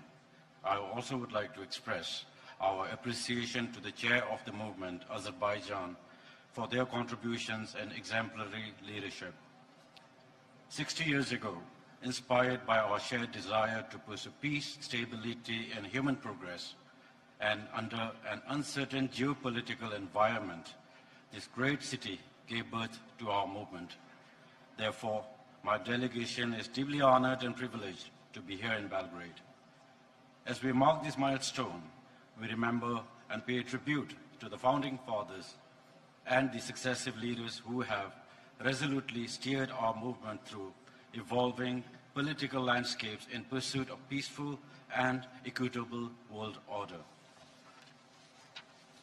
Excellencies, as we commemorate the 60th anniversary of NAM, allow me to reflect on the words of His Majesty Jigme Singye Wangchuk, the fourth King of Bhutan, from the 6th NAM Summit in Havana in 1979, which is most fitting. And I quote, "We have shown we have the resilience to withstand the tests of time and growth. It is, after all, our objective to prove that the multiplicity of ideas and views represented by the different people of the world can coexist in peace. It is through this unity that the movement has become the chief stabilizing influence for peace and progress in a divided world," unquote. Today, our world is grappling with an unprecedented pandemic, and we have witnessed nations resorting to self-centered nationalism of me first. During times like this, we are convinced that the idea of international cooperation and solidarity, the core values of NAM, remain ever more relevant. Our movement must act as a stabilizing influence for the greater good of humanity. Bhutan values the prominent role played by the movement over the years. We remain committed to the spirit and principles which have guided our movement in the last 60 years. In particular, respect for the sovereignty and territorial integrity of all nations, abstention from interference in the internal affairs of another country, and the acceptance of all, by all, of peaceful settlement of international disputes are more important than ever in fostering international cooperation, development, and progress. For Bhutan, the fight against pandemic, economic recovery, poverty eradication, food security, and climate change remain our key priorities. As we work on these issues, the collective voices and moral strength of the international community and groups like NAM must continue to be a source of our strength. As affirmed by our leaders at the 18th NAM Summit in Baku, we reaffirm our need for continued support and assistance in our endeavor, and particularly in our effort to achieve the 2030 Agenda for Sustainable Development Goal. Excellencies, today's event is an opportunity for us to reflect on our movement's history and chart a new path on how we can work together better to address contemporary and future challenges. In the face of a myriad of crises, which has been further exacerbated by the pandemic, the movement must explore ways to redefine its roles, and all members must work earnestly towards promoting solidarity and unity of the movement. In this context, I wish to reaffirm the commitment of the Royal Government of Bhutan to the principles of our movement. In closing, I wish to reiterate that Bhutan's faith in NAM has never faltered despite many voices questioning the relevance of NAM. The fact that NAM has not only survived but grew from a group of few countries to 2/3 of the world is reason enough for us to celebrate today. We must derive our strength from our numbers. Our diversity should be a reason to galvanize us, and we must continue to find our purpose from the movement's principle. I thank you for listening.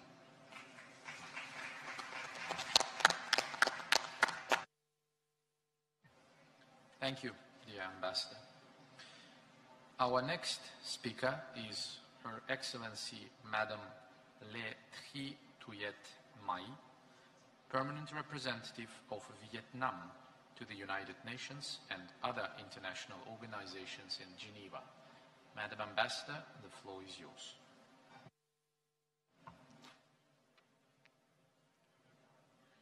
Mr. Chair, I have the great honor to be at this meeting representing our Honorable Minister of Foreign Affairs of Vietnam, His Excellency Bùi Thanh Sơn, who is regrettably not able to be here. We sincerely thank Azerbaijan, chair of the Non-Aligned Movement, and Serbia, the co-host, for organizing this important and meaningful meeting, and for your hospitality extended to ours and other delegations. On this occasion, I would like to raise a few points.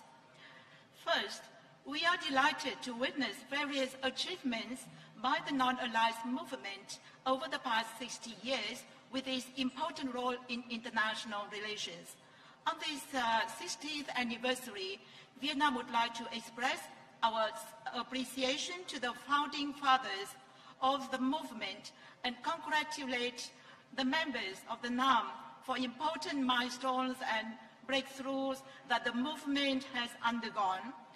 We are also concerned of various challenges that the movement is facing, including interstate disputes over resources, sovereignty, territories, maritime areas, as well as climate change, economic recession, and deepened social inequalities due to the COVID-19 pandemic.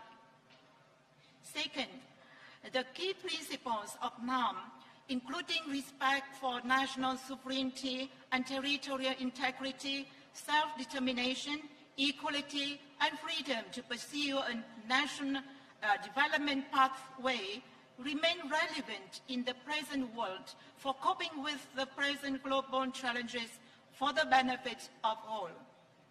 Third, the movement should continue to enhance its coordination with more proactive and innovative mindset, promote its spirit, resilience, and solidarity in the struggle against interventionism and power politics, upholding multilateralism, principles of international law, especially the fundamental principles enshrined in the UN Charter, revitalizing multilateral institutions, and enhancing the participation and the interests of developing countries in all international and regional fora.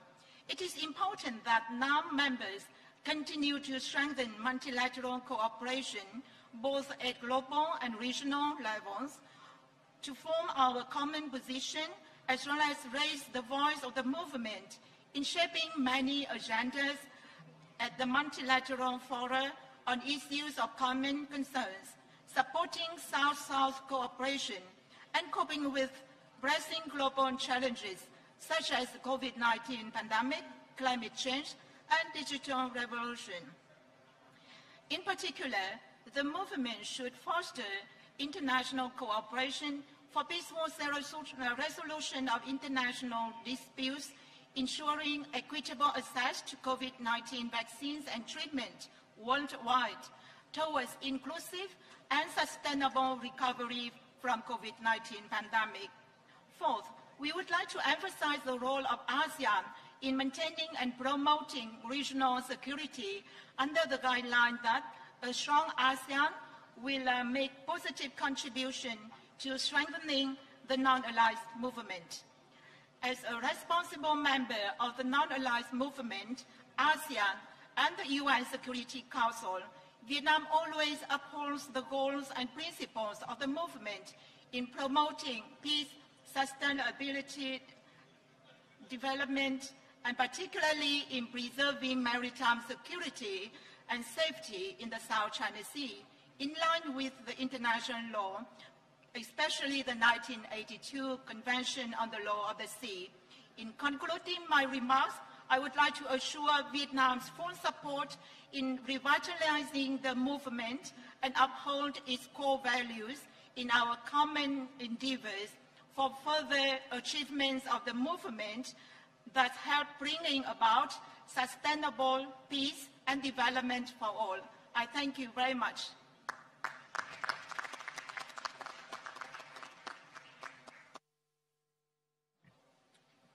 Thank you, Madam Ambassador. I have the honor now to invite His Excellency Mr. Frank Mushio Kamanzi, Ambassador of the Republic of Rwanda to the Russian Federation. Mr. Ambassador, you may have the floor. Your Excellency Ilham Aliyev, President of the Republic of Azerbaijan, Your Excellency Alexander Vucic, President of the Republic of Serbia, Honorable Ministers, distinguished ladies and gentlemen, good afternoon. I'm greatly honored to represent my Minister of Foreign Affairs and International Cooperation and to joining you in attending this high-level commemorative meeting marking the 60th anniversary of the first conference of the non-aligned movement countries here in Belgrade. I would like to thank the government and people of the Republic of Serbia for the warm welcome and hospitality accorded to our delegation. My minister wishes to congratulate His Excellency President Ilham Aliyev for his able leadership of the non-aligned movement, and like the Republic of Serbia, the Republic of Azerbaijan has shown great international leadership over the years, as seen notably with the Baku process for a cohesive dialogue between cultures and civilizations. We are therefore proud to see our movement move forward under the stewardship of the Republic of Azerbaijan. Today, as we celebrate 60 years of the NAM, we appreciate our organization's efforts to try to build a safer world through early response to emerging crises. As a member of the non-aligned movement, we believe that preventive action is more prudent and principled than waiting to respond to full-blown conflicts. It saves resources, and most importantly, it saves lives. We should look back to the non-aligned movement's founding principles in order to productively address today's challenges. Now, more than ever, our effective engagement based on evolving realities will be vital to achieving global solutions to our common problems. The non-aligned movement's principles of respect for human rights, equality of all races and nations, peaceful settlement of disputes, and international cooperation has been a basis for strong foundation of multilateralism. Our commitment to these universal values is the movement's most important achievement, in addition to decolonization and concerted action to resolve conflicts. Rwanda believes that while new challenges have emerged, the values at the heart of the non-aligned movement remain very relevant. Mr. President, Rwanda believes that the NAM outstanding commitment to development and social justice resonates more today as the world faces severe economic and financial challenges. Climate change is already severely affecting our communities, economies, and natural environment, with its effects seen and felt in our day-to-day lives. And additionally, millions of people in the NAM countries have been affected by conflicts and wars. If we do not strive to support each other through South-South cooperation towards achieving the 2030 Agenda for Sustainable Development, the negative impact will be even greater in future. My country has advocated at the United Nations for a balanced, equitable, and development-oriented outcome of the 2030 Agenda. With these important goals in mind, we will be able to advance towards leaving no one behind. We must all join hands and translate this spirit of cooperation into concrete actions. Distinguished guests, Rwanda believes that no country, regardless of size or resources, can solve problems in isolation. This raises the stakes and expands space for multilateralism and cooperation in shaping a better world. In the same vein, the non-aligned movement has constantly reaffirmed that all disputes should be settled peacefully. Similarly, Rwanda firmly believes that we must all continue to support and strengthen capabilities of regional and sub-regional organizations for mediation and conflict prevention. In that regard, the African Union is working hand in hand with sub-regional organizations to prevent crises from becoming full-scale conflicts. Rwanda continues to work closely with the African Union member states to develop strong capabilities in this field. Allow me to also state that Rwanda is among the top troops and police contributing countries to United Nations peacekeeping. Ladies and gentlemen, to conclude, we pledge to promote and enforce multilateralism and continue to protect the UN Charter and international law. The NAM must continue to contribute to advancing reform of the United Nations. This is an issue that my delegation believes NAM must continue to play a leading role in. Moving forward, we must continue to galvanize the kind of multilateral action that is needed to overcome the effects of COVID-19, hunger, poverty, climate change, threats to peace and security, among the world's many other challenges. With the concerted effort of the non-aligned movement, we can create the equitable, peaceful, and prosperous world that our movement's founders envisioned for the sake of all people. I thank you for your attention.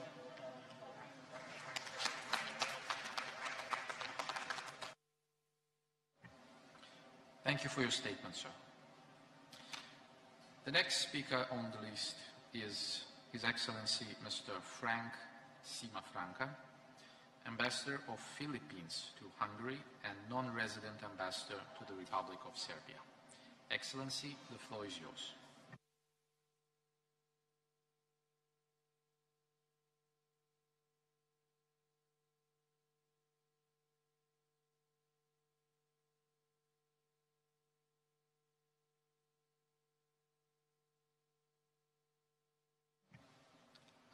Do we have Ambassador Simafranca with us at this moment? That seems not to be the case. In this case, let's proceed to hear the statement of His Excellency Mr. Ahmed Al-Saati, Ambassador of the Kingdom of Bahrain to the Russian Federation. Salam alaikum, Mr. Ambassador. You have the floor. بسم الله الرحمن الرحيم الحمد لله والصلاة والسلام على رسول الله سيدنا محمد وعلى آل محمد. السيد الرئيس، بداية أتقدم إلى جمهورية صربيا الصديقة بجزيل الشكر والتقدير على حسن الاستقبال. I would like to express my sincere respect and gratitude to the Republic of Serbia for the wonderful reception and the beautiful hospitality that you have offered to all delegations since our arrival to this beautiful country. This meeting of today, we take it as a very important opportunity for the latest revision and review of the latest trends internationally and what they have reflected, how they reflected on the member states of our movement in the light of very difficult international challenges that require from us to overcome them and to build new joint attitudes towards them through cooperation in joint solutions peacefully and in different forms. And that will because these problems or issues account for a very big hurdle and impediment in the efforts of all states in achieving their own objectives and the objectives of the United Nations in terms of sustainable development in 2013, but for the purpose of preservation of peace in the world. What is going on today in many countries of the world, like Palestine, Yemen, Syria, Afghanistan, etc., is really a matter that causes concern in the minds of all of us and very painful feelings, because all these countries are suffering from instability, lack of security, the very strong waves, large waves of immigrants and refugees who are forced to continue their life in other countries and who live in very harsh conditions. It is upon us to increase jointly attention and interest and aid to the peoples of all these countries. Our continuous support is inevitable and necessary that will exert impact on disappearance from the police platform, different rebellion groups formed by some regional forces, and what is considered a very serious threat to international laws and to national laws as well of these states, and also the threat to their own stability and peace. We, the state of Bahrain, we are emphasizing our constant support to the objectives and principles of the non-aligned country, principles which advocates preservation of peace internationally and globally, and the achievement of all objectives and principles that are in coordination with our country in the fostering of the columns of stability and peace and preservation of friendly relations and coexistence among all countries and nations in the world in general. We, the state of Bahrain, are stressing our strong support to Palestine and the historical right of the Palestinian people to get its own legitimate rights and their state. Now, speaking about the issue of Afghanistan, finally, the state of Bahrain wishes to state that it is ready to stand hand in hand with all members of this movement in order for them to achieve their historical objectives to the benefit of the whole mankind. And thank you for your attention. I have the pleasure to invite the next speaker, His Excellency Mr. Miguel Camilo Ruiz Blanco, Ambassador of Colombia to Austria. You have the floor, Excellency. Muchas gracias, señor presidente. Señor presidente, distinguidos delegados, Colombia valora enormemente su pertenencia al movimiento de los no alineados y reitera hoy su compromiso con los principios que inspiraron a los padres fundadores. Por ello, en esta importante celebración, Colombia debe decir con claridad que no comparte el rumbo que ha tomado nuestro movimiento en los últimos años, rumbo que nos ha venido alejando de los principios fundacionales y debilitando nuestra capacidad para enfrentar los retos del mundo contemporáneo. Cuando Colombia se unió al movimiento en 1983, en plena Guerra Fría, el movimiento representaba una alternativa viable y atractiva para todos aquellos países que no querían entrar en la espiral del bipolarismo. Pertenecer al no alineamiento era una decisión deliberada, consciente y razonada de no alinearse ni con los países industrializados ni con los países del entonces bloque socialista y de buscar un camino industrial countries, nor to the countries of the socialist bloc at that time. We thought that we can do it, and it turned out that we can do it. So we were against this apartheid system, colonialism and neocolonialism. Extremistas que nos están llevando lenta pero inexorablemente por una senda peligrosa que conduce a la behavior that was of extreme nature, and all that was leading to conflicts, not to peaceful cooperation. At that time, our movement in certain cases, the methods of how we worked was put aside and consensus, but things simply have to be resolved in this hasty way without allowing some countries to impose what they see as the proper interest for the movement. But the spirit of democracy and transparency should be even more present within the movement and should fuel our activities of all our members, so that our actions should be a fruit of a process, a decision-making process. Simply, we should not have countries imposing their solutions on other countries. And if a disagreement occurs, the movement itself should not be putting pressure on any side. That was the case when Colombia joined the movement.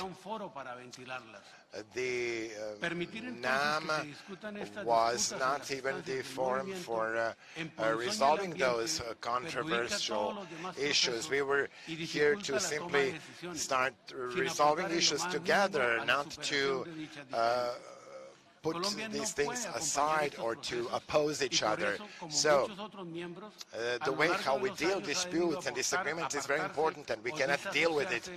Colombia Colombia aboga por un retorno a los principios fundamentales del no alineamiento. In a way, Ello no significa que busquemos un retorno a las posiciones distanced itself from some actions of the movement. It doesn't mean that we are now moving back to what were our principles in the 1960s. We want now the movement to be more serious in its actions and simply to see how to go public now in this modern world, how to handle challenges of nowadays. So the non-alignment movement has to respond to COVID, to climate changes, terrorism. These are just a few challenges that I've mentioned. So we are ready to work with and cooperate with all those members who want to and who see things as we are, to adapt to new reality. And allow me to thank the Republic of Serbia for its hospitality, and to you, the President, for how you lead this gathering. Thank you. The next statement will be delivered by His Excellency Mr. Raúl Salazar Cosio, Ambassador of Peru to Hungary. You have the floor, Excellency. Muchas gracias, señor presidente. Sean nuestras primeras palabras para agradecer el trabajo realizado para conmemorar el 60 aniversario del movimiento de Let me say how grateful I am for my personal participation in this event, and to thank all who have enabled the celebration of this event. To our dear host, starting from Mr. Aleksandar Vučić, the President of the Republic of Serbia, and so that we can that really we are delighted by the organization. Peru is a country that has been actively participating for more than 5 decades in the movement by adhering to its own guidelines in the foreign policy. So in this way, we want to extend our efforts also to the founders. But in the light of the new challenges, which is much more increased by the devastating influence of COVID, particularly when it comes to the wealth of the people or to the welfare of the people, we are now calling for the reinforcement of multilateralism as a mechanism or a tool for global resolution of all these challenges by respecting the autonomous policy of each country and decentralized decision-making. In this way, we can cooperate, and that would be the recognition of different fields that need to be in the focus of the attention of our movement in order to be found a peaceful solution for all different controversies and in order to recover security, peace, which is something which has been to some extent achieved but has to be fostered further.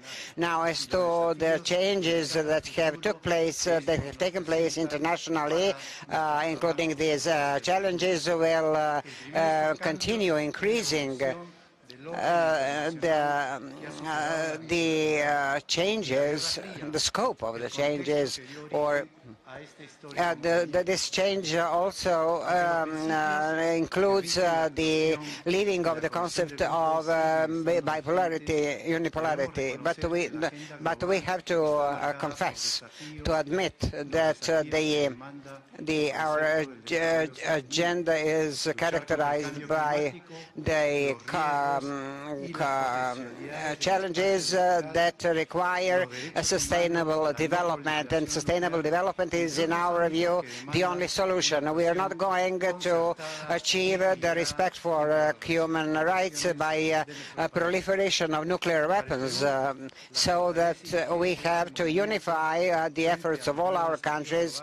For Peru, this movement, when it comes to all these different challenges, includes the preservation of peace and respect for the principles of the United Nations, and accordingly the consensus or the principle of legitimacy, joint and collective decisions. The future of the movement will be determined by the way in which we are going to take such measures, and as we take measures when we will be confronting future challenges. That's why we have to apply in practice what we are doing well, the manner in which we make our decisions, and thus achieve the already mentioned sustainable development.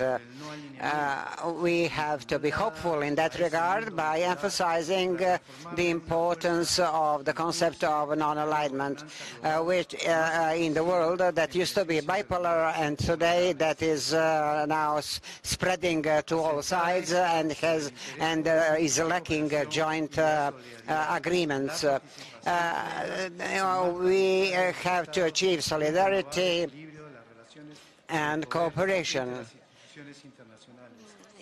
By improving the balance among the countries, Peru will be cooperating with the movement in order for all these objectives to be achieved as quickly as possible. That's why it was for our special privilege to enjoy the hospitality of the people of Serbia. Thank you, Mr. Chair. Muchas gracias, Your Excellency. Thank you. Our next speaker is His Excellency Mr. Saif Allah Recep, Ambassador of Tunisia to Serbia. Salam alaikum, Ambassador. You have the floor. السلام. السيد كاتب الدولة للشؤون الخارجية بجمهورية صربيا الصديقة. السيد كاتب الدولة للشؤون الخارجية بجمهورية أذربيجان الشقيقة. أصحاب المعالي والسعادة. حضرات السيدات والسادة. Ladies and gentlemen, I would like to first thank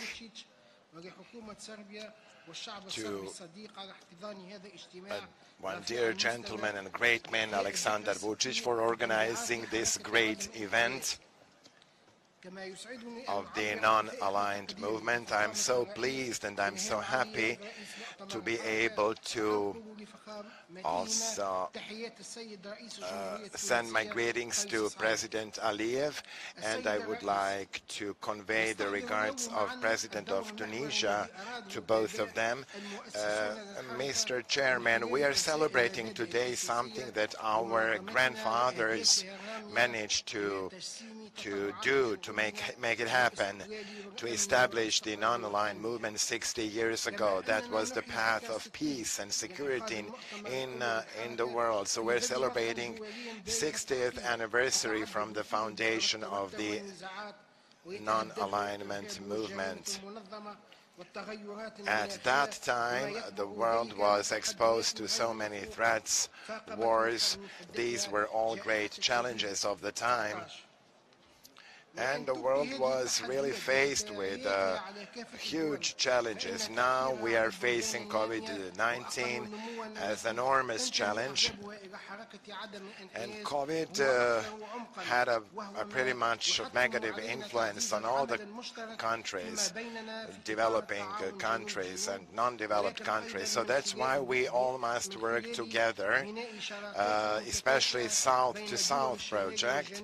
We must build partnerships among countries of the North and of the South and in the international arena. We have to work on strengthening ties among countries. Mr. Chairman, these challenges that we are faced with nowadays are limiting us in a way, so we have to improve our relations, and our movement has to be one of the key actors in the future. Its role has to be very important in the future in terms of decision-making within UN framework. In this new world order, it is very important so that we could make any progress and so that we could live together. And what our president did during the COVID era in September 2020.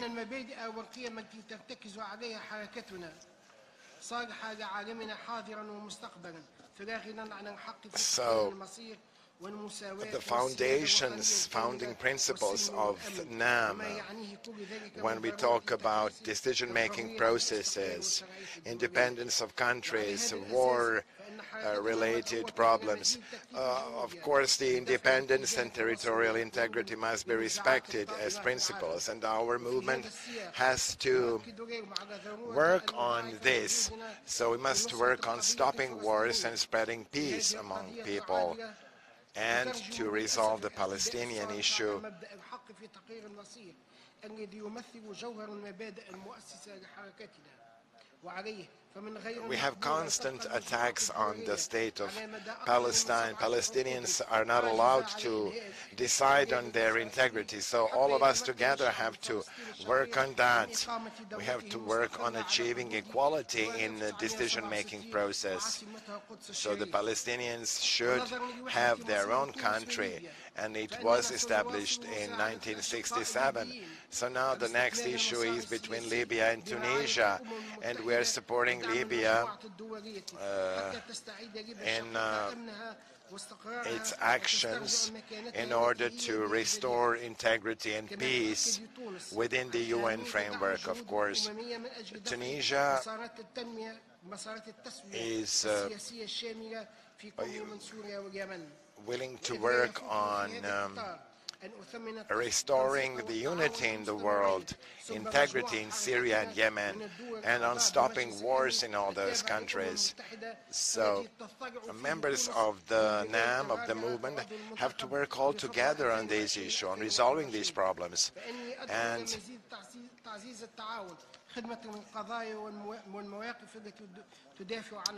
I urge all of you to work all together, to cooperate.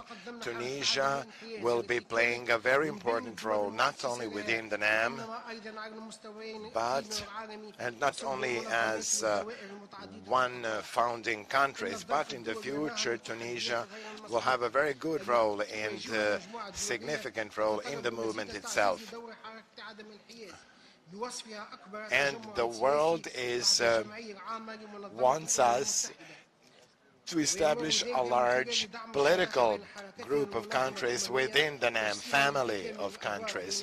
So we have to unify and to spread this process and to make NAM stronger. So in order to have a brighter future and to improve the situation in the world. So I have to focus your attention on COVID-19 related problems. We have a very good cooperation with UN, especially when we talk about Yemen crisis. We simply have to we have to stop this crisis. 2538 decision of France and Russia, that's a decision that pushes us to go in that direction to restore peace and security in Yemen. But we have to stick to our founding principles, independence of countries, and we have to work on building the world together, world based on peace, integrity, and equality. Thank you very much. Thank you, Ambassador. Shukran. Dear colleagues, before we proceed with the rest of the speaking list, I shall remind the request of the chairmanship to adhere to the agreed upon time limits for the interventions. The original end of the present session was scheduled for 4:30 p.m. and we're already lagging behind that target, and the ministers have other commitments and the media is already waiting. Perhaps I shall beg the remaining speakers to shorten their interventions as much as possible and to distribute the written texts. We will facilitate this through the chairmanship. Thank you. The next speaker is His Excellency Mr. Eduardo Botelho Barbosa, Ambassador of Brazil to Serbia. You have the floor, Excellency.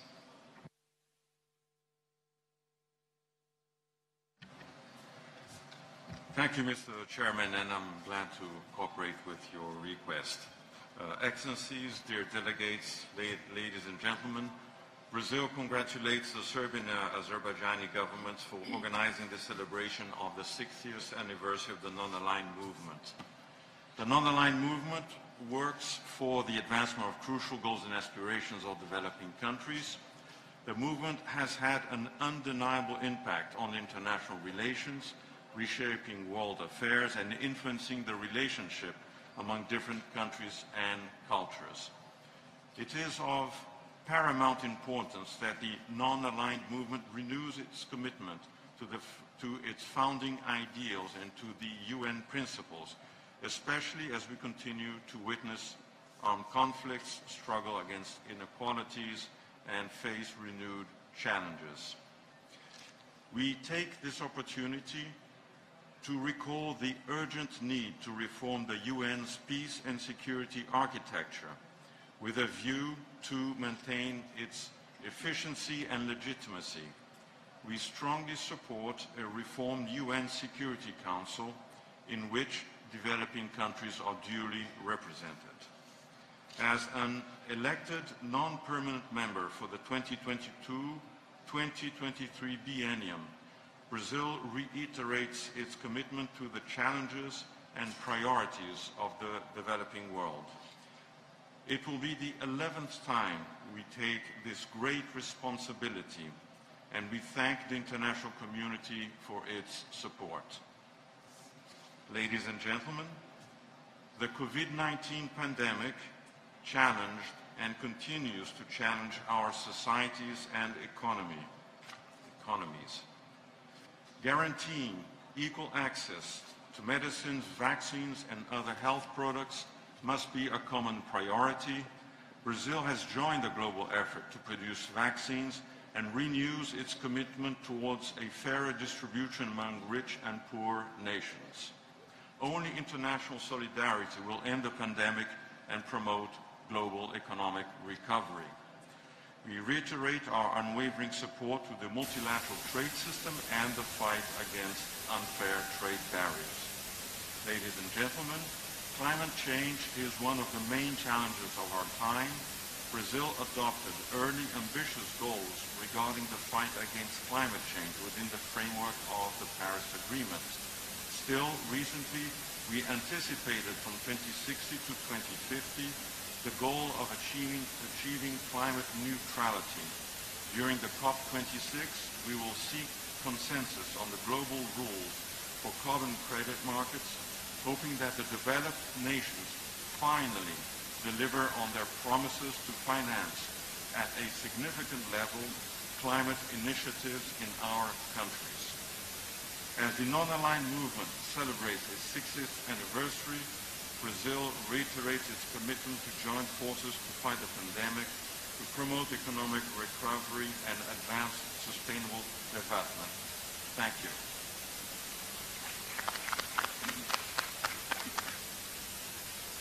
Thank you. Obrigado, Your Excellency.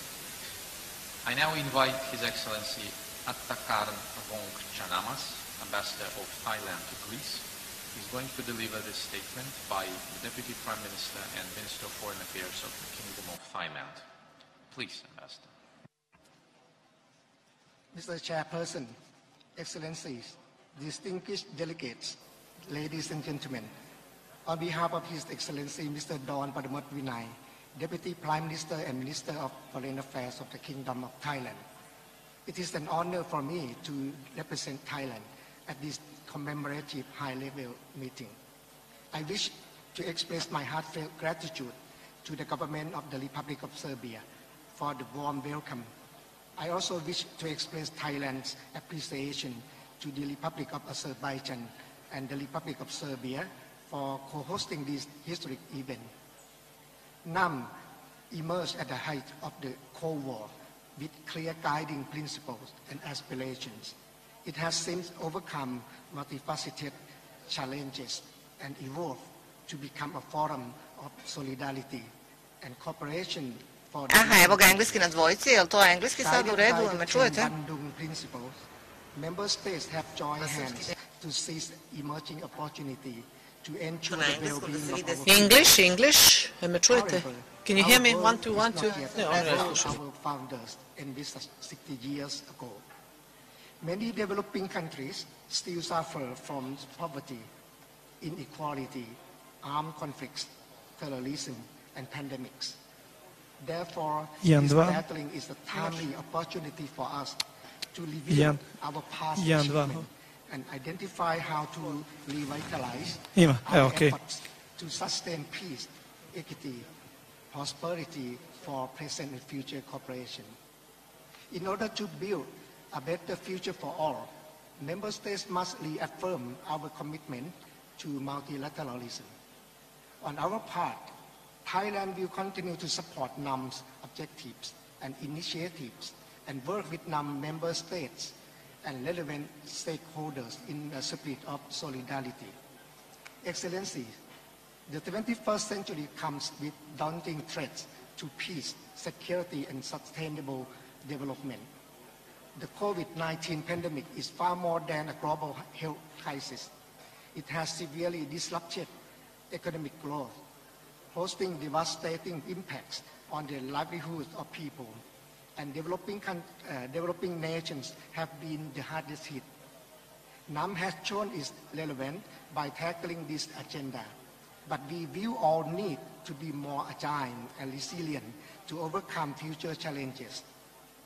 In this disruptive world, balanced development, including through the Sustainable Development Goals, SDG, is key towards sustaining peace. Thailand is one country that champions a whole of society Engleski. Evo mene na engleskom. Ovo sam ja na engleskom, ovo je druga koleginica na engleskom. Engleski 1 i 2. Se čuje? Engleski 1, 2. Evo i mene na engleskom. Osim međusobno otimamo, tako da u redu. Se čujete? Okay. 1, 2, 1, 2. 1, 2, 1, 2. English channel. Can you hear us? English channel. Under the United Nations Charter, Thailand believes we can make it happen. I thank you very much.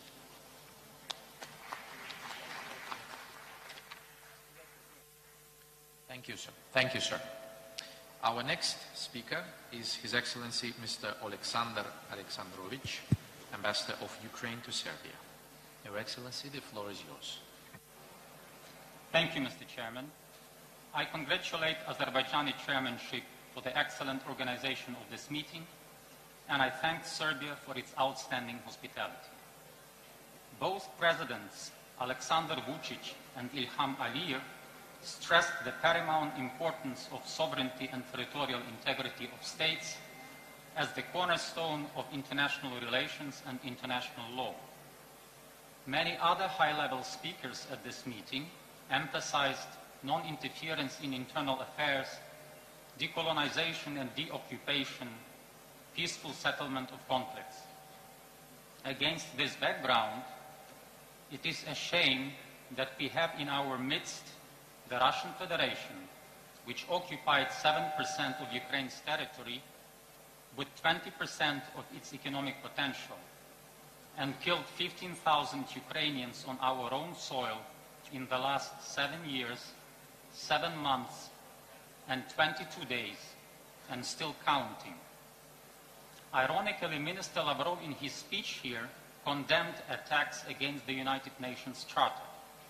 Yet it is the Kremlin regime that attacked, occupied, and annexed part of Ukraine in blatant violation of the United Nations Charter, the Budapest Memorandum, many international conventions and bilateral treaties. It is Russia that puts its national legislation above international law, that does not abide by the rulings of the International Court of Justice or European Court of Human Rights, abusing its veto power as a permanent member of the UN Security Council, threatening non-proliferation regime by preparing to place nuclear weapons in Ukrainian Crimea, violating the Chemical Weapons Convention, arming and financing terrorists, spreading disinformation about COVID-19, creating ecological disasters, using energy as blackmail. I guess this is the perfect definition of a failed state. Moscow is doing all those horrible things that you, your excellencies, are so passionately condemning in your speeches. If a UN member state is gravely undermining the fundamental UN principles, its actions must be punished, or otherwise none of us can be safe. We may not be non-aligned, when universal values and principles are jeopardized. The non-alignment movement has a glorious past and a very challenging and dynamic present. I implore you, Your Excellencies, to make decisive actions by your respective governments in support of Ukraine and other victims of aggression so that this movement would also have a meaningful future. Thank you.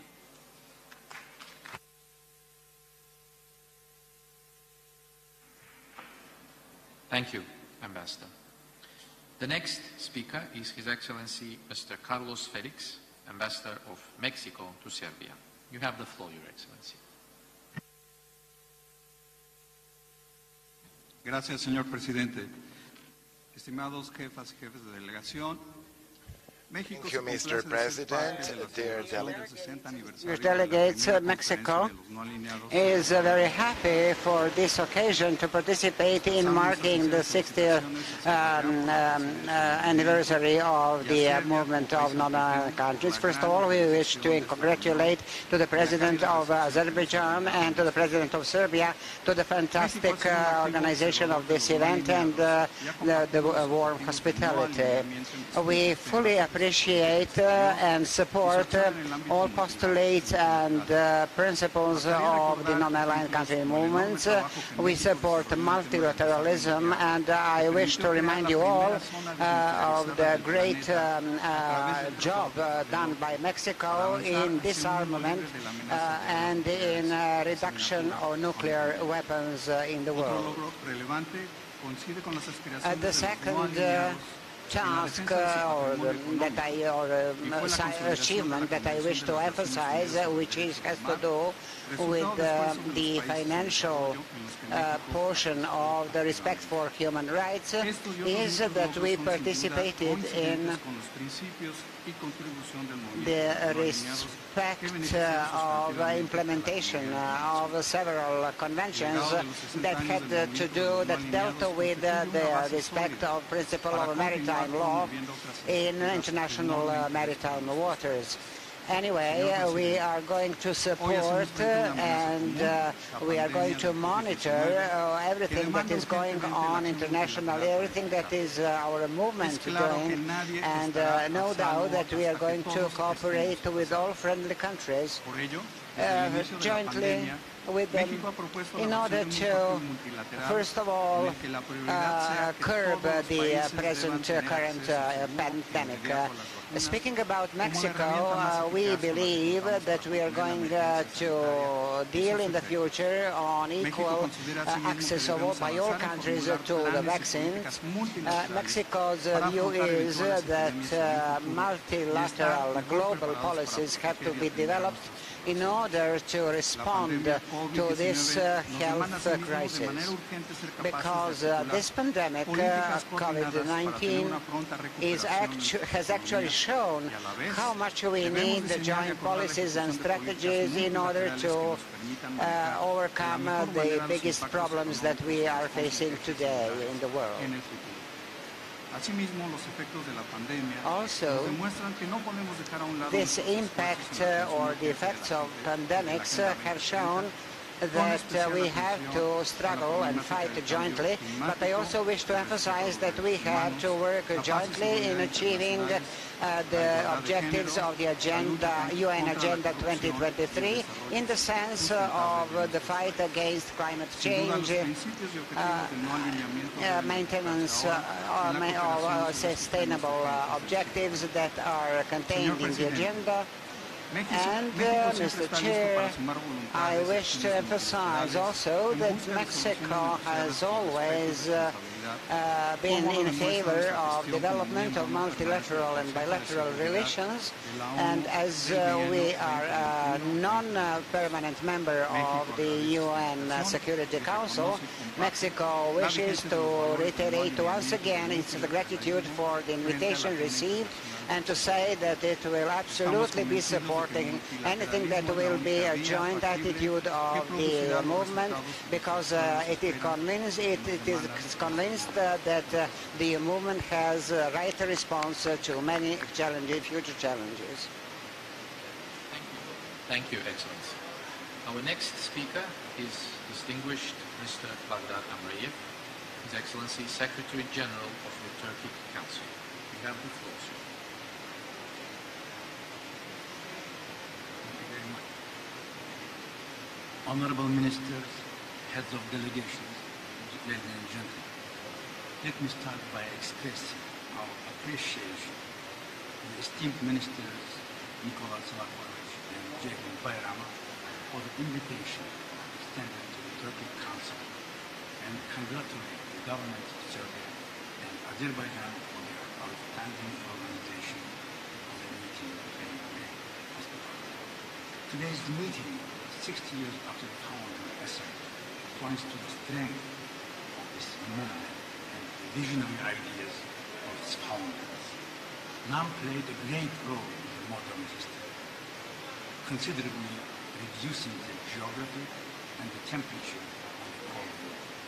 Therefore, the founding fathers of NAM deserve to be commemorated as great leaders and visionaries in the modern world whose ideas are still relevant to our world today as well, making non-aligned movement another significant global platform. I would also like to congratulate the chairman of the non-aligned movement, President of Azerbaijan, His Excellency Ilham Aliyev, for his leadership and for conducting successful multilateral diplomacy, strengthening cooperation and solidarity between the NAM member states, as well as his valuable initiative to hold the online summit of the NAM contact group to respond to COVID-19, which played a critical role in forging global solidarity. Turkic Council, as a relatively young and dynamic international organization, the broad mandate given us by our member states places great importance to strengthening its relation with the UN, its specialized agencies, as well as other regional and international organizations and actors. Our organization signed a memorandum of understanding on September 11, 2020 with the whole World Health Organization to be the first international organization to sign this kind of document with the World Health Organization. Going forward, at the initiative of Turkey and Hungary, our member and observer states decided to donate vaccines to the countries most in need in Africa as part of our contribution to global solidarity. The approach of the Turkic Council to regional issues is based first and foremost on the principle of regional ownership. The importance that we attach to the enhancement of peace, stability, and prosperity in our region and beyond is clearly emphasized in our founding documents as well as in all our official declarations. In this context, I would like to note that the Turkic Council recently held its extraordinary meeting of foreign ministers on the situation in Afghanistan and adopted an 11-point statement reflecting the consolidated positions of our member states toward the situation in Afghanistan. To this end, we reiterate our readiness to contribute to the efforts of the global community in tackling shared challenges and reaffirm our willingness to cooperate with the non-aligned movement. Thank you for being attentive.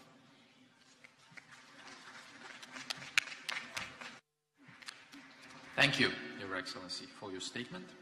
Our next speaker is His Excellency Mr. Ahmed Rashid Hattabi, Assistant Secretary General, representing the League of Arab States. You have the floor, sir. شكرا سيد الرئيس. أتشرف استهلالا بنقل تحيات وتقدير معالي السيد أحمد أبو الغيط الأمين العام لجامعة الدول العربية لمحفلكم الموقر بمناسبة الذكرى الستين I would like to convey regards to Excellencies, Mr. President, dear guests, on the occasion of 6 decades from the moment when the NAM was founded, and I would like to express my profound respect and gratitude for the hospitality shown to us, and this event is a good opportunity for new initiatives to be launched.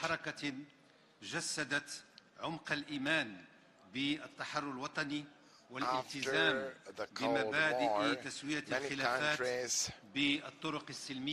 saw hope in the non-alignment movement. It was a new hope, an optimism for them in its fundamental principles, such as respect for territorial integrity, non-interference with domestic affairs, internal affairs, fight against aggression,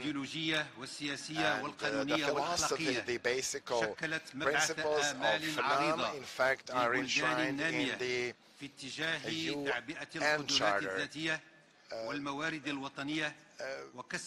NAM opened a new chapter in the history of developing countries and gave them optimism, a hope that their goals can be fulfilled in terms of culture, economy, policy, in any other sense, and in building one more equitable world. And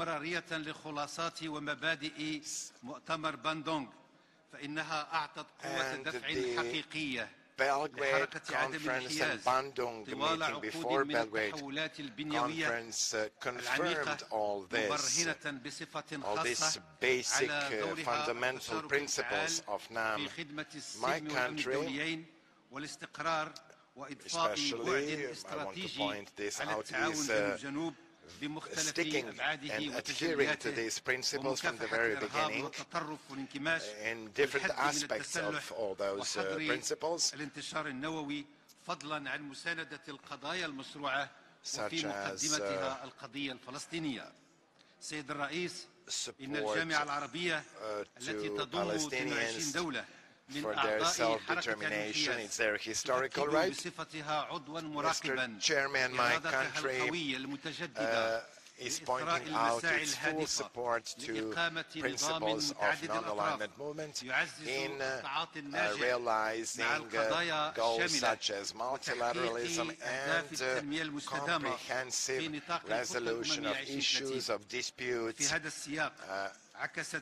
within the Sustainable Development Plan, and especially from the aspect of COVID-19 pandemic.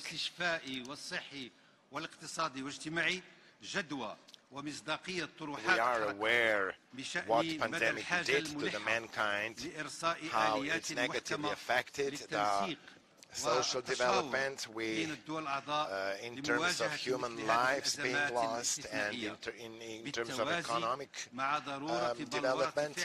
Once again, without a doubt, we want to reiterate that we are providing full support to realization of the basic principles of NAM, so human solidarity, solidarity among the states, among the countries, and these principles and goals fully match with the goals of the Arab League. Mr. President, we are celebrating the birthday of the non-alignment movement in this magical city, which has become, as a movement as a whole, which has become a symbol of one movement which managed to survive in all these difficult times, and it managed to keep on sticking to its principles, visions, policies, and all that in line with the UN Charter principles. And of course, with one new policy in terms of creating one better and happier world and brighter future. Thank you very much. Thank you, Your Excellency. The last but not the least statement is going to be delivered by Her Excellency Madam Ismet Jahan, representing the Organization of Islamic Cooperation. You have the floor, Madam. Thank you very much, Mr. Co-Chair. And thank you for letting a woman have the last words.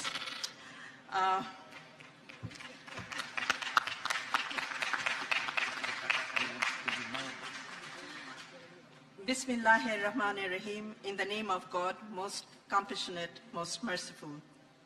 Honorable co-chairs, distinguished delegates, excellencies, Vaše excelencije, dame I gospodo, I bring you the warm greetings from Secretary General Dr. Yusuf Al-Uthaymin of the OIC.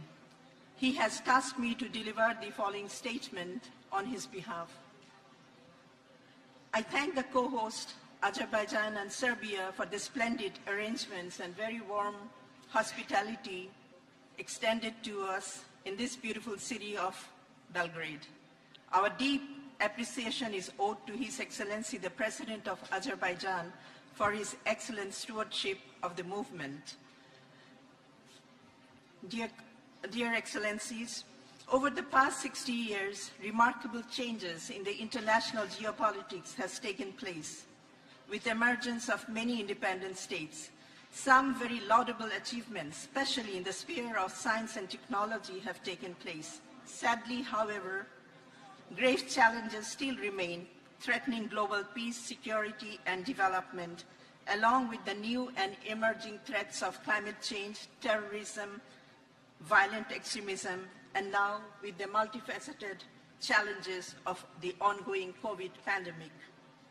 The responsibility of addressing all these challenges falls on us.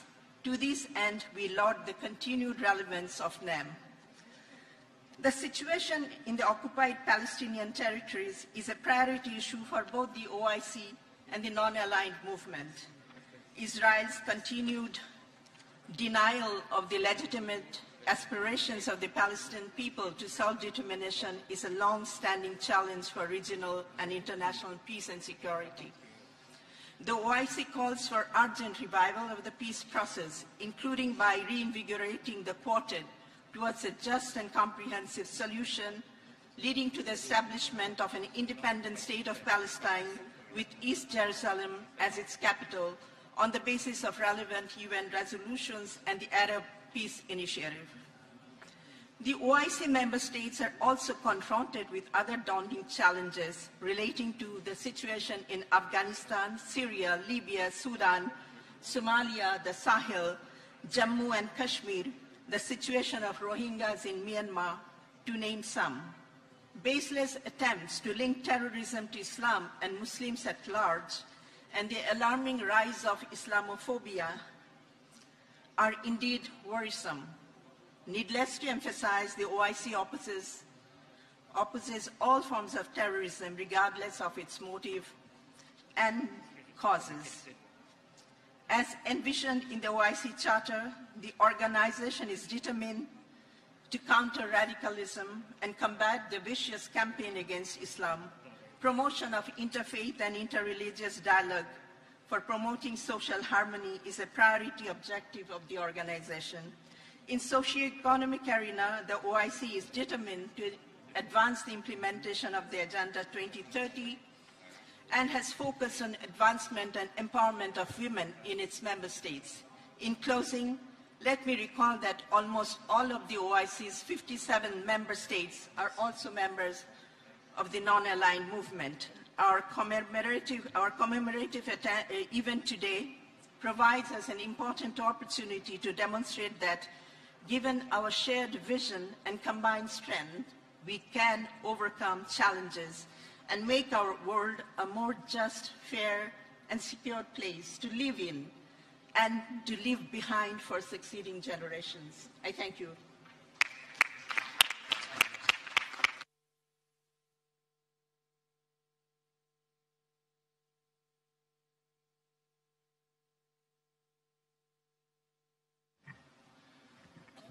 I thank the representative of Organization of Islamic Conference for the statement. And now, distinguished ministers, dear colleagues, ladies and gentlemen, we shall now proceed to the closing of our commemorative meeting. We had quite extensive deliberations in these 2 days.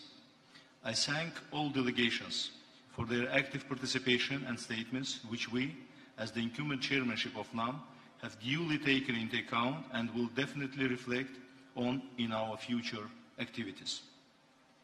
We have summarized the interventions made during these 2 days in a brief chair's summary, which I am going to read out now. It is not an agreed document and just reflects the major points made at the statements of distinguished delegates. Chair's summary. NAM member states, observer states, and organizations, as well as special guest countries and organizations, gathered in Belgrade on 11-12 October 2021 under the chairmanship of the Republic of Azerbaijan with co-organization of the government of Serbia to commemorate the 60th anniversary of the first conference of the non-aligned movement. The participating delegations praised Azerbaijan and Serbia for their joint initiative to arrange such a significant and symbolic event, expressed their gratitude to the Republic of Azerbaijan for its able leadership and to the Republic of Serbia for excellent organization and gracious hosting of the meeting.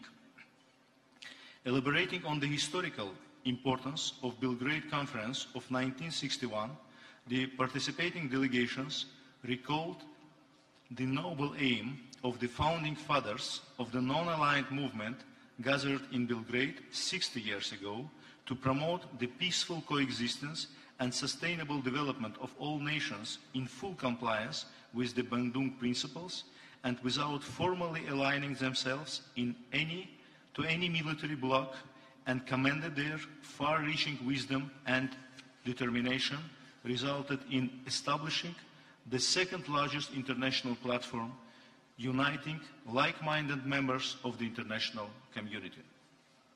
They express to that end their satisfaction with continued relevance, strengthened unity and increased effectiveness of the non-aligned movement nowadays in view of the persisting and emerging threats and challenges to international peace, security and sustainable development. Having analyzed the international situation, growing political tensions and crises, accompanied by misrespect to international law, continuing rise in discrimination, racism and xenophobia, the ongoing COVID-19 pandemic and its negative impact on socio-economic conditions of all countries, climate change and other issues of global concern, the participating delegations stressed the importance of mobilizing global efforts in the spirit of multilateralism, international cooperation and solidarity. In this regard, the participants recalled with appreciation the initiatives put forward by the chairman of NAM, President of the Republic of Azerbaijan, His Excellency Mr. Ilham Aliyev, on behalf of the NAM non-aligned movement in response to COVID-19, which have received broad international recognition and support, and welcomed with interest and appreciation further initiatives of the President of the Republic of Azerbaijan with regard to the post-pandemic recovery. While expressing deep concern over continuing unfair distribution of quality, safe, efficacious and affordable COVID-19 vaccines between developing and developed states, the participating delegations called upon all states and other stakeholders to remove unjustified obstacles restricting the export of COVID-19 vaccines and urge them to prevent speculation and stockpiling. Participating delegations reiterated support to the Palestinian people in promoting the realization of their inalienable right to freedom in the independent and sovereign state of Palestine with East Jerusalem as its capital. Participating delegations condemned the promulgation and application of unilateral coercive measures against member states of the movement in violation of the Charter of the United Nations and international law. Participating delegations stressed the everlasting importance of Belgrade Conference of 1961, reiterated determination of their respective states to adhere to the Bandung Principles and promote the norms and principles of international law, and expressed their support to the efforts and initiatives of the Azerbaijani chairmanship of NAM, aimed at increasing the movement's activity and presence in the international arena, providing an effective input in meeting global needs. Dear colleagues, it was Chair's summary. In conclusion, I wish to draw your attention to another important development in the history of our movement when we celebrate its 60th anniversary. On 4 October 2021, upon the initiative of the Azerbaijani chairmanship of NAM, the Youth Network of Non-Aligned Movement was inaugurated. The network brings together youth representatives of all NAM member states to represent the interest of NAM in international platforms from youth perspective. The inaugural meeting of the NAM Youth Network has worked out recommendations for the governments of their states attending the Belgrade commemorative event. You all have before you in your folders the list of recommendations submitted by the NAM Youth Network to the Belgrade event. Please kindly have a look on that document and consider as appropriate their implementation at the national level. And dear friends, before we formally close our meeting, I want to pass the floor to our dear friend and excellent host, His Excellency Mr. Nikola Selakovic, the Minister of Foreign Affairs of the Republic of Serbia. Thank you very much.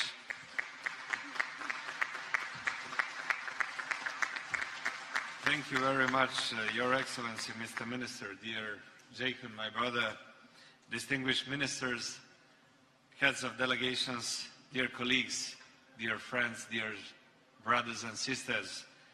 On behalf of the President of the Republic of Serbia, His Excellency, Mr. Aleksandar Vučić, I would like to thank you all for attending our conference, for being in Belgrade, in Serbia, for making us honored during all these more than 2 days. I personally felt the energy on this conference.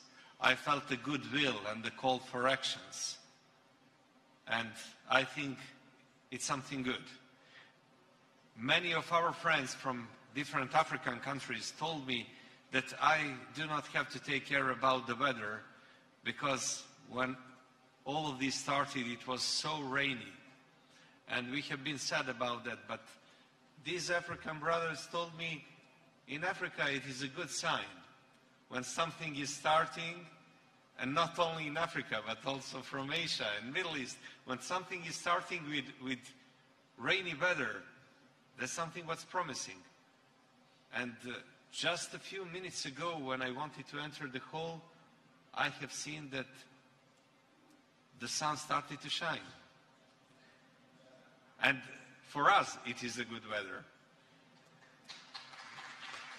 And it's a good sign. I would like especially to thank to His Excellency, Foreign Affairs Minister of the Republic of Azerbaijan, my dear friend and brother, Jaykhun Bayramov, with whom I met for the first time in July this year. We made a deal to organize the conference. We've been doing together. We've shown the solidarity, that's what we need more, much more, to be connecting us in the future. And here is the result. Once again, thank you very much for coming to Belgrade. This is your home. I would like you all to feel at home here, because the birthplace is something what is remaining in our ID cards for the time life. The birthplace of non-aligned movement is our capital, Belgrade. I would like to wish to you all, to your countries, to your nations, to your families, and to you in person, a lot of success, progress, well-being, strength and wisdom, solidarity between us, and good understanding, the peaceful coexistence, something what was connecting the founding fathers, the Prime Minister Nehru, the President Nasser, the President Sukarno, the President Nkrumah, and our President Tito. And to wish to you all during the following year and coming years much, much more of health. Thank you so much for coming to Belgrade. Thank you so much for contributing to something which is showing that this is the stronger part of the world. Because we are freedom-loving nations, because we are respecting the values defined in the UN Charter, we are respecting and devoted to Bandung principles, we are devoted to the Belgrade Declaration, which was enacted 60 years ago. I wish to see you all within 60 years again here in Belgrade. I wish you all the best. Thank you.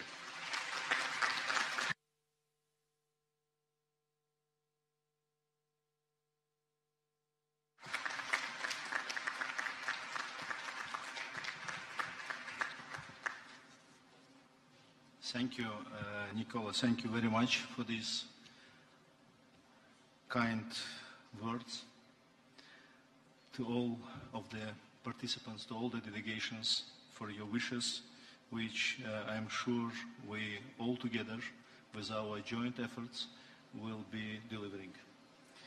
And finally, dear friends, I wish to once again express on behalf of all delegations our warmest gratitude to the government and people of the Republic of Serbia for the excellent organization and warm hospitality extended to all of us, and I hereby declare this meeting closed.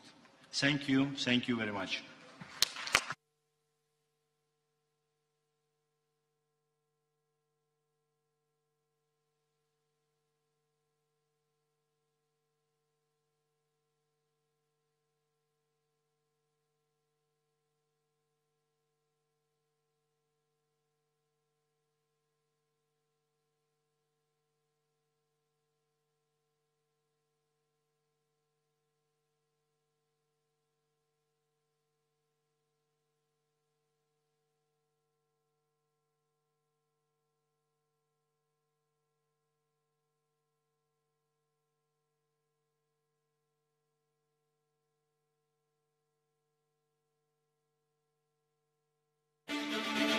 Thank you for the shared message of peace and prosperity.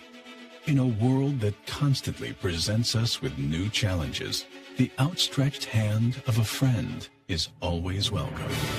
And when friends are like brothers, we have no fear of the future.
speakers.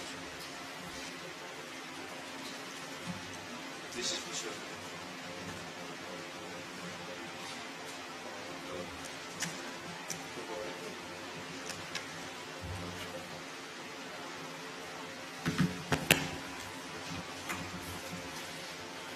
Poštovane kolege, nakon zatvaranja sastanka na visokom nivou posvećenom obeležavanju 60. godišnjice prve konferencije Pokreta nesvrstanih zemalja, održanog juče i danas u Beogradu, zaključne izjave za medije da će ministri spoljnih poslova Srbije i Azerbejdžana Nikola Selaković i Jehom Bajramov podomaćini ovog sastanka na visokom nivou. Ministar Selaković, izvolite. Minister Selaković, please take the floor. Dobro večer. Good evening. Uvažene ekscelencije, dame i gospodo novinari, poštovani gospodine ministre, dragi prijatelju, veliko mi je zadovoljstvo i čast koja je ukazana Republici Srbiji da uprkos činjenici da je posmatrač u okviru Pokreta nesvrstanih bude koorganizator ovog skupa na kome smo se podsjetili 60. godišnjice osnivanja Pokreta nesvrstanih na Beogradskoj konferenciji koja je održana 1961. godine. Dakle, prva konferencija šefova država i vlada održana u tadašnjoj Jugoslaviji, ali i u Beogradu, koji nije menjao ni svoje ime, ni svoj status, jeste nešto što nas čini ponosni. Ponosni nas čini i činjenica da smo uprkos epidemiji COVID-19 koja je zadesila čitav svet pre nešto više od godinu i po dana, uspeli da organizujemo, mogu slobodno reći, jedan izuzetan jednu veoma uspešnu konferenciju. Do takve konferencije sigurno ne bi došlo da nismo radili zajedno. Ja koristim ovu priliku i želim posebno da se zahvalim prijateljskoj Republici Azerbejdžan, mom uvaženom kolegi, prijatelju, ministru Jehmu Bajramovu, ali najpre kao velikom prijatelju Srbije i članici Pokreta nesvrstanih Republici Azerbejdžanu i njenom predsjedniku, gospodinu Ilhamu Alijevu. Posebno zadovoljstvo pričinjava i činjenica da smo uprkos svim, mogu da kažem slobodno, pesimističnim očekivanjima uspeli u Beogradu u prethodna 2,5 dana, jer je najveći broj delegacija došao već u nedelju, da okupimo ukupno, verovali ili ne, 120 delegacija. Posle Generalne skupštine Ujedinjenih nacija možemo reći da je ovo bio jedan od najvećih multilateralnih skupova u ovoj godini. Ovakav odziv članica, posmatrača, specijalnih gostiju, našem skupu, našoj konferenciji, svedoči nekoliko važnih stvari, nekoliko važnih činjenica. Prva činjenica je poštovanje koje uživa Pokret nesvrstanih zemalja. Prethodnih nekoliko dana mogli smo da vidimo iz nekih drugih delova sveta koji baš i nisu zastupljeni u Pokretu nesvrstanih neke zajedljive izjave o tome da je pokret prevaziđen, da je prevaziđen da bi došlo ovoliko delegacije. Uprkos tome na pokretu i na konferenciji osjetila se jedna neobično jaka energija. Energija onih slobodoljubivih naroda i država koji su posvećeni vrednostima Povelje Ujedinjenih nacija, principima koji su definisani u Bandogu i onima koji su definisani dodatno u Beogradskoj deklaraciji defined in the Belgrade Declaration. So the freedom-loving nations and states that want to live in a well-governed world, who want that their voice is equally heard as the voices of some others. During the previous couple of days, 120 delegations were in Belgrade. They certainly samu posvećenost i poštovanje prema skupu, ali mislim da je to, dragi prijatelji, pokazalo i posvećenost i poštovanje i prema nama kao koorganizatorima ove konferencije. I ministar Bajramov i ja smo se zaista svojski trudili, iako je bilo u međuvremenu zakazivano i drugih skupova, u isto vreme, iako je bilo i promene broja zaraženih, iako je bilo i otkazivanja, verovali ili ne, svakoga dana nam je stizalo više prijava nego opet. Do poslednjeg dana naše konferencije, odnosno do poslednjeg dana roka prijave za našu konferenciju. Ono što me posebno raduje je činjenica da su se i ovoga puta iz Beograda čule poruke mira, solidarnosti, želje za zajedničkim radom na izgradnji budućnosti sveta na osnovama saradnje, tolerancije i međusobnog uvažavanja. Tokom ovog skupa imao sam priliku da se sretnem sa velikim brojem tradicionalnih prijatelja i partnera naše Srbije iz nesvrstanih zemalja, da razmenim mišljenja o pitanjima od zajedničkog interesa, a sve u cilju produbljivanja naše dalje saradnje. Zekun i ja smo održali pojedinačno sveukupno skoro 60 strengthen our cooperation with my colleague. We had over 60 meetings with members, and I believe that the two of us have managed to fulfill the wishes for meetings of everybody. I believe that my colleague and my friend will also say that our meeting was successful. When brothers agree, everything falls into its place. This is something that we say here. And I think we were witnesses to this fact, and this is one of the certainly one of the biggest multilateral meetings in the world. I would in particular like to thank for the support which both of us received from our respective presidents. Both President Vučić and President Aliyev, without any restrictions, they wholeheartedly supported the organization of this event. And if I may, just for a moment personal, I hope that my colleague is not going to hold it against me. I'm really proud that it was Belgrade that was the center of the world during these few days. I would like to thank all those who have spent days and nights organizing this meeting. The organization involved over 6,500 people. These were the diplomats, employees of ministries of foreign affairs, both of Azerbaijan and Serbia, but there were also many of those who we could not see, in fact, in this wonderful space, this venue that was specifically arranged for our meeting. These were the members of the Ministries of Interior, of Ministry of Defense, numerous caterers, many people from cultural spheres, from museums. Believe it or not, we had over 300 journalist crews. So I think this really shows a lot to all those who believe that this movement is obsolete. It is fresher and even younger after all these 60 years than maybe what it used to be between 20 or 25 years before.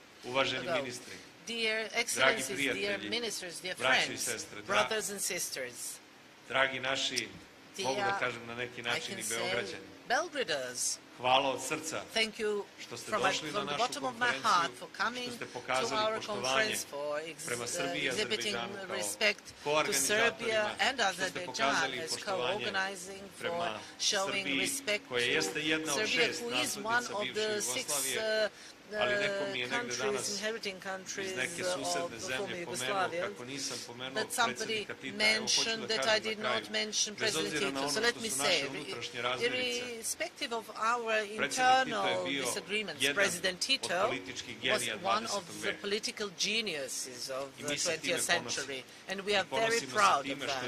We are very proud that although he was not of Serbian nationality, he wanted to be buried in Belgrade and to remain in Belgrade, and his descendants, a lot of them live in Belgrade. I'm particularly grateful to the son of President Nasser, the daughter of Prime Minister Nehru, and the grandson of Tito, who attended also our conference and made it even more grand. Thank you all from the bottom of my heart. Jacob, please. Thank you also for all the energy, all the dedication, all the hard work which you, together with your own associates from the Ministry of Foreign Affairs of Azerbaijan, thank you very much for your support. Without that, I'm absolutely certain that we alone would not succeed in that. And this can all make all of us very proud. Thank you very much. Thank you, Minister Selakovic. Now we will hear from Mr. Bayramov from MFA Azerbaijan. Please take the floor. Dear Minister Nikola Selakovic, dear friend, dear ministers, dear representative of the mass media, dear friends, we have just concluded our 2 days commemorative event. It was excellently organized by the government of Serbia in cooperation with the government of Azerbaijan. Our collaborative efforts yielded its positive result, and we can be proud of what we had in these 2 days. From this perspective, I totally agree with what Minister Selakovic was providing the full information in detail about the input of all, let's say, members of huge team which was dedicated, and Mr. Selakovic was talking about the last 2.5 days, but we know very well that this team actually worked very hard for the last 3 months. And here there are a number of people which we see in this room who continue again, even after the conference finished, they continue to work in respect of this event, but there are many, many more who we do not see. And I personally would like also to say thank you to all of these people. It was mentioned, I also want to reiterate that the conference was attended by 120 delegations, 6 heads of state and government, around 50 ministers of foreign affairs of non-member and observer states, as well as special guest countries, heads of international organizations, including the President of the United Nations General Assembly, Secretary General of the Turkey Council, and others have personally attended the event and contributed to the deliberations. Secretary General of the United Nations have addressed the event through video message. The participating delegations praised Azerbaijan and Serbia for their joint initiative to arrange such a significant and symbolic event. In their statements, the delegations elaborated on the historical importance of Belgrade Conference of 1961 by recalling the noble aim of the founding fathers of the non-aligned movement gathered in Belgrade 60 years ago to promote the peaceful coexistence and sustainable development of all nations in full compliance with the Bandung principles and without formally allying themselves to any military bloc. They commended the far-reaching wisdom and determination of founding fathers resulted in establishing the second largest international platform uniting like-minded members of the international community. Having analyzed the international situation, the participating delegations once again reaffirmed the importance of multilateralism, international cooperation and solidarity. They recalled with appreciation in this regard the initiatives put forward by the chairman of NAM, President of the Republic of Azerbaijan, His Excellency Mr. Ilham Aliyev, on behalf of the non-aligned movement in response to COVID-19, which have received broad international recognition and support. Another important development happened during the commemorative event was that the NAM Youth Network, inaugurated a week ago upon the initiative of Azerbaijani chairmanship, submitted recommendations to the leaders of NAM member states on post-pandemic recovery period.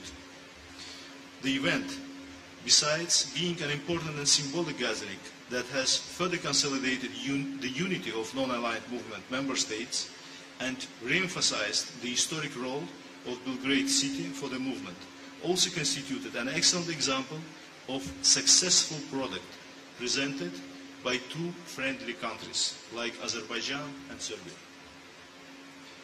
This is, in a nutshell, general overview of the event, and I wish to use this opportunity again to express once again our warmest gratitude to the people and government of Serbia, personally to the President of the Republic of Serbia, His Excellency Mr.